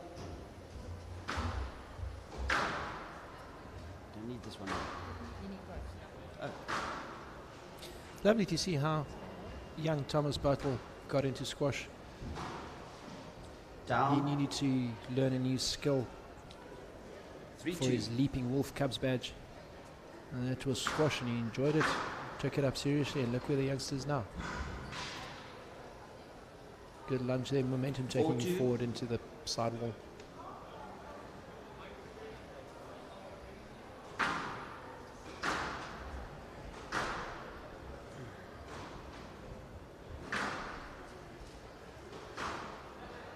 Interesting aspect of squash, length is not all, unlike tennis, length is not your friend.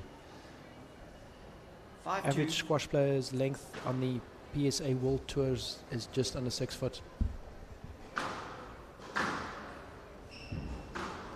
Skill in squash is as how quickly can you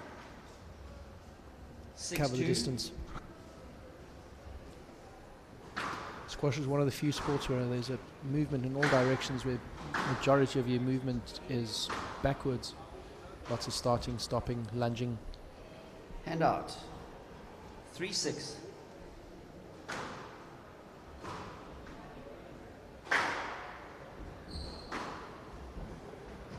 For many of our juniors, first time playing on the glass court, by the looks of things, they have adapted very quickly to the conditions. 7-3. Semi-overcast conditions. We've got a bit of a glass roof here at the V&A waterfront. Sun moving over can make the light difficult sometimes. Overcast conditions, we don't have too much of a harshness of the sunlight going in. We'll see how the day progresses later in the afternoon. The evening matches, the light conditions are closer to what we're used to in our closed court, in our clubs, etc. Down. 9-3. They're all playing to 11, eh? Yes.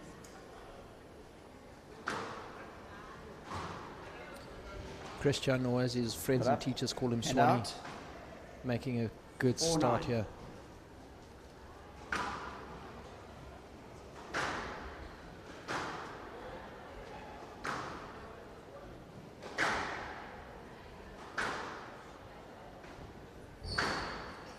Clever play, going straight, wanting to play a ball behind his back.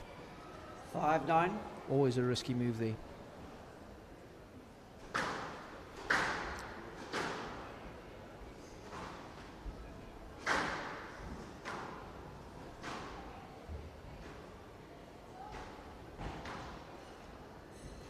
Good length play by the players.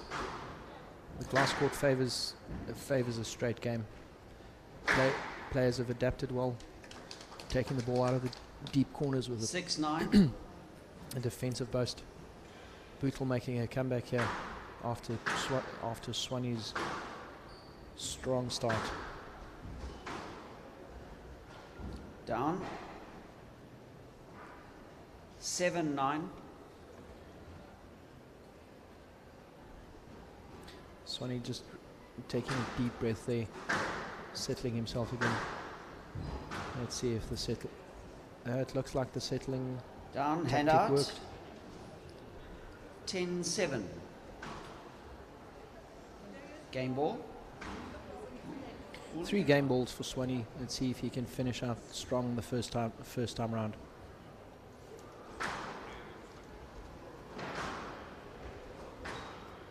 A bit of a scramble there. Oh dear. Down, hand out. 8-10. Game ball. Bertel saving a match game ball there. Good length there from Swanee, and he takes it. First game to Christian Swanepoel. Game Swanepoel 11-8. Swanepoel leads 1 game to love.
And we're back. Well, second game, Christian Swanepoel. Time, gentlemen. To serve. Very and his nice. opponent, Thomas Bootle, to receive. Swanepoel leads 1 game to You can love. see Seth Flisberg there Love on the all. left-hand side, outside the court, busy warming up. He's on court next, boys, in a 19 match against Daniel Keaty.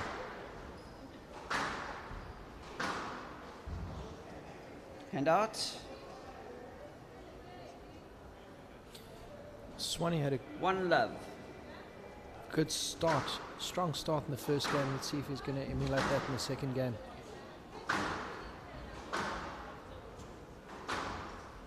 Good length. Oh, what a pity. Good effort there for the pickup. Both Two players love. seem to be making use of the glass court, favouring the length game.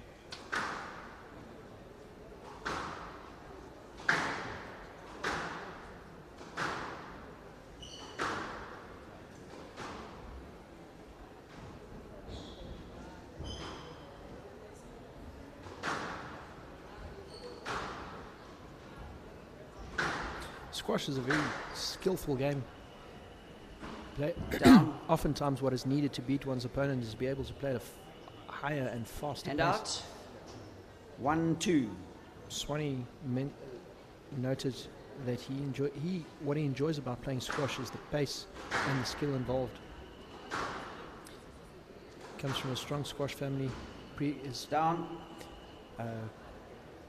Previous And coach out. Jimmy Schlebusch 3-1. represented SA Country Districts at the Growthpoint IPT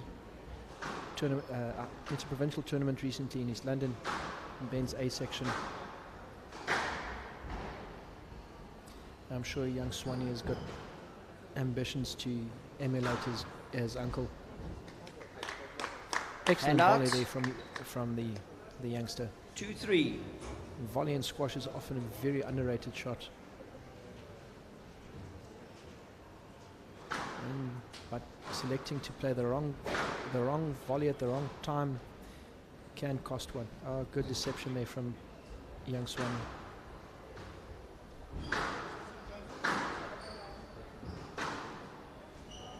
Both are Down. doing his absolute best to stay in the game. It's just 3-all. It's not going his way today. Oh dear, that is not how you want to return a serve. 4-3.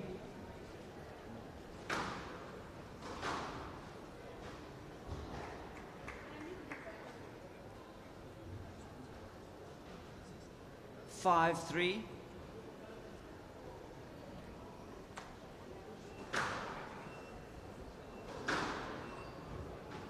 Hand out. Good, hard, short shot there from 4-5. Often neglected shot that many squash players don't practice. As squash players, we often practice to go very short or to get it deep.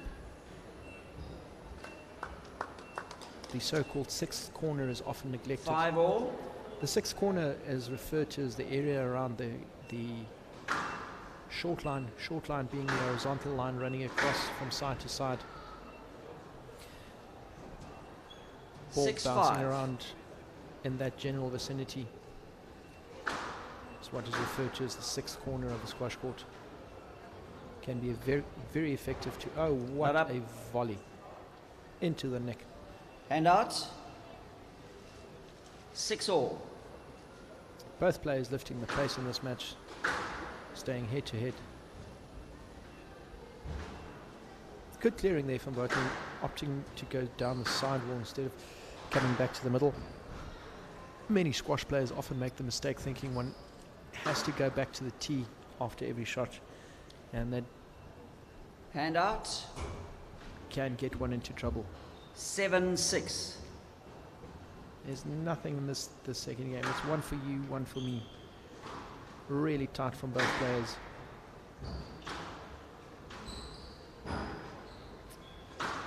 Each player making his opponent move all over the court, not allowing their opponent to settle in. 8-6 from the left.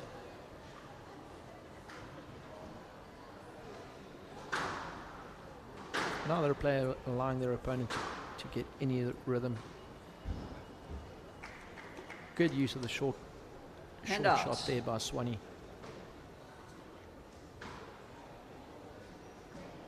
The use of the towel on court as a new addition, a fairly recent addition to the world of squash, due to safety concerns that we never gave enough attention to.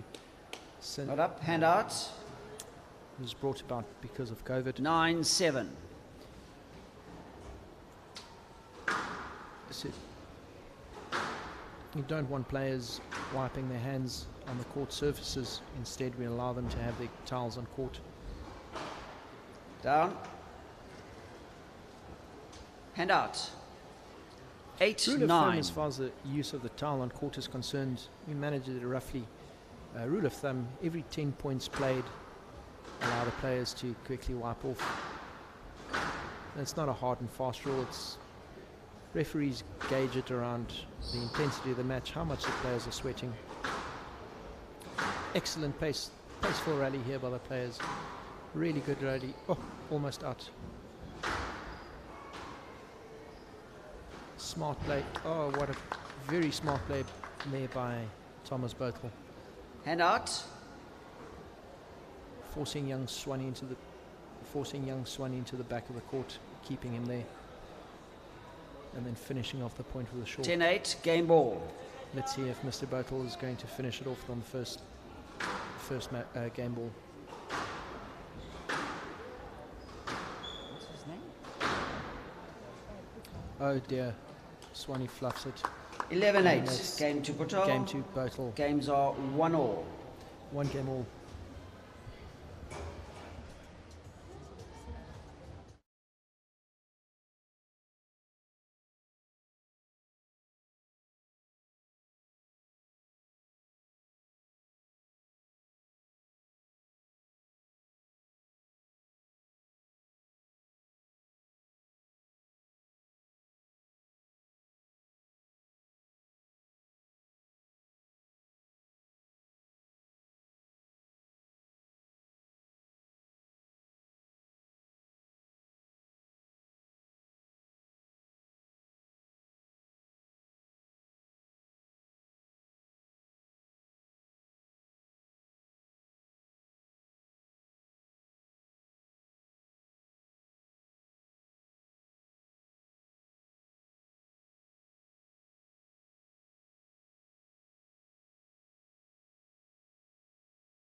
Time, please. Both players back on court, 1 game all. Games are 1-all. Patel serve. Love all. The intensity of the matches have increased since yesterday. Much closer matches. We've had our first 5-setter of the tournament this morning. 1-love. And already this game shaping up to be a nail-biter. 2-love.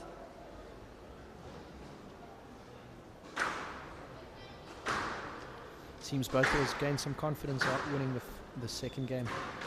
He didn't have a very good start in the first game. Love that. Hand out. 1-2.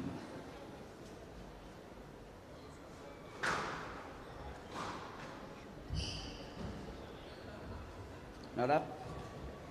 Hand out. 3-1.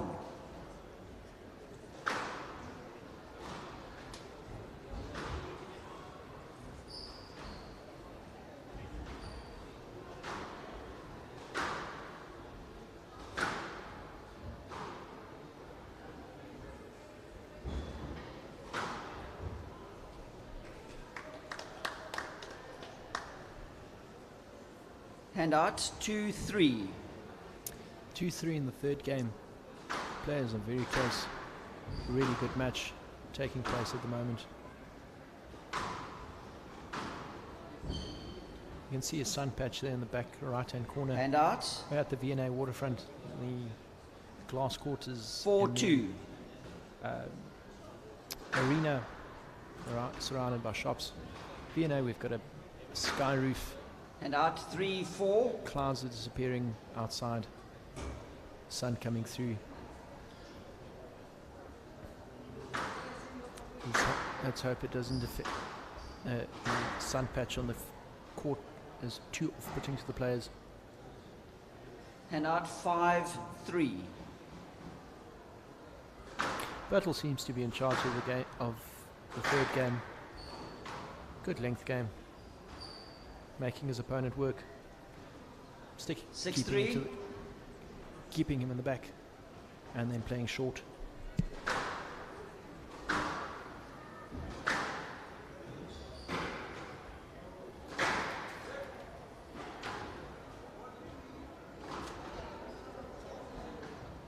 Smart play there by young Swanee. Hand out. Clearly aware that his opponent is behind him. 4-6. Not ready to come in for the short.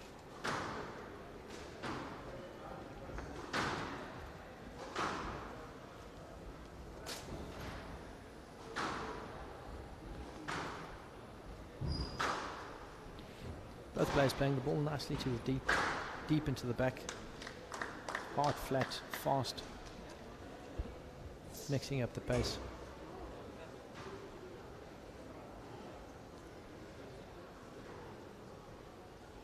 5-6.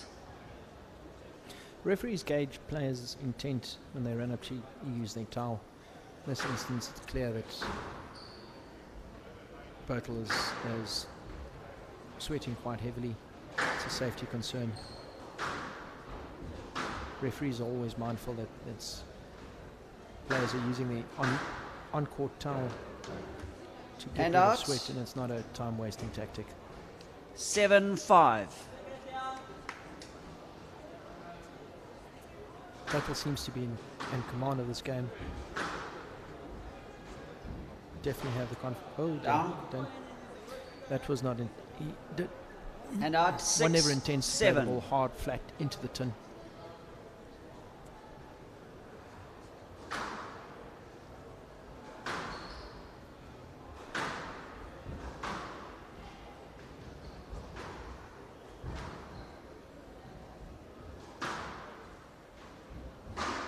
Good running here from both players.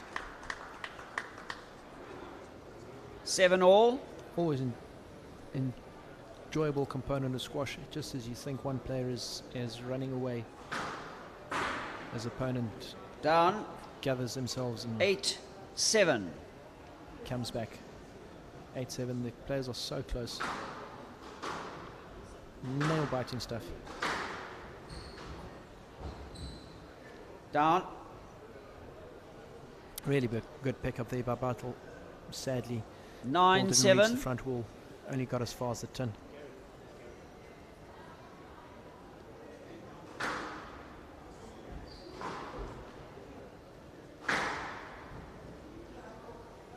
Really good length there by Swanee. 10-7. Game ball.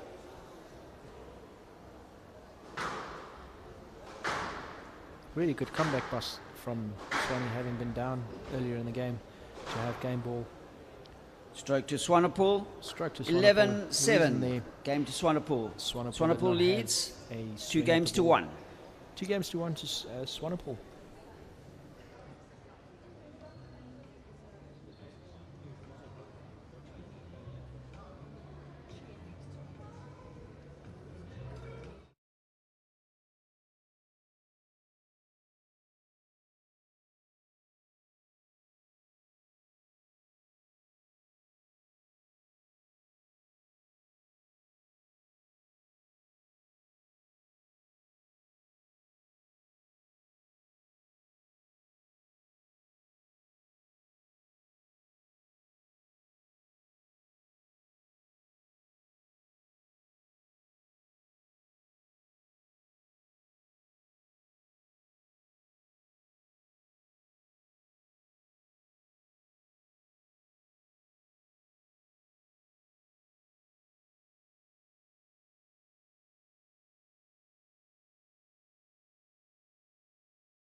We're entering the third game. Christian Swanepoel leading 2 games to 1 against his opponent. Swanepoel leads Thomas Botel. 2 games to 1. Love all.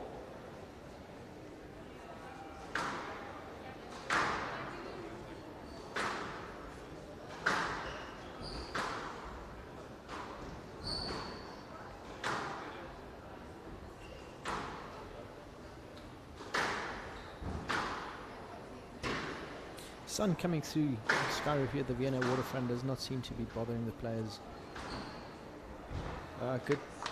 Good awareness there by Botel, turning his opponent around. Hand out. 1 love. Our juniors taking part in the Growthpoint SA Nationals. Happy to report that they're all balanced youngsters. All our players take young Thomas Botel. Aside from squash, he enjoys surfing and playing hockey. And his opponent, Christian Swanepoel, enjoys tennis, hockey and cricket. Over the years, and we've had some really good, some of our national cricket players, also very talented squash players. Former Proteas captain, wicketkeeper Mark Boucher comes to mind. 3 love. Played border schools in his junior days.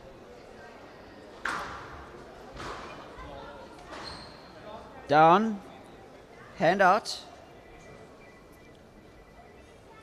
1-3. If one were to take a survey from our juniors taking part, favourite World Tour player would arguably be Ali Farag. Not up.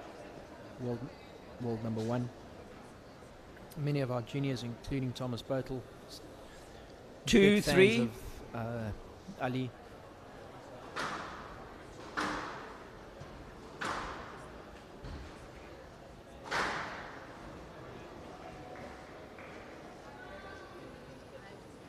Three all.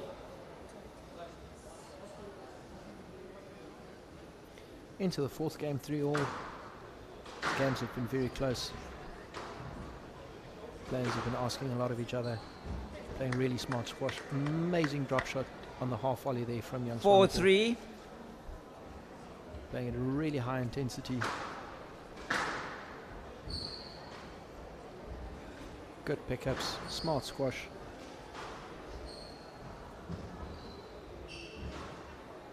Good rallies. Oh, not up. Good anticipation there from Swanepoel, but Botel's drop is Hand just out. too good.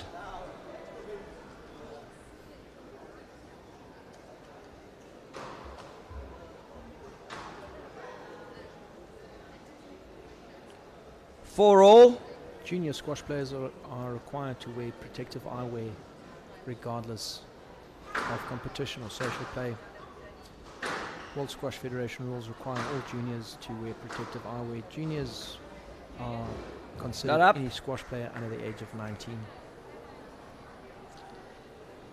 Hand out. 5-4. Primary responsibility of a referee is the safety of players.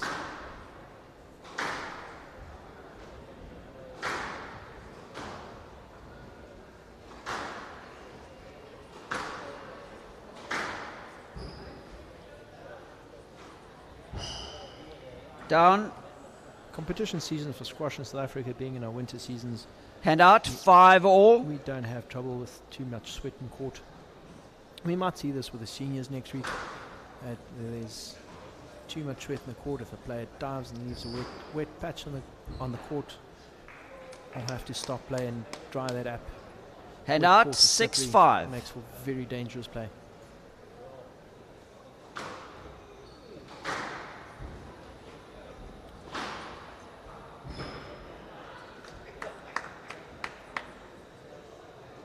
Hand out. 6 all. Really good match. Nothing, and there's no clear winner here. Fortunately, I'm by myself in the commentary box. I would not want to have to make a prediction as what's going to happen here. I would put my money on squash, and let's hope for a 5-setter. These gentlemen are playing absolutely stunning match. Really close, really good squash. Hand out. 7-6.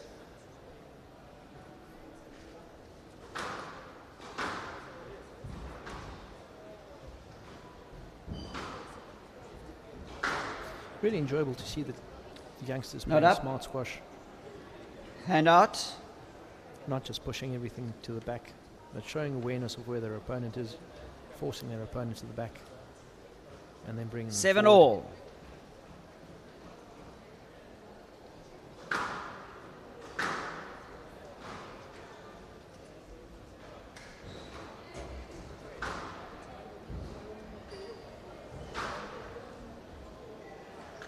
Great length by young Swanepoel. Hand out. 8-7.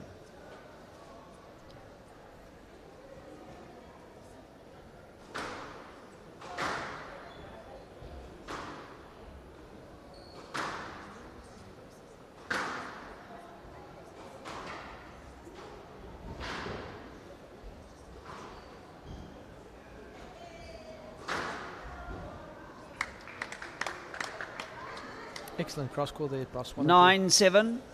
Taking just too wide from his opponent, Thomas Botel.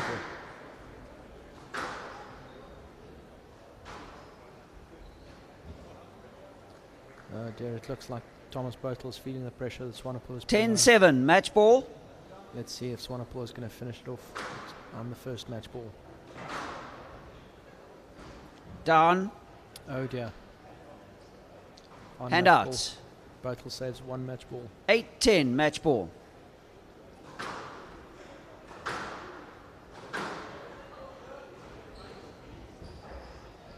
Good pickup there, but from Botel. Oh, and Botel saves another match ball. 9-10. Match ball. If the score reaches 10, all the player must win by 2 points.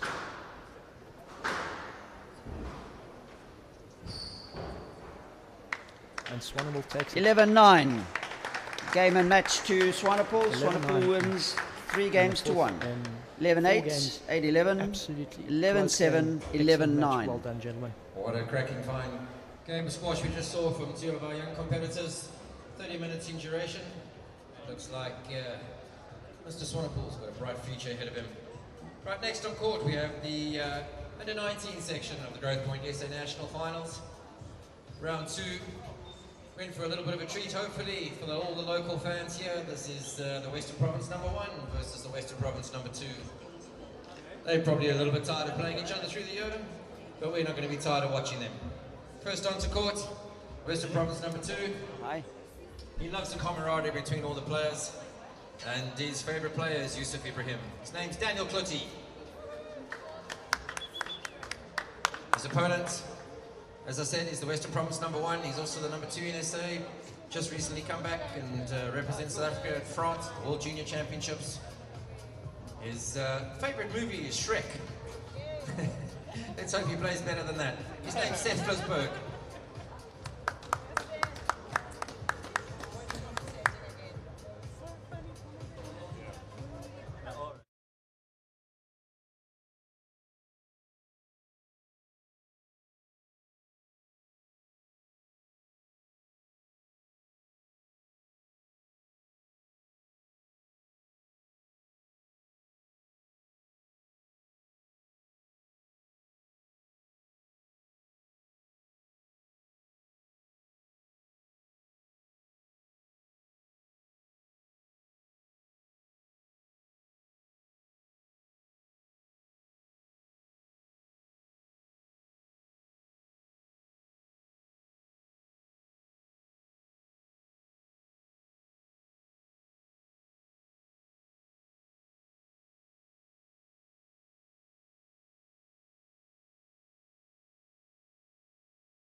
Okay.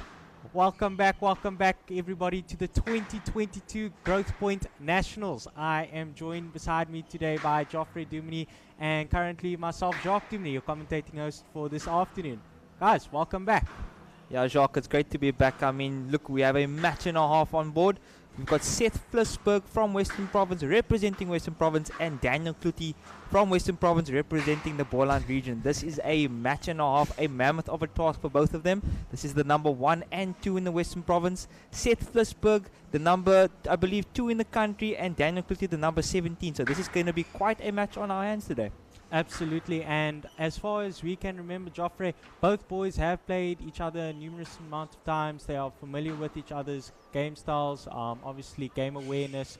They obviously have been also training together on court, and I think it's going to be a match of, you know what, familiarity on court. Oh, most definitely. I mean, look, these boys literally train with each other week in and week out, so I'm expecting them to quite literally understand where their opponents are going to be on court 9 out of 10 times, but it's basically going to come down to shot quality and just having the edge of your opponent. Alright, so I think Seth is looking quite confident. Look, he's had Dan, I think pretty much every single match in the past. I mean, he has displayed his authority, he's displayed his strengths on court, but Daniel Kluti is a fighter. I mean, he might be the underdog in this match for now, but look, we know that he is looking very strong. He's looking very, very confident. He's bouncing up and down. So, I mean, this might be a big match. Seth Flisberg to serve. Daniel Kluti I'm also noticing to receive. Best of 5 games. Love all. I'm also noticing today as our tournament referee, or central referee as I should call it, is Mr. Ian Harvey. Oh, most definitely. The quite experienced Ian Harvey. It's a good thing that we have quite a decent ref today. You know, I want to see these calls being called fairly, but we do know that these boys are quite aggressive on court when it comes to asking for lets. So I'm expecting quite a vigorous match, and I'm expecting a lot of lets and strokes to be called as well. I think we're off to quite the start here. Pace is up there. Yeah, we know that Seth favors the pace on this side, and we know that Dan loves a good hold and flick as well. So I mean, we'll definitely see both boys utilize their skills going further on into the match, but I mean, so far it's pretty even Steven. It's 1-1.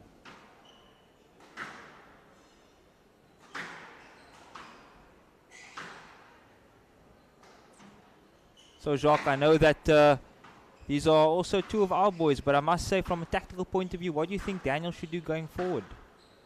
He should definitely try and keep Seth as far behind him as much as possible, take away the middle of the court, try as much as possible to get onto the volley. 2-1.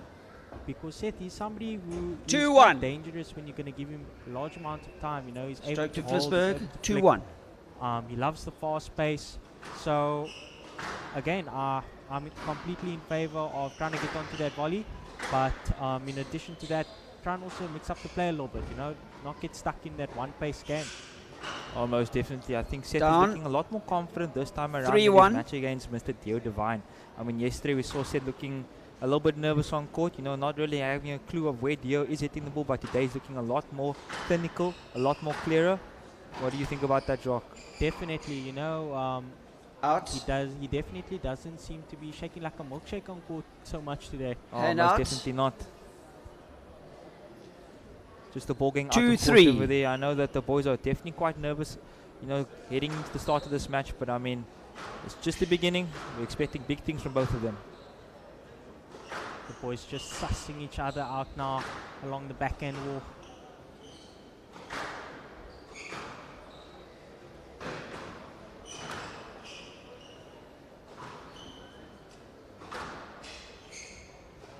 Must say, from a tactical stand, Seth is utilizing the cross quite a lot these days. Do you think it's because he wants to turn Daniel early on, or is he doing that just to regain some sort of T position? I would probably say something more to do with T position than anything else. Or you know, 2-3 players nowadays, especially as juniors, they don't quite understand the importance of hitting the ball straight, trying to shut down the court. So it could also be a little bit of a maturity 3-all potentially going through. But again, obviously I can't tell. He is the player at the end of the day, and you know, if it works for him, it works for him. Most definitely. This is also a game of experience. We know that Mr. Seth Flisberg represent South Africa at the World Junior tournament in Nancy, France. So I mean, from a confident point of view, he's looking quite the confident boy at the moment. The ball just heading into Salsi Park once again. Looking very, very confused at the moment. How did that ball leave the court? But I mean, Seth Flisberg, you know, this is quite simple. It's a white ball, it's 4 walls, it's not that hard to hit inside. Oh. Put the ball back. Hand out. 4 all. We can definitely see Daniel Clutie, player currently in grey, and Seth Flisberg, Flisberg is currently the player playing in white. But Clutie, he looks up for the fight here. You know, he's taking the match to Seth. He's not backing down. He's being nice and aggressive on court. He's hitting his marks. There it is once again. Down. Apologies. Oh, it's down. That's a bit unfortunate. I mean, Hand he's done out. everything 5, right over there. Put his 4. opponent at the back, utilizing the front of the court, but just unable to execute. I think that's going to be one of the biggest determining factors going forward in this game. We know how clinical Seth is when it comes to his execution, you know, finding the nick more often than not. But Daniel Clutie, quite a deceptive player. Half the time, we have no idea where the ball's going. So, I mean, I don't think Seth will have any clue as well. Just like over there, a complete block. Oh, my word. Seth Flisberg using his GPS, but unable to find the destination. And out, this 5 is incredible all. from Daniel Clutie.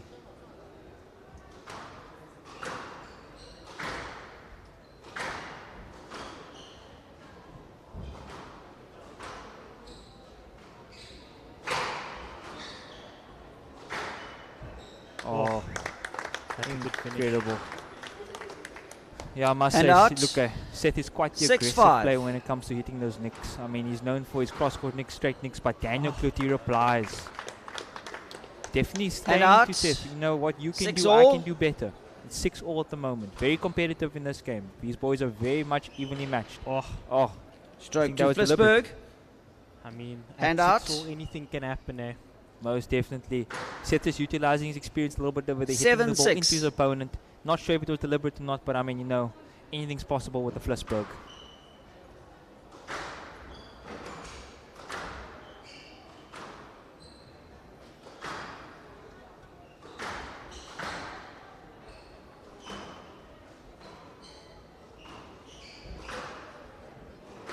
I must say, these boys looking quite confident taking the ball in short today, even though the ball's quite bouncy. What are your thoughts on that, Jock? I think the players are starting to adapt a little bit more Down. to the court conditions. Definitely looks like the guys are maybe able to see the ball a little bit better. I 8-6. remember last year, a couple of the players were complaining about sight on the court, but this year things seem to be a little bit different as the players 9-6. obviously progress through the rounds. But yeah, obviously only time will tell from here onwards.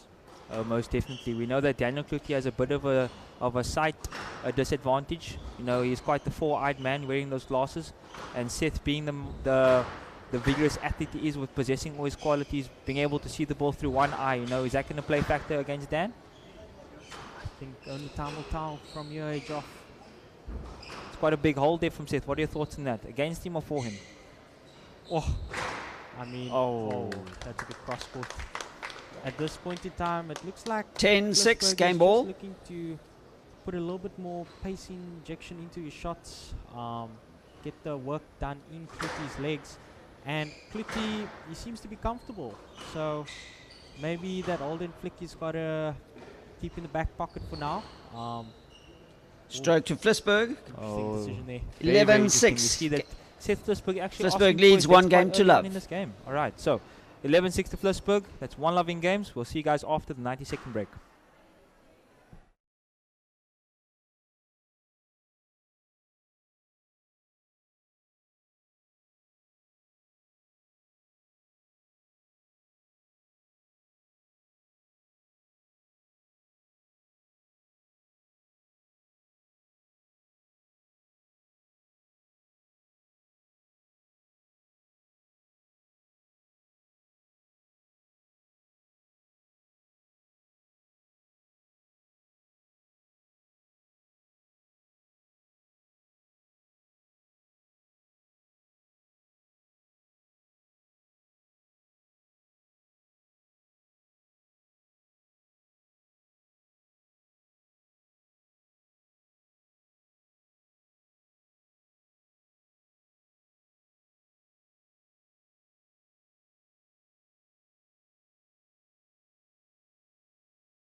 3. Is it 5 now? Blood. Is it blood?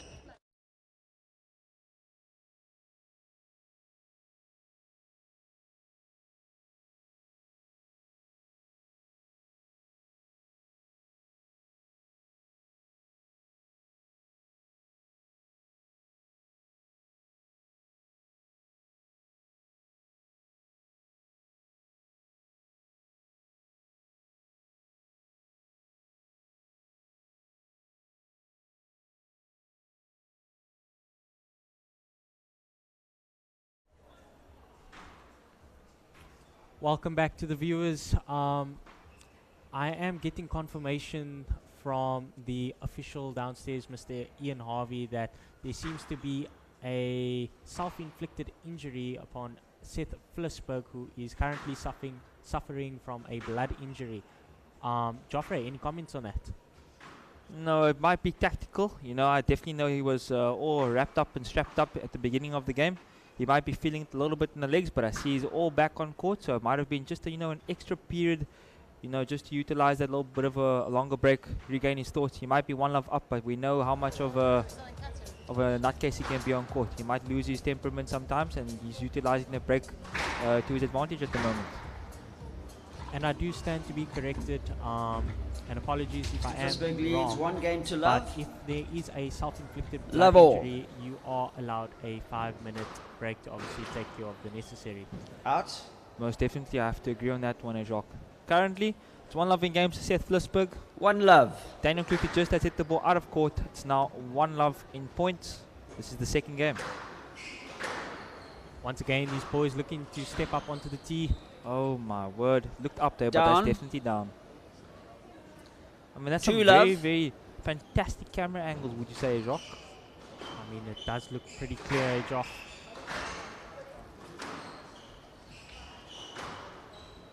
Still ball all over at the moment from both boys, trying to regain some sort of control.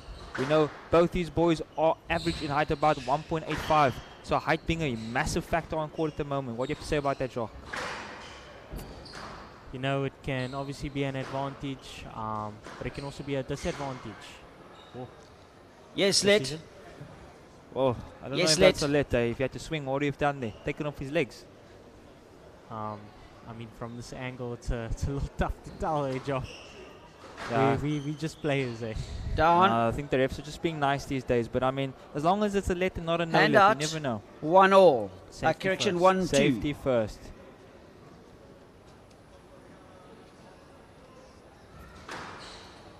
Score is currently 2-1 to Flisberg.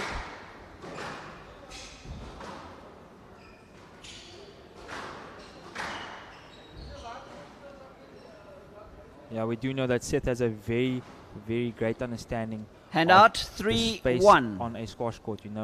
We know that his favorite squash shot happens to be the cross court nick, but we also know how dangerous he is on a normal cross court and a straight drive.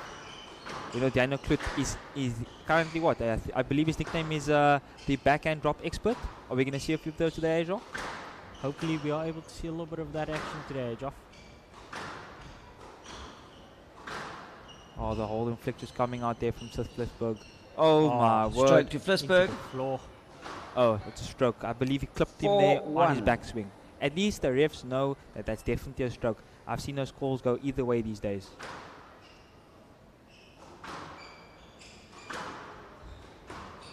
I must say, Mr. Ian Harvey is doing a wonderful job out there today, making sure that the players are obviously making sure that they are sticking to the rules.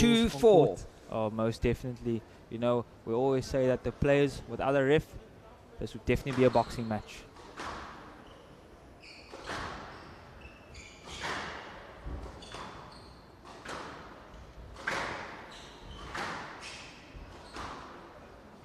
I think the pace is going up here again. Here we go. Daniel Kluti throwing the ball in short. There's Flisberg, the big one to the back. Mr. Flisberg once again. He's scrambling. Where's the ball gone? Daniel Kluti has him on the run over here. Oh, there we go. Seth Flisberg just regaining some sort of control. And there's the big hammer of Thor. Hand out. Jock, I know that Seth has quite a dangerous forehand. What are your comments on that? He has been working quite hard on that forehand side as of late. All I can say is just going to get stronger as he gets older. But I must say, Kluti is taking this match to Flipsburg. Oh, a little bit unfortunate there. Got stuck in the mud. Oh, most definitely. There's just a little bit of a brain fart over there by Daniel Kluti. Absolutely no racket preparation, no sort of follow through. That's just a technical glitch that he has just experienced. Brain just malfunctioned slightly.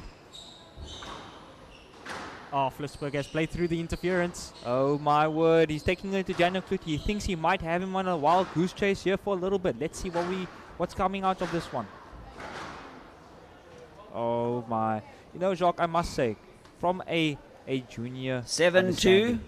Whilst you're on a wild goose chase and you're chasing the ball from left to right, front to back, would you say the first winner that presents itself is the winner to go for, or would you reset?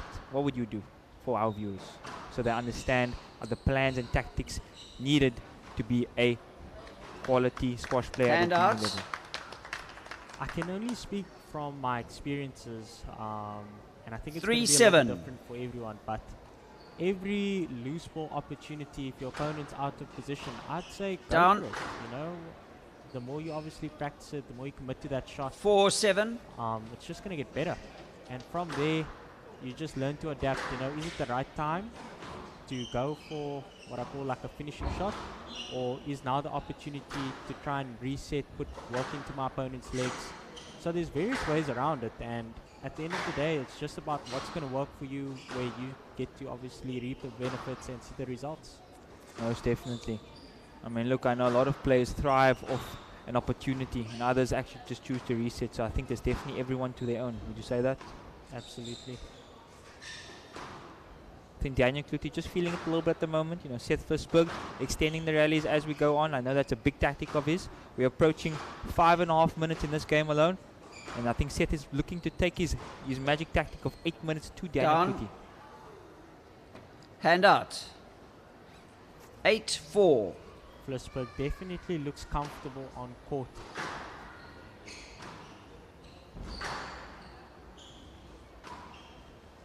Lob down the middle.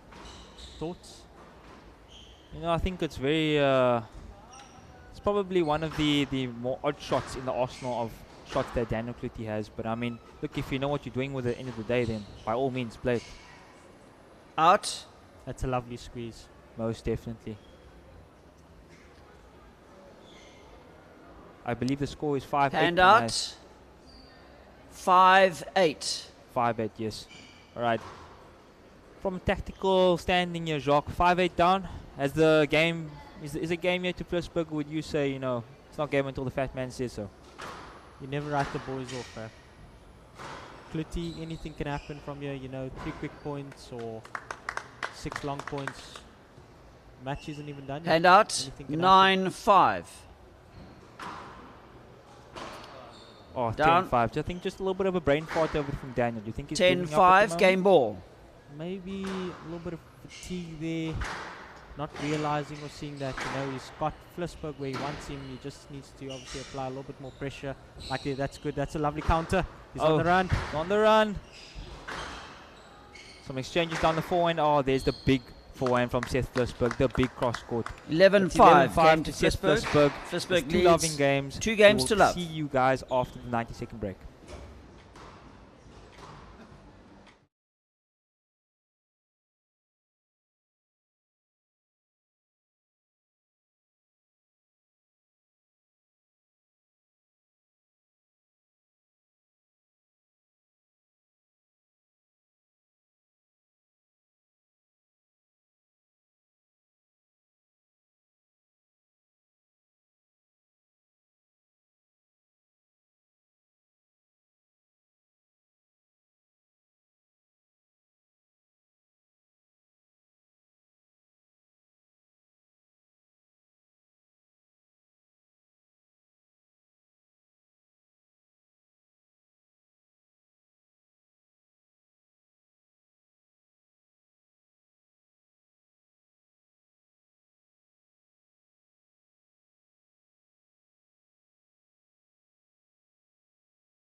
welcome back to our viewers. Time, It is gentlemen. currently 2 loving games to Seth Flisberg. Flisberg leads 2 games to love. All. Let's see if we can see a Love tactical all. change from Daniel Clutie early on in the game. We know he's currently under the pump. He is 2 love down, but I have no doubt in my mind he will pull finger and produce quality squash. Just a lucky win over there by Seth Flisberg. 1 kicking love. the ball to the back of the court. Possibly Daniel Clutie losing sight of it. We know he is 4 eyes, but I mean, it's 4 eyes for everybody on this court. Oh, it's a lovely backhand drop shot from Clutie. Down. I mean, that is why he has his nickname, the backhand drop expert. Would you say so? Hand out. 1 all. I'll have to agree with you for now.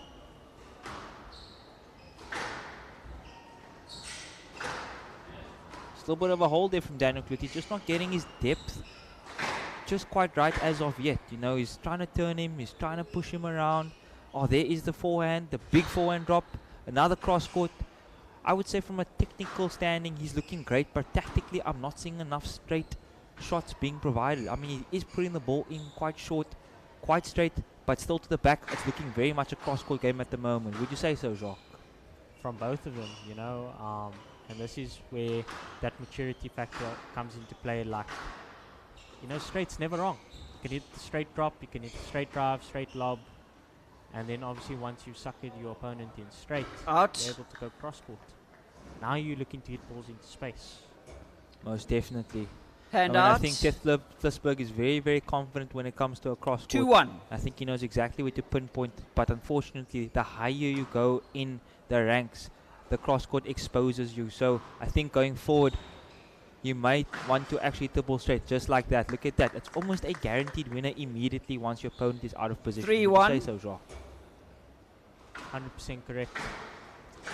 And I think what the boys are doing really well right now is they are demonstrating how good straight needs to be. You know, you can hit a ball straight, but if you're hitting that ball straight and you're still clipping that side, 3-1. unfortunately, you're going to find yourself hitting a couple of balls through the middle of the court. So now, yes, it's straight, but it's not straight all the way to the back of the court.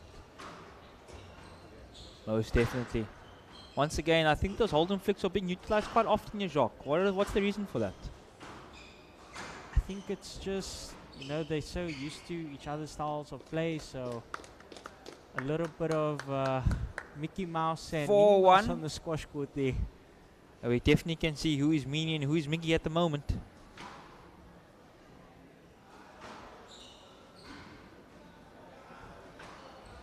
That's lovely spatial awareness from Clutie.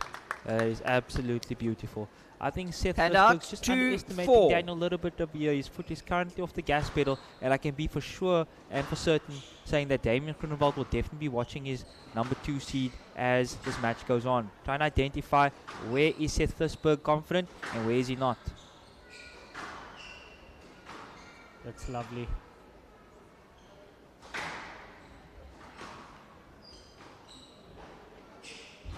Clutie looks very comfortable, but doesn't ever look like, you know, that he's under too much pressure or that Flisberg is just like that much better than him, you know. He's he's really taking the match to Flisberg, making sure that Flisberg is working for every single point. So nothing cheap here, which is awesome to see. Most definitely. I mean, look, I think the experience is definitely coming up from both these boys. They are vastly experienced. They both play for the same first league team in Bergvliet, Cape Town, South Africa, in the Western Cape, and they know each other very, very well. I just think the confidence at the moment from Flisberg is just through the roof, and that is quite ironic because there is no roof on the squash court.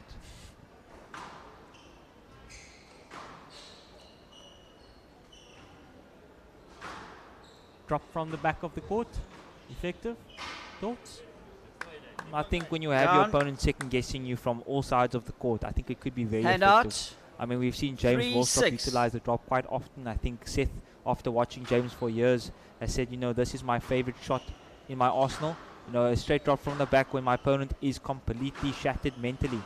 So, I mean, at the moment, if you can have your opponent second guessing you from left, right, back, and front, and put in a straight drop out of nowhere, you tend to regain a lot of court position and a lot of confidence as well.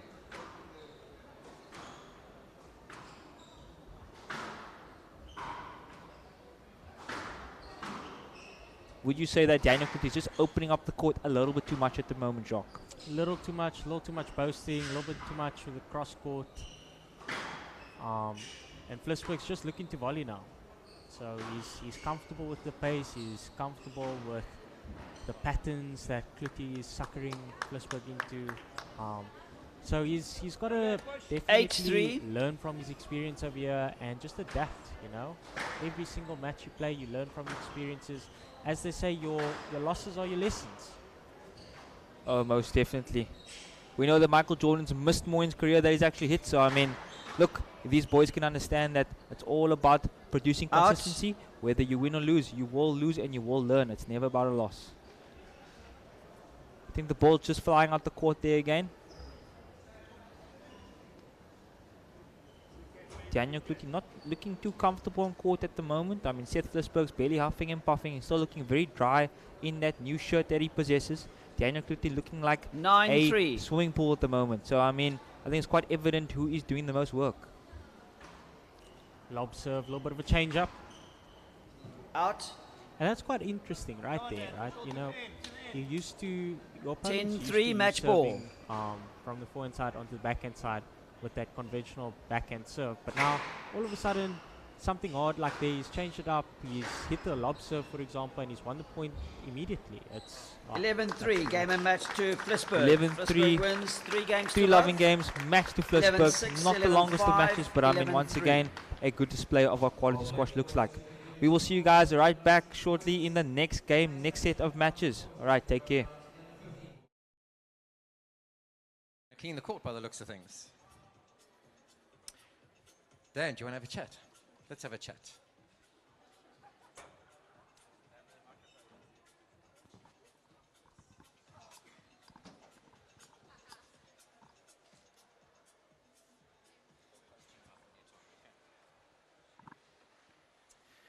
Right, this is Dan Cloete, Western Province number 2. Give him a hand, I know he just went down.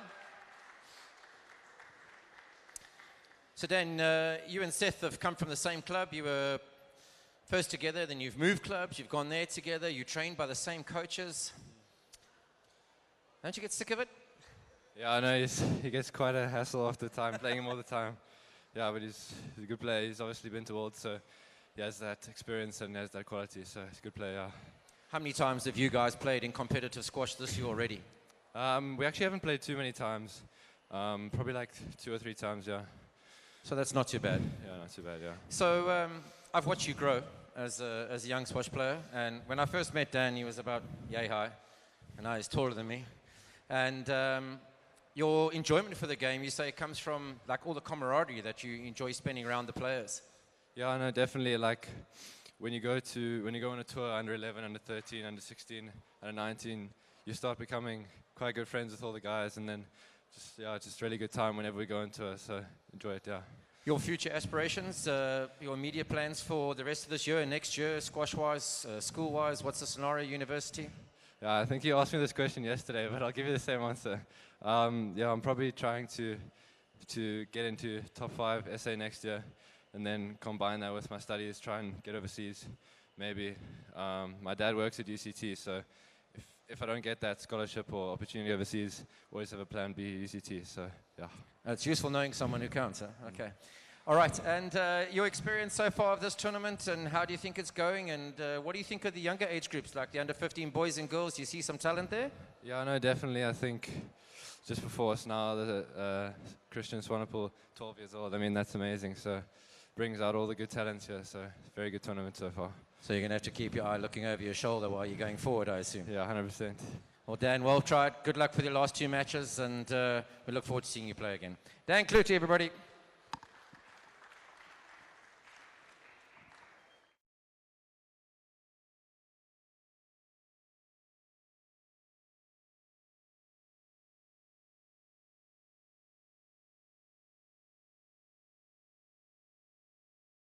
Let's welcome our next 2 young players on the court for the Growthpoint SA Nationals under 15s. He goes to Grey High School in Quebertha. He plays for All Grey Squash Club. He's coached by Ed Rosano. He's the EP number 1 and the SA number 3 in the under 14 category, although playing under 15s over here. Please welcome Benjamin Newman. His opponent comes from Schwarzkopf High School. He started playing as a toddler, watching his mom and dad play. His favorite players are Karim Abdul-Gawad and Paul Cole. He hasn't played for South Africa yet, but his goal is to become the best that he can be. He loves braai babooti and pumpkin fritters.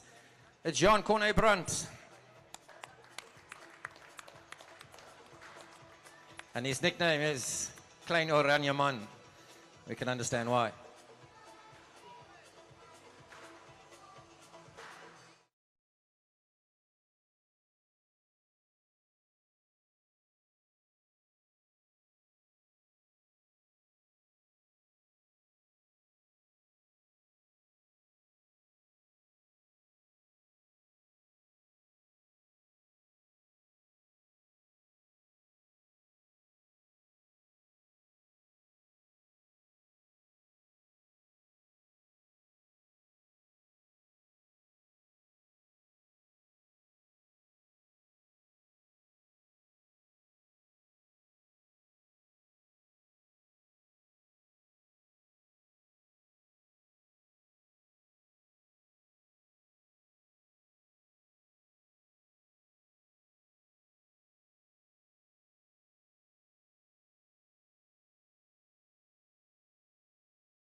Welcome back to our viewers. You are joined here today by myself, Jacques Duminy, and Geoffrey Duminy. Currently on court, we have Juan Corne Brandt and Benjamin Newman. Geoffrey, thoughts? Oh, this is an incredible matchup. I mean, Juan Corne Brandt, Mr. Brandt looking very confident from yesterday's matchup. We haven't seen much of Mr. Newman just as of yet. I didn't get to watch him play his first round match, but I do know Mr. Brandt is quite a strong individual. We know that that Mr. Newman currently gets coached by Ed Rosano. We know that he's the EP number 1, the SA number 3. We know that Mr. Brandt is currently the Northern's under 60 number 1. So this could be a very interesting matchup. What do you have to say about the schools they go to? I'm not very familiar with the school that Juan Corne Brandt attends, Schwarzkopf High School, but Benjamin Newman attending Grey High School, you know, they are incredible sporting school. They're always producing top performing athletes, and I think it's going to be interesting. Also taking a note here, once again, like I've mentioned yesterday, Brandt, he gets coached by some of the country's best, you know, JP Brits, shout out to JP Brits, and obviously Devil van Niekerk. Both athletes currently ranked inside the top 5 in South Africa. So I think from a maturity and an understanding point of view, it will be interesting to see what Brandt obviously presents on the squash court today. But again, it will be interesting to see what Benjamin Newman also has in stock for us. Oh, most definitely. We know that Mr. Brandt's favorite player is Karim Abdul-Gawad and as well as Paul Cole. But we definitely know that Mr. Newman's favorite player is Mohammed Al-Shulbagi. So, I mean, are we going to see some of the beast come out today? Hopefully. And you know, the Beast of Alexandria, he never seems to disappoint. Oh, most definitely not. I mean, we do know that the babyface assassin is quite an individual, but the Beast from Alexandria is very experienced. I mean, both these boys looking like very confident individuals on court right now. We'll see what is to follow shortly.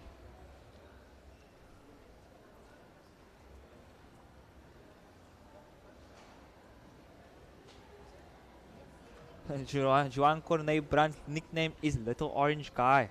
That is quite a nickname, would you say, Jacques? It definitely is. He's not little at all. He's what, taller than most individuals in his taller age than group. most of us. Tournament, Yeah. boys under 15, round 2. Benji Newman to serve, Jean Cornet Brunt to receive. Best Today's of 5 central games, referee love all. is Western Province's, I suppose, chairman, Graham Jeffries, the man in charge. Quite the start immediately. Little Orange Guy hitting the turnover there. Newman taking advantage. It's 1-love at the moment in points.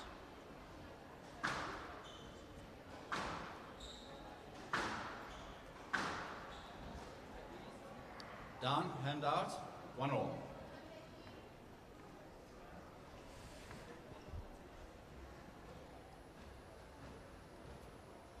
I think from a tactical point of view, Jacques, you know, looking to start this game on a high note, utilizing the back of the court quite early on. We definitely know that it's approaching around 2 o'clock, just past 2 o'clock, 10 past 2. That sun coming over quite soon.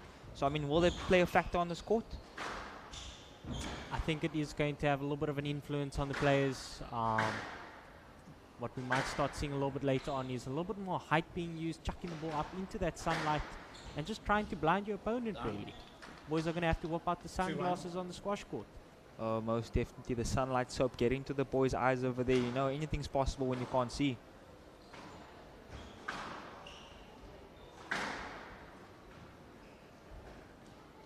Ball down. Most definitely. Nice sportsmanship there from Mr. Newman. It's currently 3-1 to Brunt. Still early stages of this game. I mean, look, he might be a small individual on court, but we know he has a heart of gold, and we're definitely going to see some fight coming out of this boy quite soon.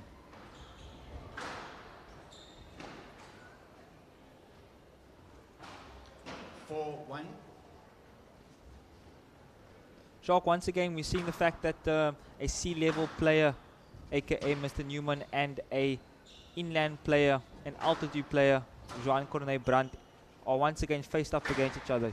Is that will one of them actually benefit from the sea-level conditions over the other?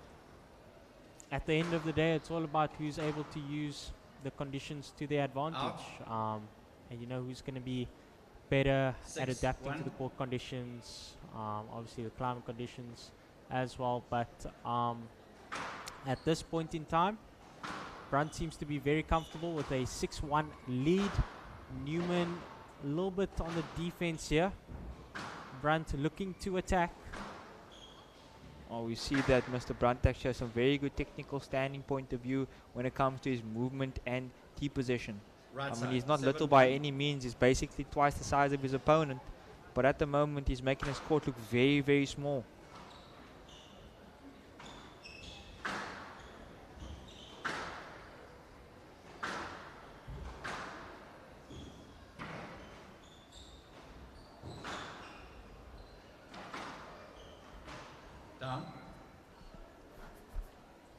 Jacques, I must say, Joan Cornet Brandt is quite the talented individual. I mean, his racket control is just somewhat a lot more sound than Mr. Newman's. Thoughts on that? I mean, just from his player stats here and what we have on record, I think it's a reflection of his preparation. Here we can see that he's, he's training with CJ's top 12 group once a week, but what is impressive and that is standing out in terms of from a personal development, in my opinion, is he's getting on court with himself 4 times a week, and he's literally what we call soloing. So he's familiar with what his coaches are obviously teaching him. He's practicing it by himself. He's implementing it all the time. And yeah, that's something that's just going to allow your game to go to the next level, developing those ball skills, the ball control. Most and definitely. You can see he's got the control on court. Oh, yes, he does. I mean, look, he's 10-2 up at the moment in this game. Look, I'm expecting him to win the point quite easily. He's looking a little bit on the back foot at the moment. I mean, Newman is definitely putting him under the bump. There's another straight drop into the front of the court. Ball's not at the back. Has him on the run. Will he deliver an outright winner? Just a little bit of a reset over there by young Newman. Ball going to the back of the court there by Brunt. Ball's in front of the court. Brunt. And that is game 11-2. Beautiful exhibition from this young individual. Right, that's 11-2. That's game. We'll see you guys after the 90-second break.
Love all.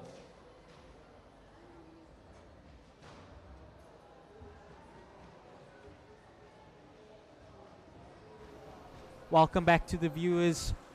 It is currently 1-loving games to Juan Kone Brunt and Benjamin Newman, currently the man receiving. Joff, what do you think from a tactical point of view is something that Newman's got to try in order to get on top of this match? Yeah, we're just seeing Johan Corne Brantes utilize the back of the court a little bit better. I mean, the ball is bouncing behind the service box. Newman is currently still hitting the ball a little bit short, and that is allowing Brunt to just climb on the ball a little bit more often. It's a brilliant serve there by Newman, but I mean, once again, it's still the early stages of the game. The ball is cold. Later on, we're going to see the ball bounce around a little bit more better, but I mean, at the moment, Newman is utilizing that cold ball to perfection. I mean, that's a great textbook straight drop once again.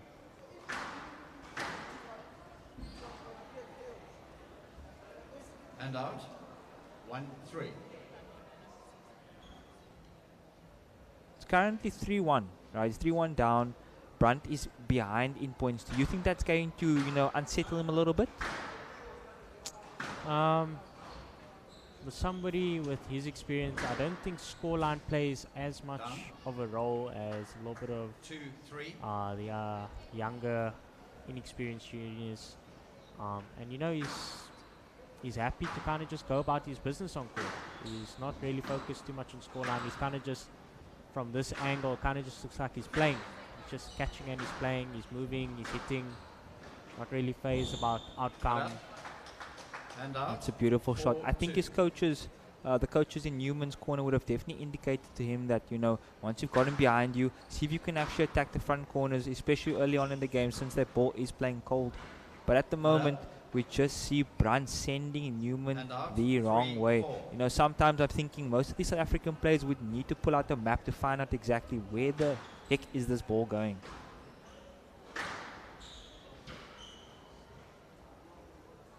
I must say, Brunt looking a little bit more confident on court at the moment. The score is 4-all.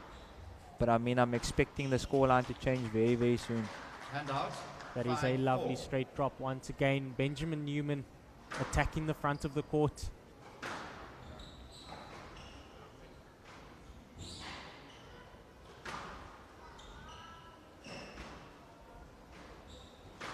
Kind of just has him on a wild goose chase at the moment once again.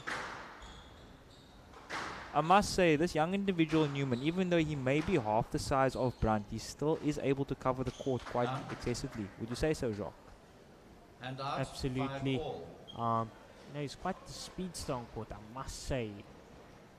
Has to take a couple of more strides in order to get to the ball, but his speed, his agility, excellent movement patterns. And out, 6-5.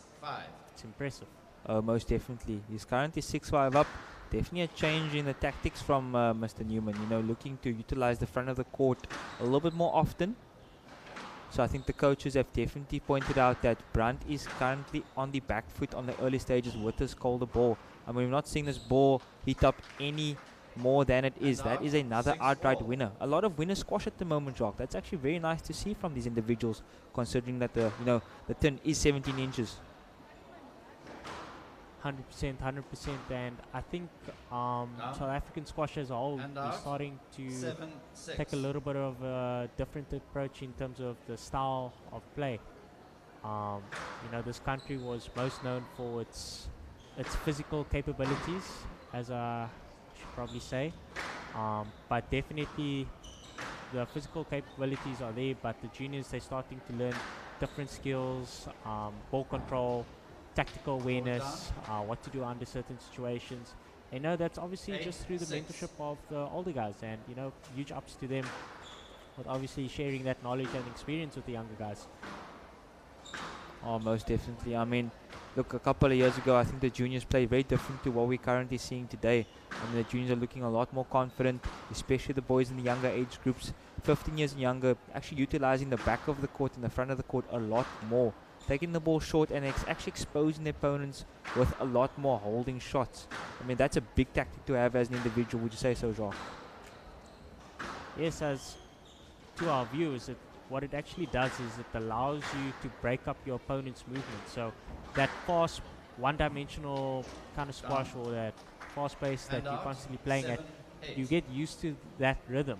Now that you're going to chuck in a little bit of a hold, it's a little bit of a pause. Your opponent is not ready to, or is moving a little bit too quickly, as I should say. And that hold, it's just stopping his movement ever so slightly, and then you're hitting your next shot. So now that's actually building fatigue in your opponent's legs.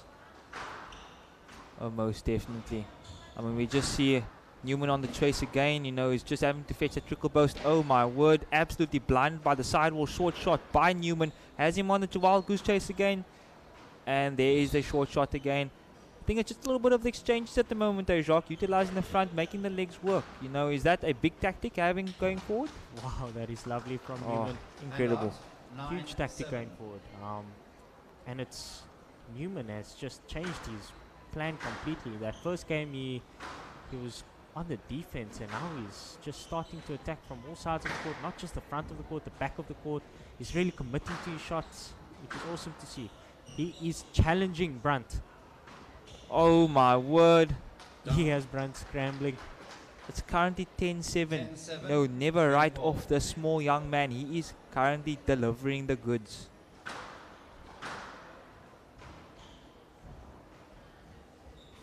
That is a lovely counter drop. It's good lifting, good height. Brunt just looking to reset here. Get his work and get his way back into this match. Oh, that has to be a stroke. Nothing but a stroke. there. 11-7. Game to Newman. It's 1-1 in games. We'll see you guys right back after the 90-second break.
Time. Welcome back to our viewers. It is currently 1-1 in games. I definitely would say we have a match on our hands. Mr. Newman, you're required on Oh, court. most definitely, Jacques. I mean, this is just incredible. Newman showing that he is competitive in this match. Forget the fact that he might be half the size of Juan Corne Brandt, but he possesses shot quality of a top individual in the country. I mean, he is the SA number 3 for a reason, Jacques. Absolutely, and it's just going to be interesting to see how Brandt is going to respond from here onwards. Mr. Newman, if you're declaring an injury, you need to talk up front, please. Please get on court. Oh, we just have a little bit of an issue at the moment. Mr. Newman just currently The games are occupying 1-1. the outside Newman to facility of the serve. court a little bit longer than he's supposed Double. to. I believe that would have been a genuine conduct warning, but I believe the ref has not said anything. Just a bit nice on the boys at the moment, Jacques. No comment.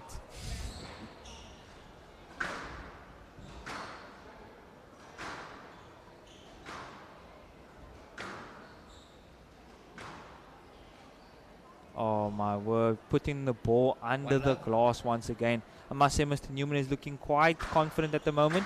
This must be the first time we've seen Mr. Brandt under the pump.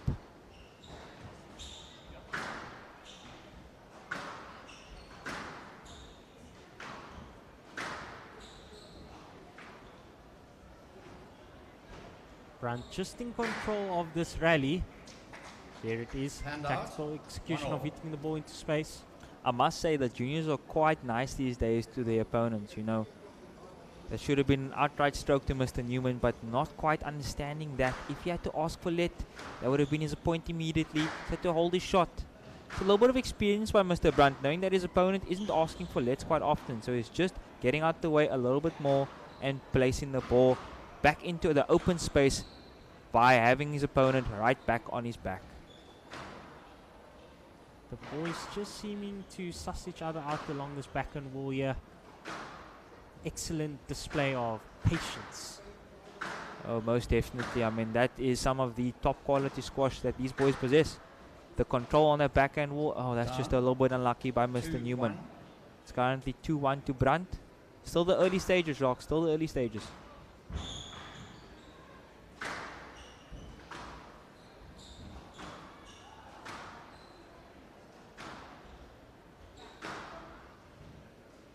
Oh, Done. I think that's just a little bit of a panic shock there by 3-1. Mr. Newman, you know.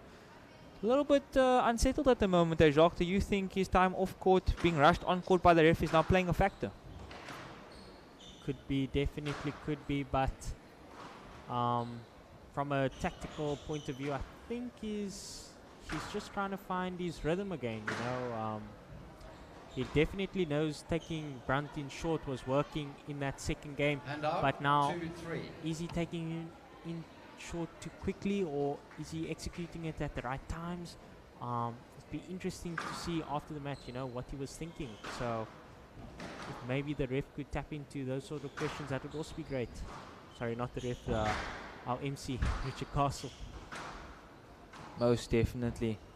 I mean, the boys quite evenly matched at the moment. I mean, both finding the back wall quite often. I just think the unforced errors are playing a little bit of a factor at the moment. You know, that 17-inch looking very eye-appealing. Shot play coming out. But still means the boys have to understand the back of the court is still the reason why most players win. If you're able to hit the back of the court, jump onto the tee, you have complete control of what happens next.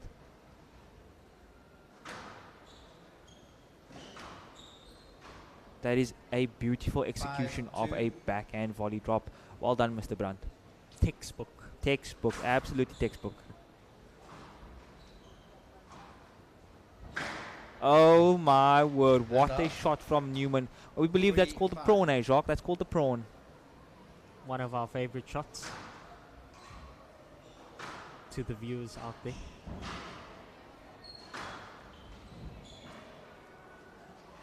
Just jumping on a little bit more, Newman now. Realizing that his opponent is moving quite slowly back to the tee. You know, Brandt has definitely felt it a little bit more. Having gone the wrong way a couple of times now, I think those joints are starting to hurt, especially on that court. I believe the court is a little bit hard at the moment. A lot of the players stating that their shins are sore. So I have no doubt in my mind that they are starting to feel it physically. Hand out, 6-4.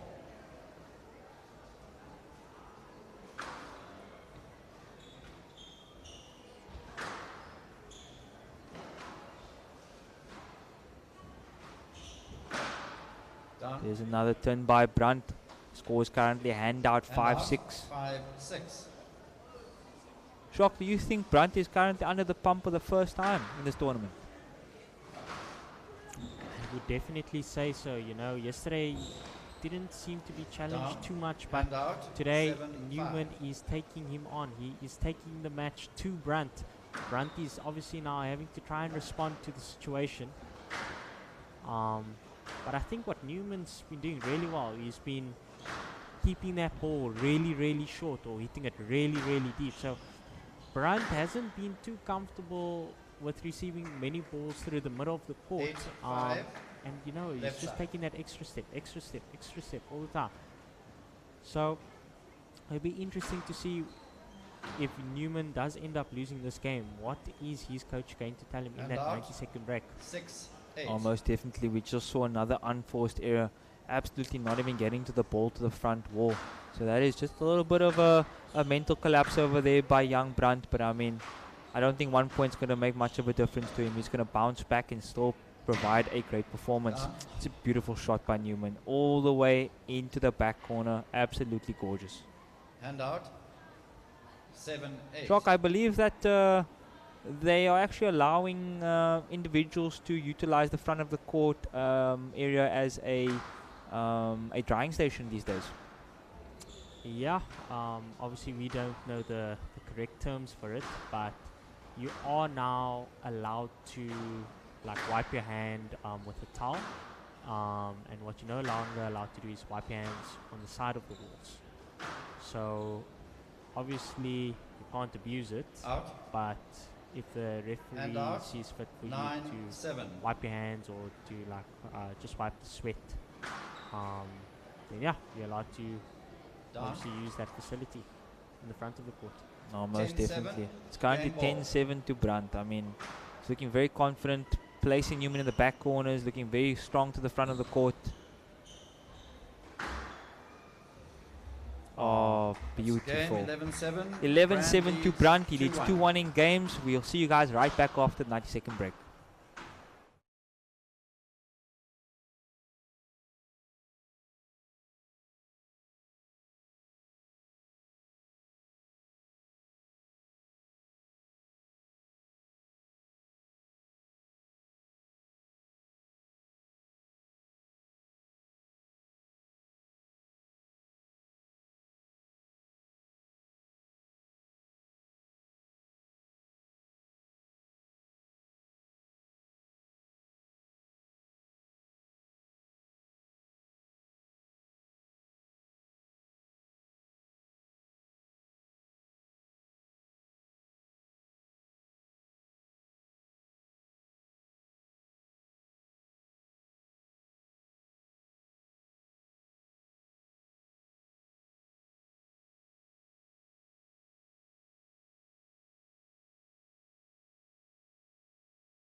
Welcome back to our viewers. The score is currently 2-1 in games to Juman Kone Brunt, Benjamin Newman on the receiving end.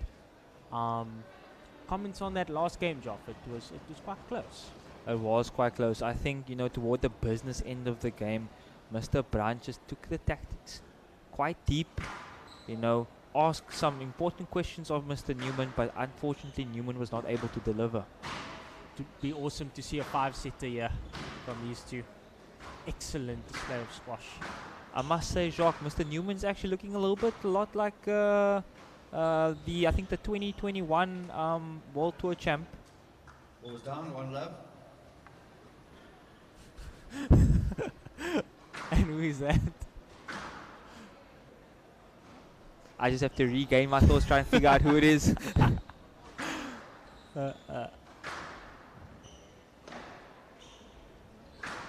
Yeah, you Google that and let us know.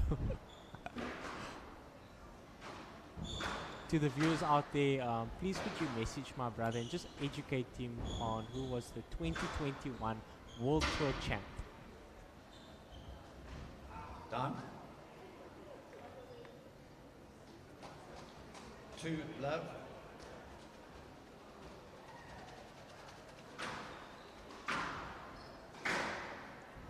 Once again, Brunt looking to volley, 3 and love. his volleying capabilities, the way he executes the shot, it's like he's just flowing 4 around the court. love. It's like he sees the volley, bang, hit the volley. Then he's looking for his next shot. He's not getting overly excited. He's not forcing himself to hit a winner out of the shot. He's just hitting his marks and going about his business. Oh, I must say, Jacques, I found the name. It's actually 5 Tariq Moment. love. He's looking a lot like Tariq Moment on that backhand volley drop at the moment. Tariq Moments. Yeah, this is Tariq Moments, Mr. Newman.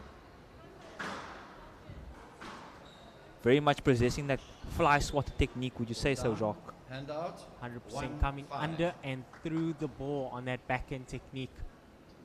It's currently 1-5. You know, Newman's just currently losing track of, you know, scoreline, Hand out. not understanding of what's required of him. 6-1. At 6-1 down, I mean, he needs to get himself back into this game. It is only 2-1 in games.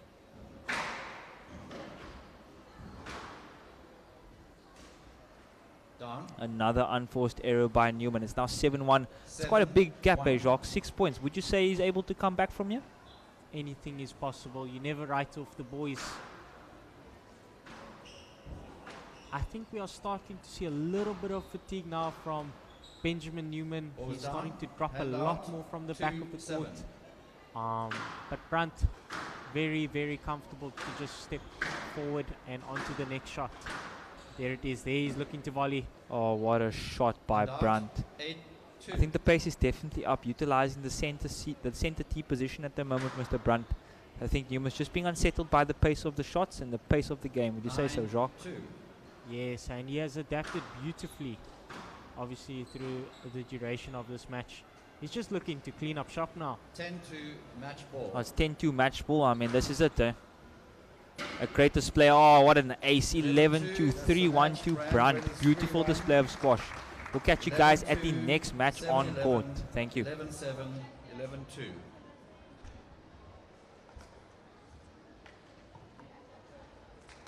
All played, young men. Benjamin, I'm going to have a quick chat with you. Is that good?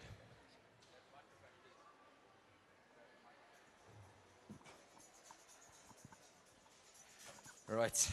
Come on the court. So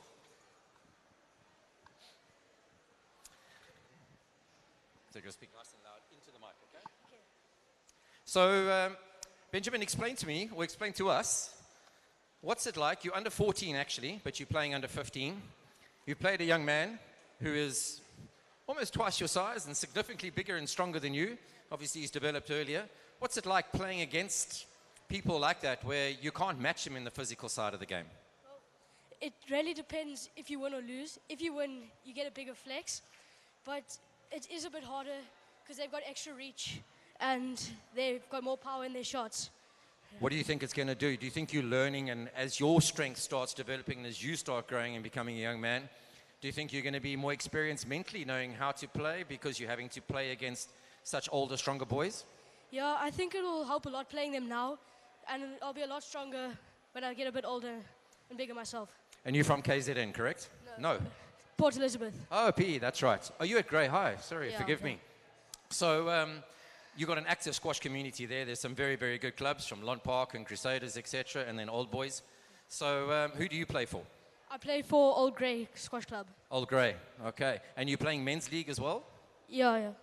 What do you find it's like playing these old men in league? And do you give them a hiding?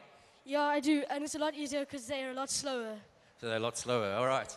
Are they smarter, or do they not like being given a whipping by a young boy? Yeah, I found out they don't really like losing, but yeah, they are a lot more experienced, and they know where to place their shots. your squash aspirations. Next year, you're already number 3 in SA in under 14s. Do you go to under 15 next year? Under 16. Under 16. Okay, so that's going to be your first year in a new age group. Yeah, yeah. So do you think are you striving to make the top 10 or SA schools? Yeah, I'm trying to get at least top 10, maybe top 5 if I can. And what do you think's got to improve about your game in order to achieve that? I think maybe a bit of fitness and tighter down the line on my forehand side. Well, I wish you all the best, young man. You're a lovely young player, and I'm pretty sure you've got a good future ahead of you. Good luck. Thank you so much. Benjamin Newman, everybody.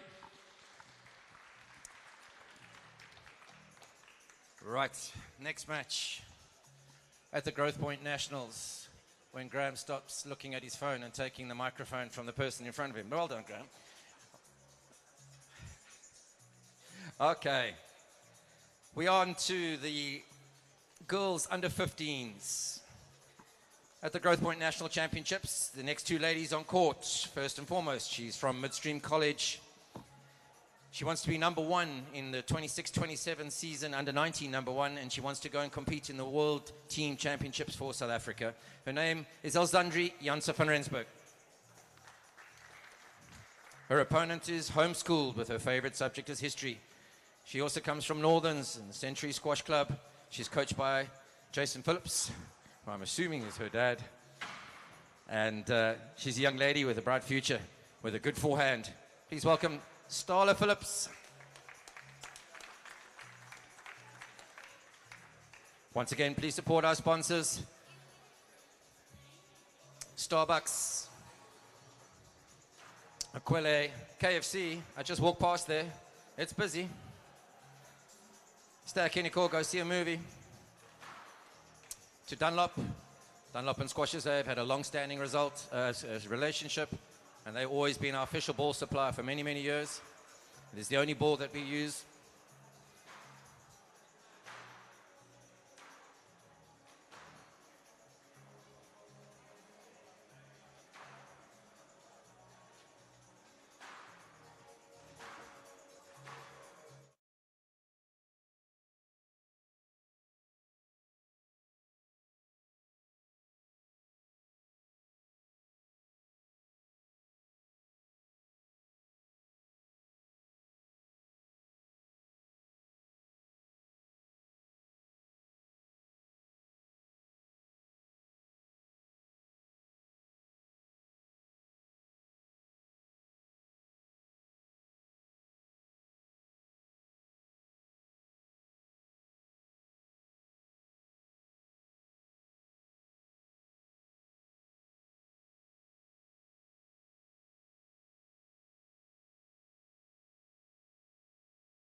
Have we got the ball? Thank you very much. Matches will be going on until 8 o'clock tonight. Don't be scared to hang around or come back and come and support the youngsters. This is the best that South African squash has to offer at the junior levels, from under 15, under 17 and under 19 girls and boys. Half time.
Welcome back to our viewers to the 2022 Growthpoint Nationals.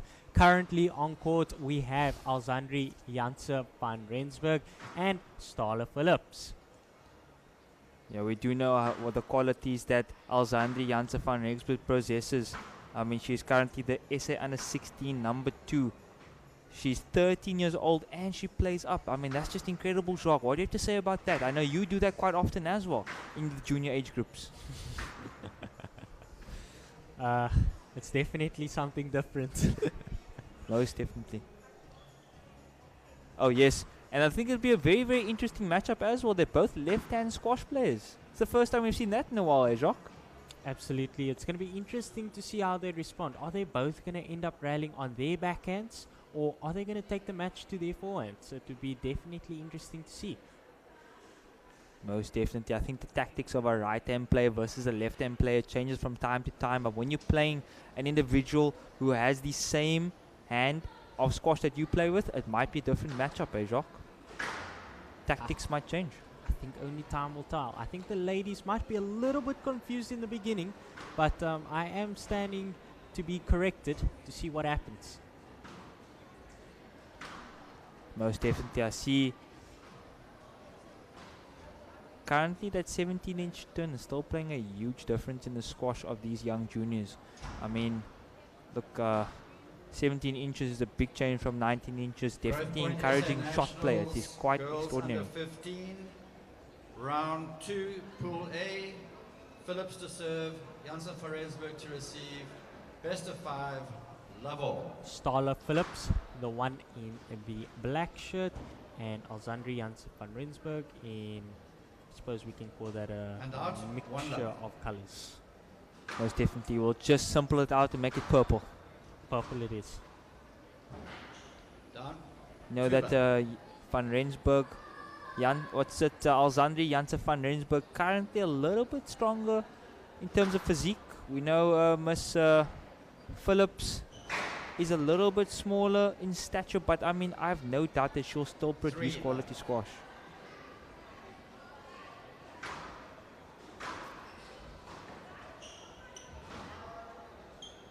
Stroke, Janse van Rensburg. I think Van Rensburg is going to look to frighten opponent a little bit here with the pace that she is able to hit the ball at. Down. Well, that's just unfortunate. Another unforced error coming into play. Still the early stages. It's only 4-1. Shot down the middle. Oh, beautiful counter drop by Phillips. 2-4 at the moment. Jacques, I know that serving to a left-hand individual is a very big tactic as well. Would you serve from the right side or left side if they're left-handed? Left-hand side onto their backhand. Most definitely. 3-4. It's currently 3-4. Phillips pulling it back over here.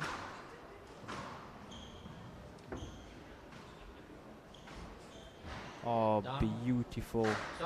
I know there was definitely 4 or 5 bounces before Miss Phillips got that ball, but whether or not the refs are opening their eyes is a different story.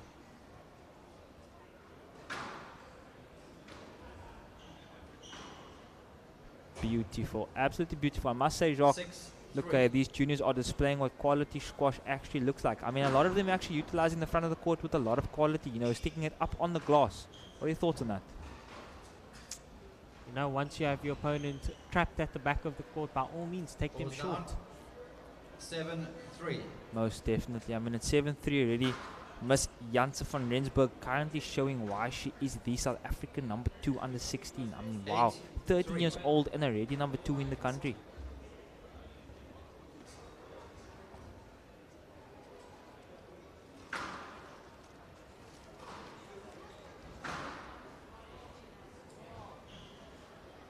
Thank you. Hand out. 4-8.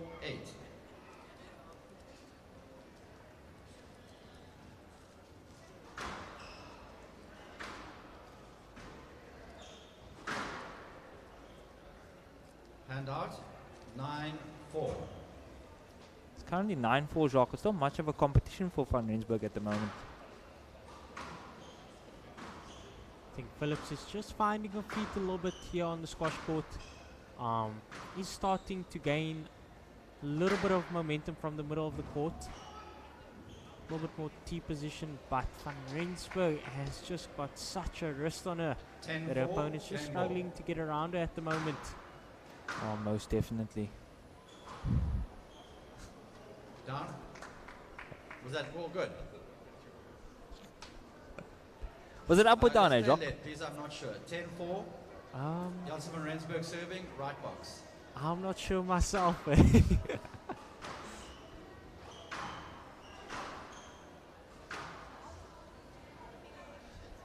Oh, Phillips just hitting the ball into the floor, not making the front wall. Currently 11-4 to Van Rensburg. We'll be back after the 90-second break.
Janssen van Rensburg leads 1 love. Love all. Score is currently 1-love in games to Van Rensburg. Off to the firing start out here, are we? I must say, Van Rensburg currently possesses that physical advantage. I mean, she's a lot bigger in stature. It's a big forehand, looking to actually get back up on it immediately now. Looking very, very confident. I mean, once taking her opponent to the front of the court over there.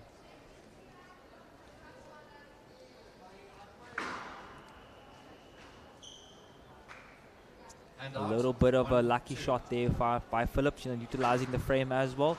I bet the parents would be saying, you know what, I paid for more than just the strings, the frame included. Down. Sportsman's Warehouse is around the corner here, folks. 3-1. Oh, a little bit of a freshie over there by Phillips, missing the ball completely. I can't say for sure that racket has some holes in it, because that is a Technifiber. It has absolutely no holes in it. Currently 5-1, Jock. I mean, this is a flyover start. I'd like to see Phillips just get a little bit more stuck in, push the ball to the back of the court, but she's got to try something different here. She can't just let Van Rensburg just outserve her. There we go. Hit her to the back of the court. 2-6. Target Van Rensburg's backhand. Oh my. Jock, I have nothing more to say. That is an absolute taxi. Nice response by Phillips. She's possessing the qualities of sticking the ball in short immediately after her opponent has served. But I mean, I don't think that's a wise tactic going forward. You're only going to get lucky every now and then, but after that, your opponent's eventually going to read you as you go further in the game. 100%, and as we can see here, that back right-hand corner, both ladies, once they start to hit the ball into that corner, the other one is finding a little bit of difficulty to try and retrieve the ball. 9-4. Most definitely. It's currently 9-4 to Van Rensburg. I mean, her name is a bit of a tongue twister, but she is playing the twisties with her opponent. 10-4, game ball. 10-4, game ball. Can she convert immediately? Phillips on the run. Oh, beautiful. Game 11-4. Janssen van Rensburg leads 2-love.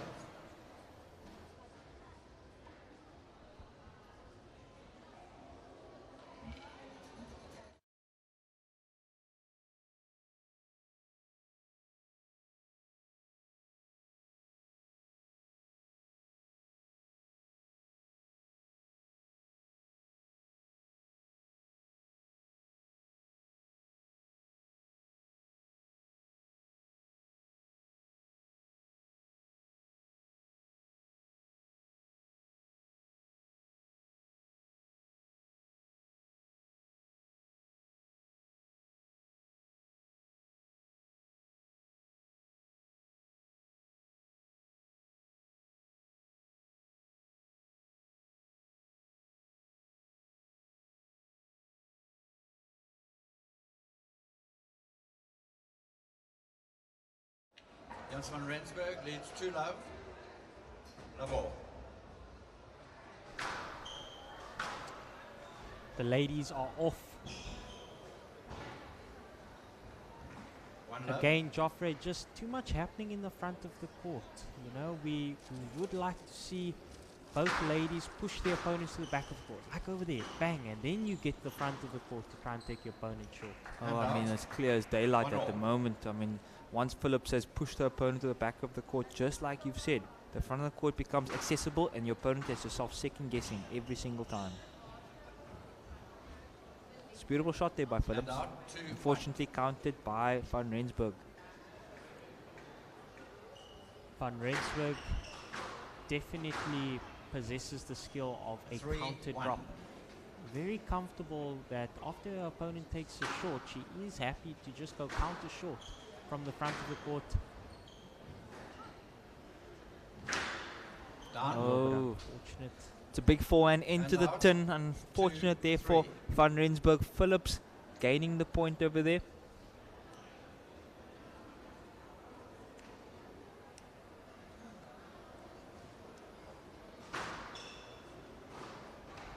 That is a lovely boast. And out, 4-2. Quite difficult to see that shot though. I must say, Jacques, I mean, I haven't seen a lot of rallying just as of yet on either side of the straight options across the walls, but I must say that the turning abilities of Van Rensburg is incredible. I mean, once she sees her opponent is facing one way, she turns immediately and immediately gains the point. What are your thoughts on that? 100%. And you know, she's just aware of where her opponent is 24/7 on the squash court. You know, she is aware of spatial awareness. Her coaches has obviously implemented that quite significantly in her game.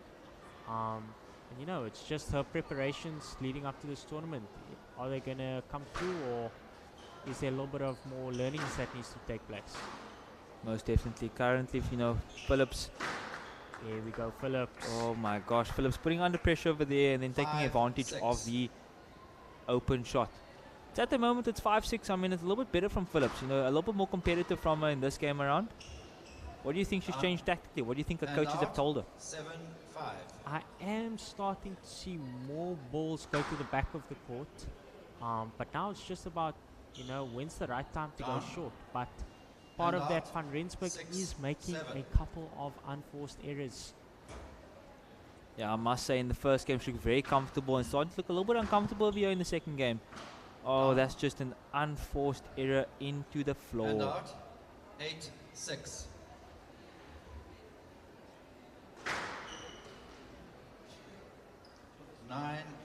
So I must say, Alexandri van Rensburg possesses a lot of power. Do you think that's playing a determining factor here in this game? 100%, and we can just see that extra bit of pace is just putting Phillips under a little bit more pressure. 7-9. Most definitely. It's now 7-9. Game isn't done just as of yet, but there is an outright winner from Van Rensburg. 10-7 game ball. Can she convert? Oh, it's match ball, I believe. Sorry, I stand corrected. Match 11-7 game, 3-love in games, 2 Van Rensburg. An easy game, easy match. She's on to the next round. It's been a while since I've seen two left-handers do battle on a squash court together. Alexandri coming out the winner. Right, we move on to the girls under 17s at the Growthpoint SA Nationals. On to court, the next two ladies. Young lady, she's at St. John's DSG. She plays for the Protea Squash Club in KZN, coached by Ravi Govender. She wants to be seeded top in under 19 when she gets there and represents South Africa. She has a nickname called Nance. Her name's Savannah Naidu. Her opponent plays for Old Sarbonian Club in Border in East London. She goes to Clarendon High. She enjoys learning and watching from Luke Jacoby, who's the under 19 #1. And she really enjoys moving around the court and strategically placing the ball. She plays 3 times a week. She likes hockey. Her name's Cara Nutt.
Welcome back to our viewers to the 2022 Growthpoint Nationals.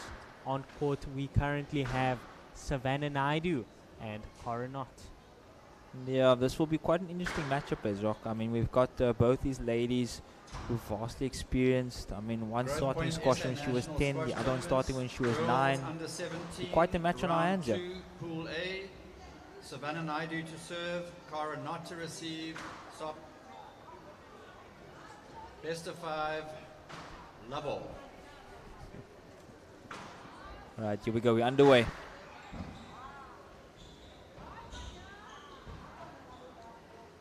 I must say that from Savannah Naidu's stats, we see that she's currently the national number 5, and Miss Cara does not have a national ranking. Do you think that's going to play a psychological advantage for Miss Savannah Naidu? Potentially, but you know, Not is so aggressive on court, not scared to attack the front of the court. Shocked, it looked like 4 bounces over there. What's going on? I've got no idea. Is Mr. Jeffries okay there? 2 love.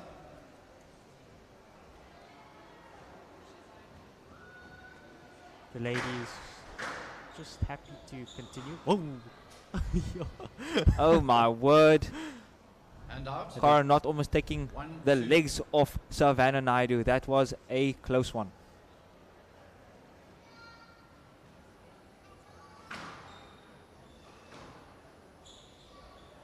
Alright, we can see the experience of Savannah Naidu coming out at the moment, you know, asking for let where she needs it. It's a genuine stroke, so I mean, well called there by the ref.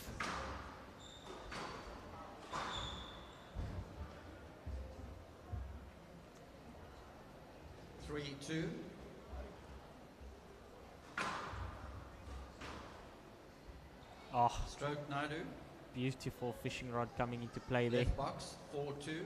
I must say she's very vast experience when it comes to understanding the reffing system of South Africa.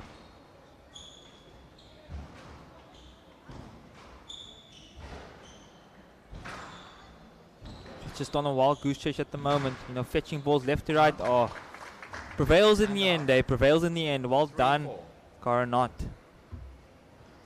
As I say, nature always seems to take its course. It's currently 4-all, Jacques. I mean, you know, early stages in the game. I think the ladies are just finding their feet, trying to figure out, you know, what works, what doesn't work on the all glass, especially at this time during the day. Still a lot of squash to be played. Both ladies and very out. Powerful. They are 5-4. both able to strike the ball pretty well. They are able to hit the ball nice and hard, get it traveling all the way to the back of the court. Most definitely great utilization of the front of the court there by Cara Not. It's definitely not Cara Not, it's Cara Can. What you can do, I can do better. The physicist looking a little down here.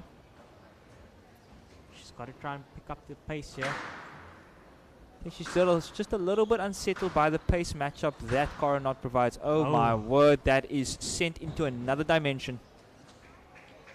And out 6-all.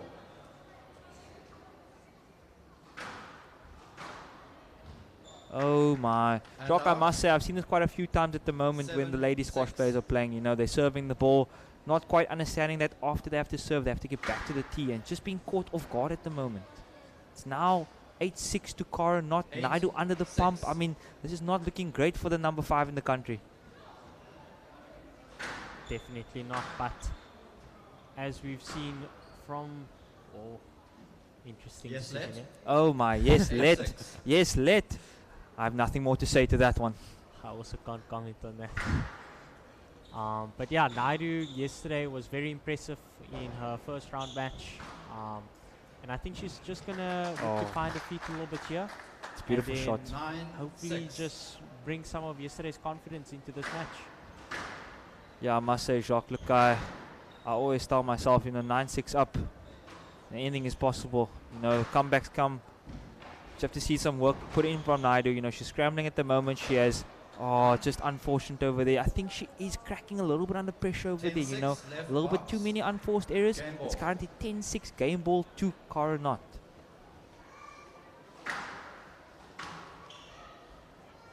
That is game 11-6 to Cara Not. The unseeded individual in the country is currently 1 love up.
Not leaves, one love, love all.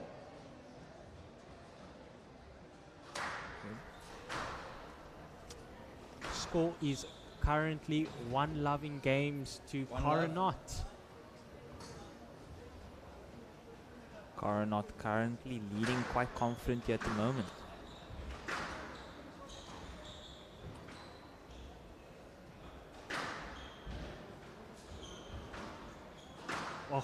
Oh my, close score once definitely again. close. Beautiful. It's 2-love. Coronat is looking very confident at the moment in the front of the court. You think that's a tactic of coaches have Right side. possibly, whispered into her ear, to get your opponent behind you as soon as possible and show them every single shot and choose one and make sure. Couldn't agree with you anymore, she's definitely aware of where Naidu is on court. Every time she's sending her to the back of the court, she's more than happy to take her in short. Doesn't need to be perfect. It's just up against that sidewall, nice and tight, working her to the front of the court, and then just happy to push her to the back again.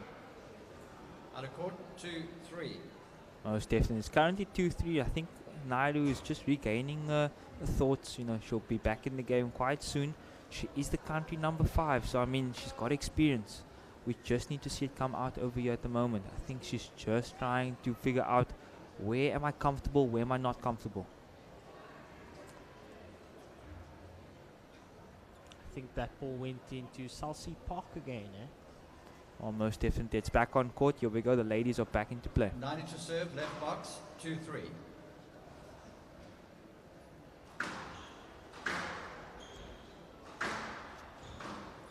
Not just always looking to attack, always looking to get onto that volley. It's incredible to see.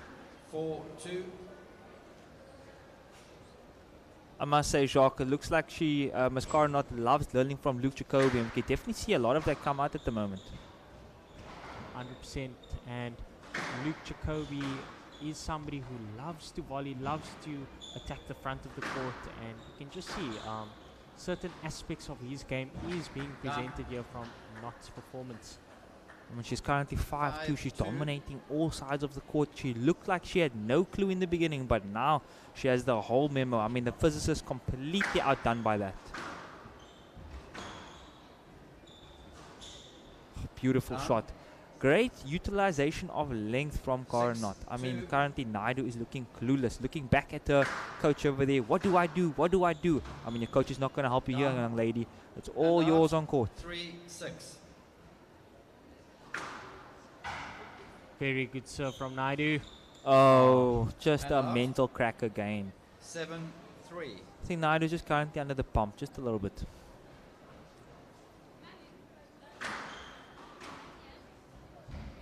Oh, beautiful. I must say, Jacques, the sun is currently in the middle of the court over there in the midsection. Is that playing a factor at the moment? If I were the ladies, I would be serving down the middle of the court already. I play to my strengths. That's another turn there by Naidu. It's currently 8-4. It's quite a big gap at the moment, a 4-point cushion. Can we see some utilization of the front court again there from Coronat? Oh, just an unforced error by her. Spoke too soon. Commentator's curse. My bad.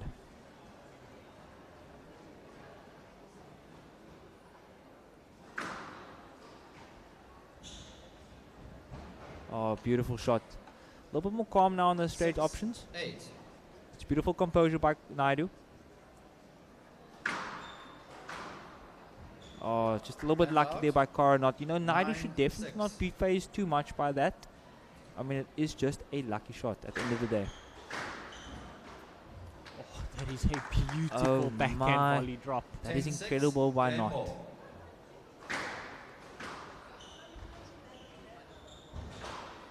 down again. That is 11-6 game to Knott. She leads 2-love in games. 2-love.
Time.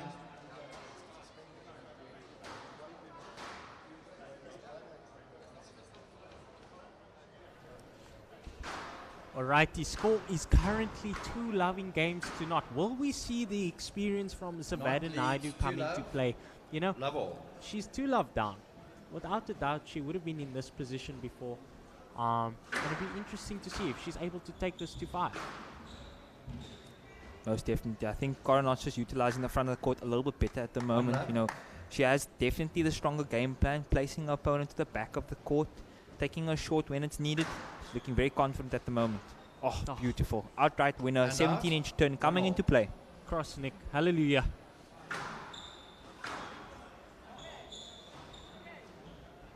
Down. Down again. Another unforced error by Naidu. That is just unfortunate.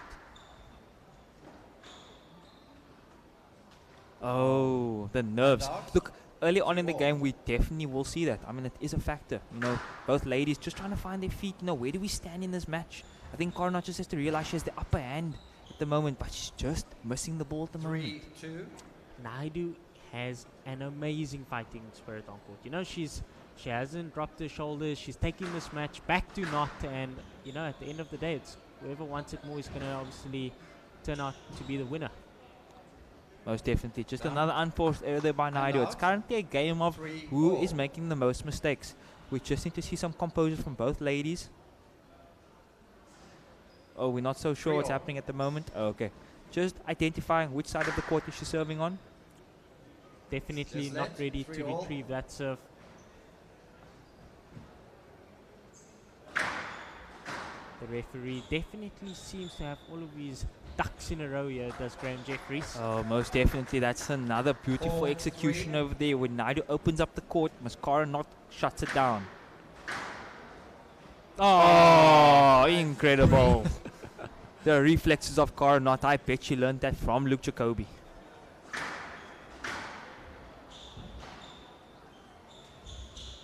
Naidu with a trickle. Oh my. It just seems like, Jacques, it's one of those days where, you know, you're making all the mistakes, your opponent is shutting it down. I think you just need a change of game plan here from Miss Naidu. Definitely.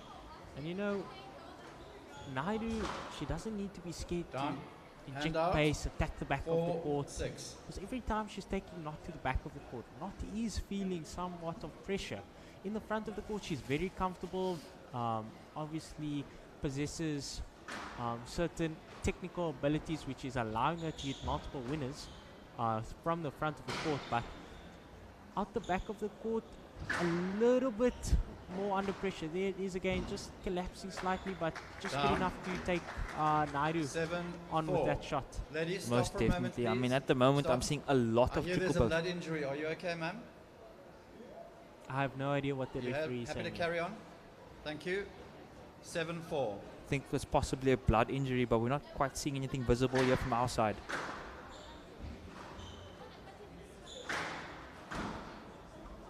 Oh, yes, let. Interesting decision here.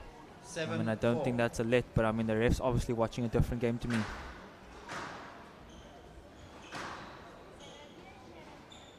There's the boast. There's the trickle boast. There's the Beautiful lob. Oh, Out of court. Once again, another unforced error. I mean, now it's 8-4. She's down in the points. I mean, I'm not really sure what's going on in Naidu's head. I think she's just feeling under the pump, feeling like she has to play a lot of trickle boast, open up the court. I mean, I've just seen the boast after boast after boast. There's another unforced error. I would like to see some straight drops from Naidu, but I think it might be too late. She's 9-4 down. Is there a comeback shot? You never write off the players there. Anything can happen. Not just so strong, so powerful. 10-4, match ball. It's currently 10-4 match ball. Here we go. Brilliant serve. Basics really taken care of, has Not. Oh, that is a great use of height from Miss Naidu.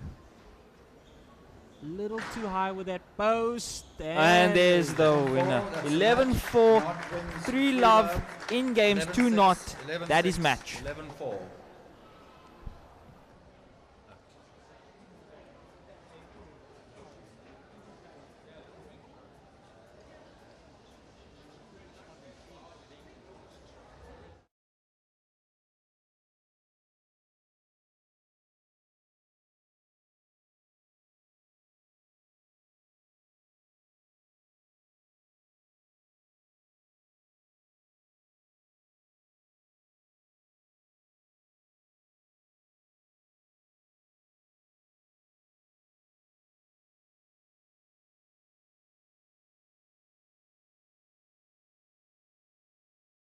I'll do a few more, then you can. So, how are you enjoying your experience in Cape Town so far?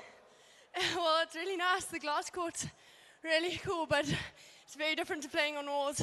But I guess it's the same for my opponent as well, so it's equal. You seem to be quite athletic and intelligent in your decisions. Is that something that you strive to do? Sorry.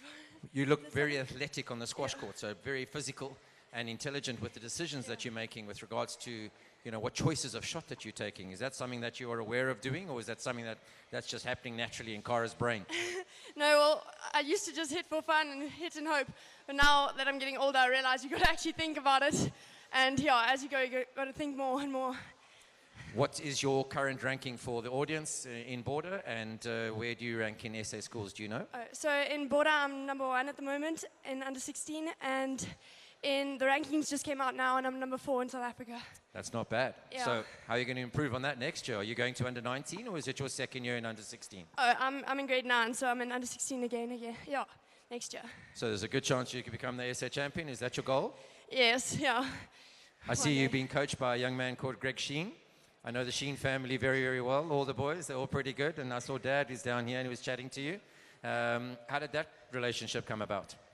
Well, my neighbors, the Andrewses, are good friends with the Sheens, and they're a squash family, and we know them like as family friends as well. So yeah, he came about to be my coach like this year. Yeah. And a couple of words for Savannah. Have you ever played Savannah before? Yes, I played her at RPT. She beat me it was our last match of the tournament. So she's number 3 in South Africa, ranked this year. So yeah, so that was a good. sweet revenge, was it? Yeah. Well, congratulations and well played. Thank Kara you. Knott, people, well done.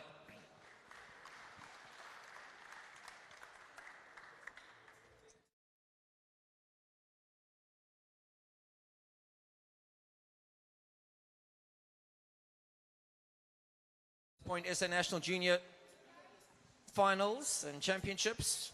All top 8 players in each age group, girls and guys, under 15, under 17, under 19, have come down to Cape Town to play on this fantastic court in front of all of you here at the V&A Waterfront. Our next match is the under 19 girls. First onto court is the number 1 seed for the tournament. She's a young lady who's very up and coming. She has a very bright future, and she makes the game of squash at times look ridiculously easy, which it isn't. Please welcome from Northerns, Awandi Malinga. Her opponent is a young lady who's also come a long way. She goes to Epworth College in Pietermaritzburg. She was also selected for the under-19 girls team to the World Juniors that just happened now in France last month. And she's starting to show great promise. Please welcome Nicola Bentley.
That waiting for the gun, the nerves are just too much, thinking about what is about to go down. There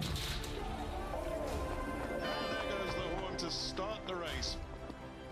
No, I think it's really amazing. And now the whole setup and people are dressed up. We're giving something, I think, to the people. It's just fantastic.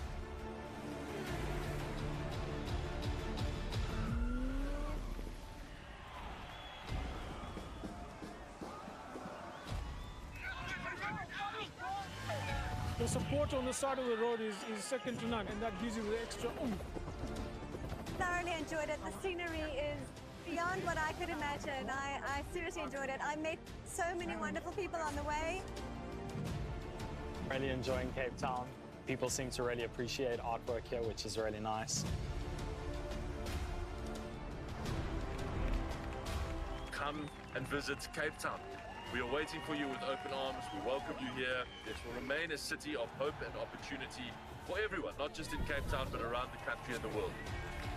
And he takes the tape.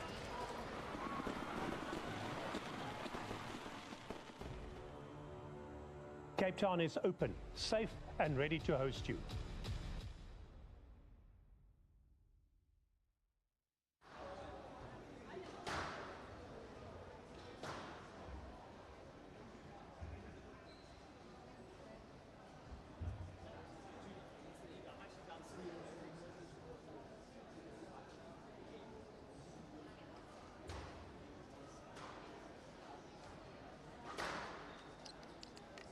Growthpoint SA Nationals 2022.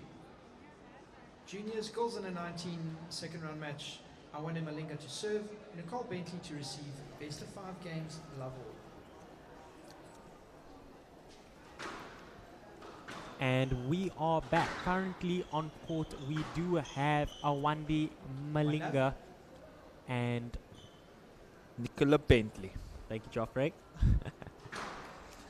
It's quite an interesting matchup by Jacques. I mean, we've got two of the best young ladies in the country playing under 19, both representing South Africa at the World Juniors this year.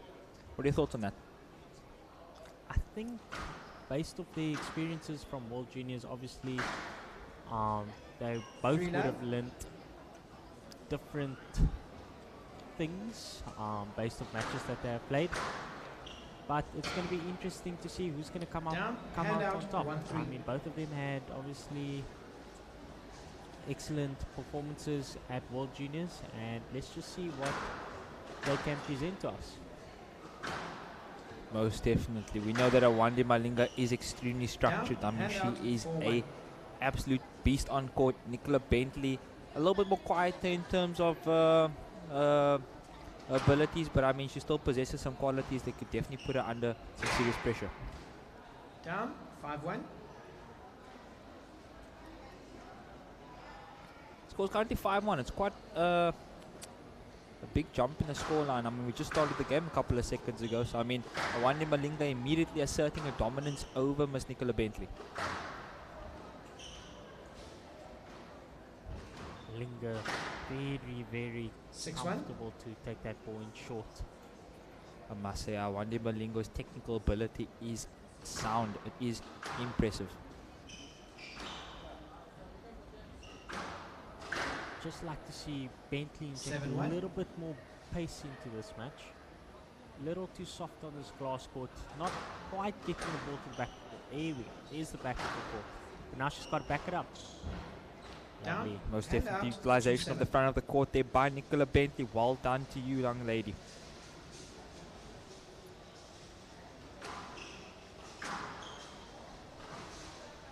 Three-seven.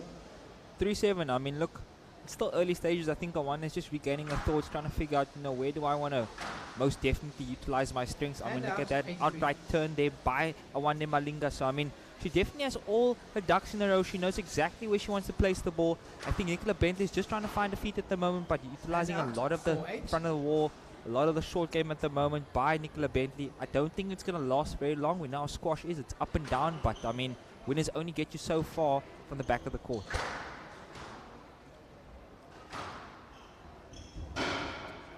It's a lovely line in length there from Bentley. Most definitely. I mean, look, she might be the quieter one on court over here, but she's a silent assassin. Oh, beautiful Down, serve there 6-8. by Miss Nicola Bentley. I think she one just got blinded by once again the giant sign turning white. It's a nice tactic to use sometimes, eh? Just about timing it. Bentley definitely starting to get stuck into this game. Stroke to Bentley. Shock, I believe that 7-8. ball bounced twice. I don't know about your thoughts on that one. You know, our eyes are different to the And referee's out, eyes at times, 9-7. and that's okay. And that's okay. That is okay. Obviously, we see some different things up here in the commentary box, but I mean, once again, Awandi Malinga sending her opponent the wrong way just for a little bit of a period over there. A little bit under the pump here. Oh, just beautiful execution by 10-7, Awandi game ball. Malinga again. Showing why she is the country's very best young lady. Bentley on the volley. Down. 11-7. Down. Malinga. Malinga leads 1 game to 11-7 game to Awandi Malinga. She leads one loving games.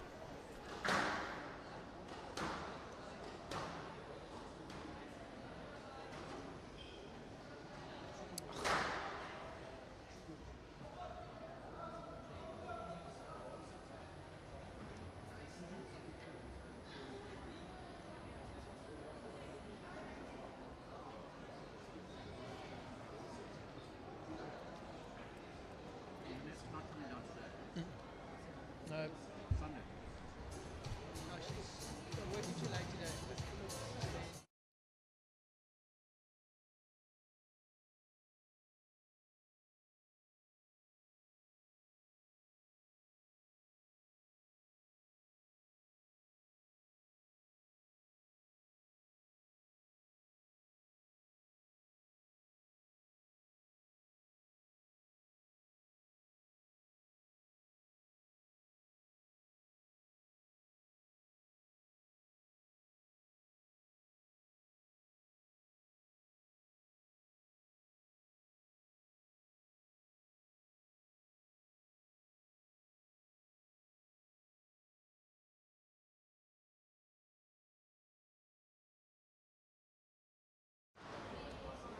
Malinga leads 1 game to love.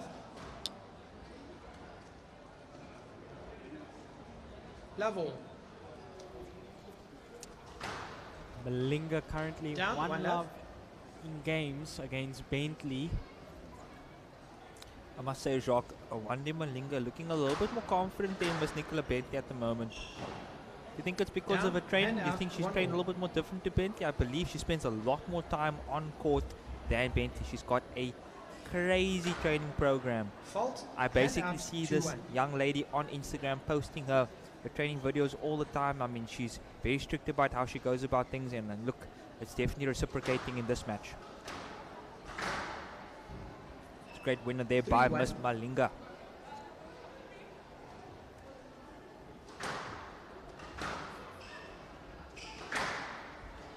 To the youngsters out there, this is just a great display of Down, what 4-1. consistency gets you. I mean, look, Awandi Malinga is one of the most gifted Down, young ladies 5-1. in the country. I mean, she possesses the qualities of a top-notch squash player.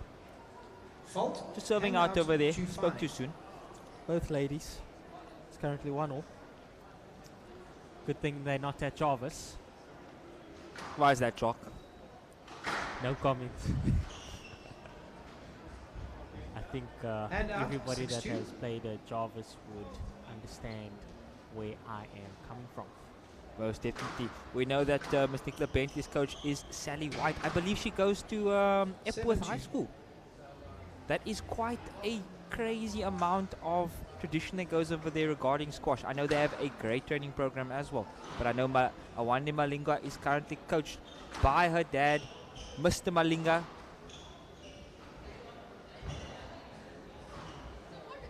Oh, beautiful. Awandi just reading her opponent, expecting the trickle bows back to her, and then boom, delivering the winner. It's beautiful. Great technical touch there.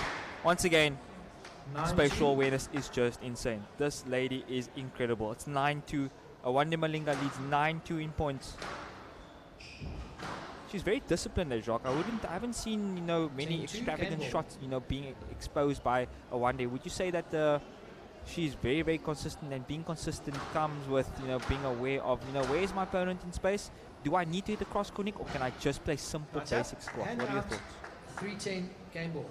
Definitely executes the basics very, very well. Can't falter on anything really. Her line in length hitting is 11-3. Game to Malinga. Malinga leads 2 but games yeah, to that love. concludes the second game. Malinga leading 2 loving games.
Malinga leads 2 games to love. Love all.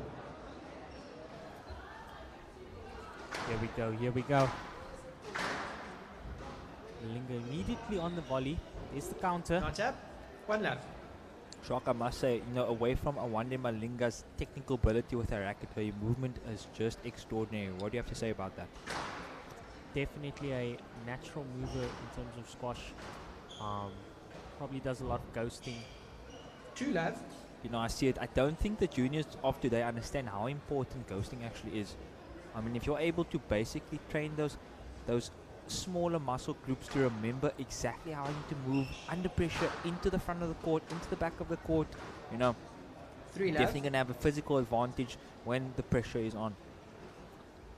And Joffrey, would you mind explaining to the viewers what ghosting actually is? Ghosting is 4 love. basically practicing your movement regarding squash around the court, right, from the tee to various corners and the sides of the court, right, without a squash ball. You can see Malinga definitely 5 practicing love. against Bentley here, the lob serves. Currently is 5 love up. There's the lob serve again. You know, she's making use of that, preparing for the finals. Most And definitely. out, We know 1 that five. Wande Malinga lost the finals last year 3-2. And after being 2 love up, Savannah coming back, and what I think it took her to she was 2 love down, correct, Adrian? Yeah, that's correct. 2-5. Oh, beautiful score. I mean, look at that. It's now 2-5. Wande not really under pressure at the moment, you know, still very, very calm. It's beautiful shot, Hand beautiful out, weight, beautiful 6-2. depth. Just throwing Nicola Bentley off at the moment, you know. I'm still not seeing a great tactical plan here presented by Miss Nicola Bentley, you know, going short way too often off the serve. It's not really putting any pressure on my Wande Malinga. Lovely backhand volley drop. Not up. And there's 7-2. cross lob. It's currently 7-2, you know, Jacques. What would you want to see from Miss Nicola Bentley right now? I'd love to see a little bit more injection in place. Get that ball to the back of the court. Because look at it. Malinga, she's been taken Down, to the front hand of the court. out, And every time 3-7. she's looking to push Bentley to the back of the court, she's hitting it nice and hard so that the ball's going all the way to the back of the court. Bentley, Down, she's 4-7. striking the ball hard, but on this glass court, the lower you're going, the more the ball's just going to stay short. So she's got to try and use her height on the front wall a little bit better. Yeah. Just not over Malinga. Malinga's still volleying. Here's the drop. But Malinga hasn't been pushed to the back of the court, so she's very comfortable. And again. And out. 8-4. Most definitely. It's 8-4 at the moment. I mean, it's literally like taking candy from a baby. Malinga is absolutely dominating the center of the court and where the ball goes. Just another outright Great description 9-4. of what spatial awareness actually looks like on court. Great lob there by Wande Malinga. Can she convert? Oh, great shot by Nicola Bentley. And out. She's not out 5-9. this match just yet. I mean, she might be 5-9 down, but she's still a lot of work to do. I mean, she could easily pull this back and win. Oh. Reverse post. Here's the straight drive. Bentley on the run. Straight drop. Another unforced error there by Nicola Bentley. It's 10-5. 6-9. It's match ball. Was it out? Thank you, ladies. Hand out. 10-5 match ball.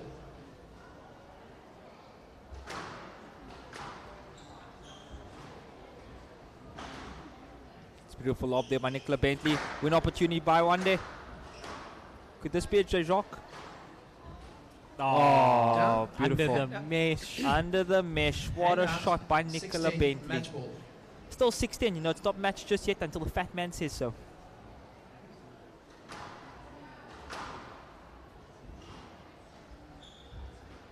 Beautiful. 11-6 That is match 3 love to Malinga, Awande 3 games to Malinga. love. Beautiful 11-7, description of what 11-3, quality squash 11-6. looks like.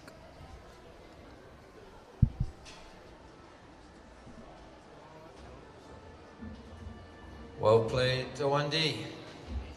I'll try it, Nicola. We're going to move on to the boys under 17 section. 2 young men.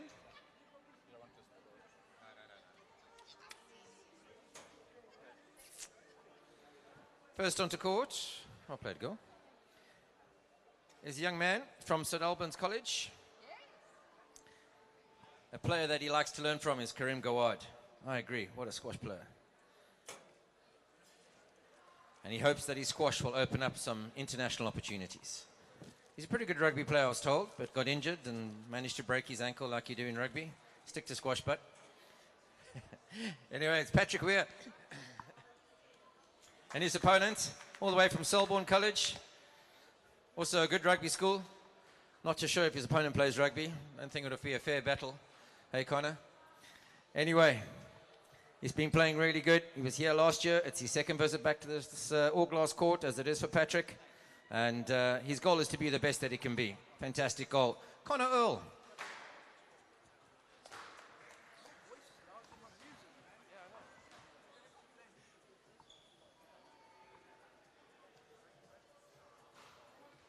Once again, thanks to all our sponsors. And thank you to all the shops around us for putting up with the squash and the sound of the squash ball, my voice and some of the music. We'll do our best to send as much business your way as we can. So, please support the shops around you. Hurley, Nike, Havaianas. Who doesn't need a pair of flip-flops?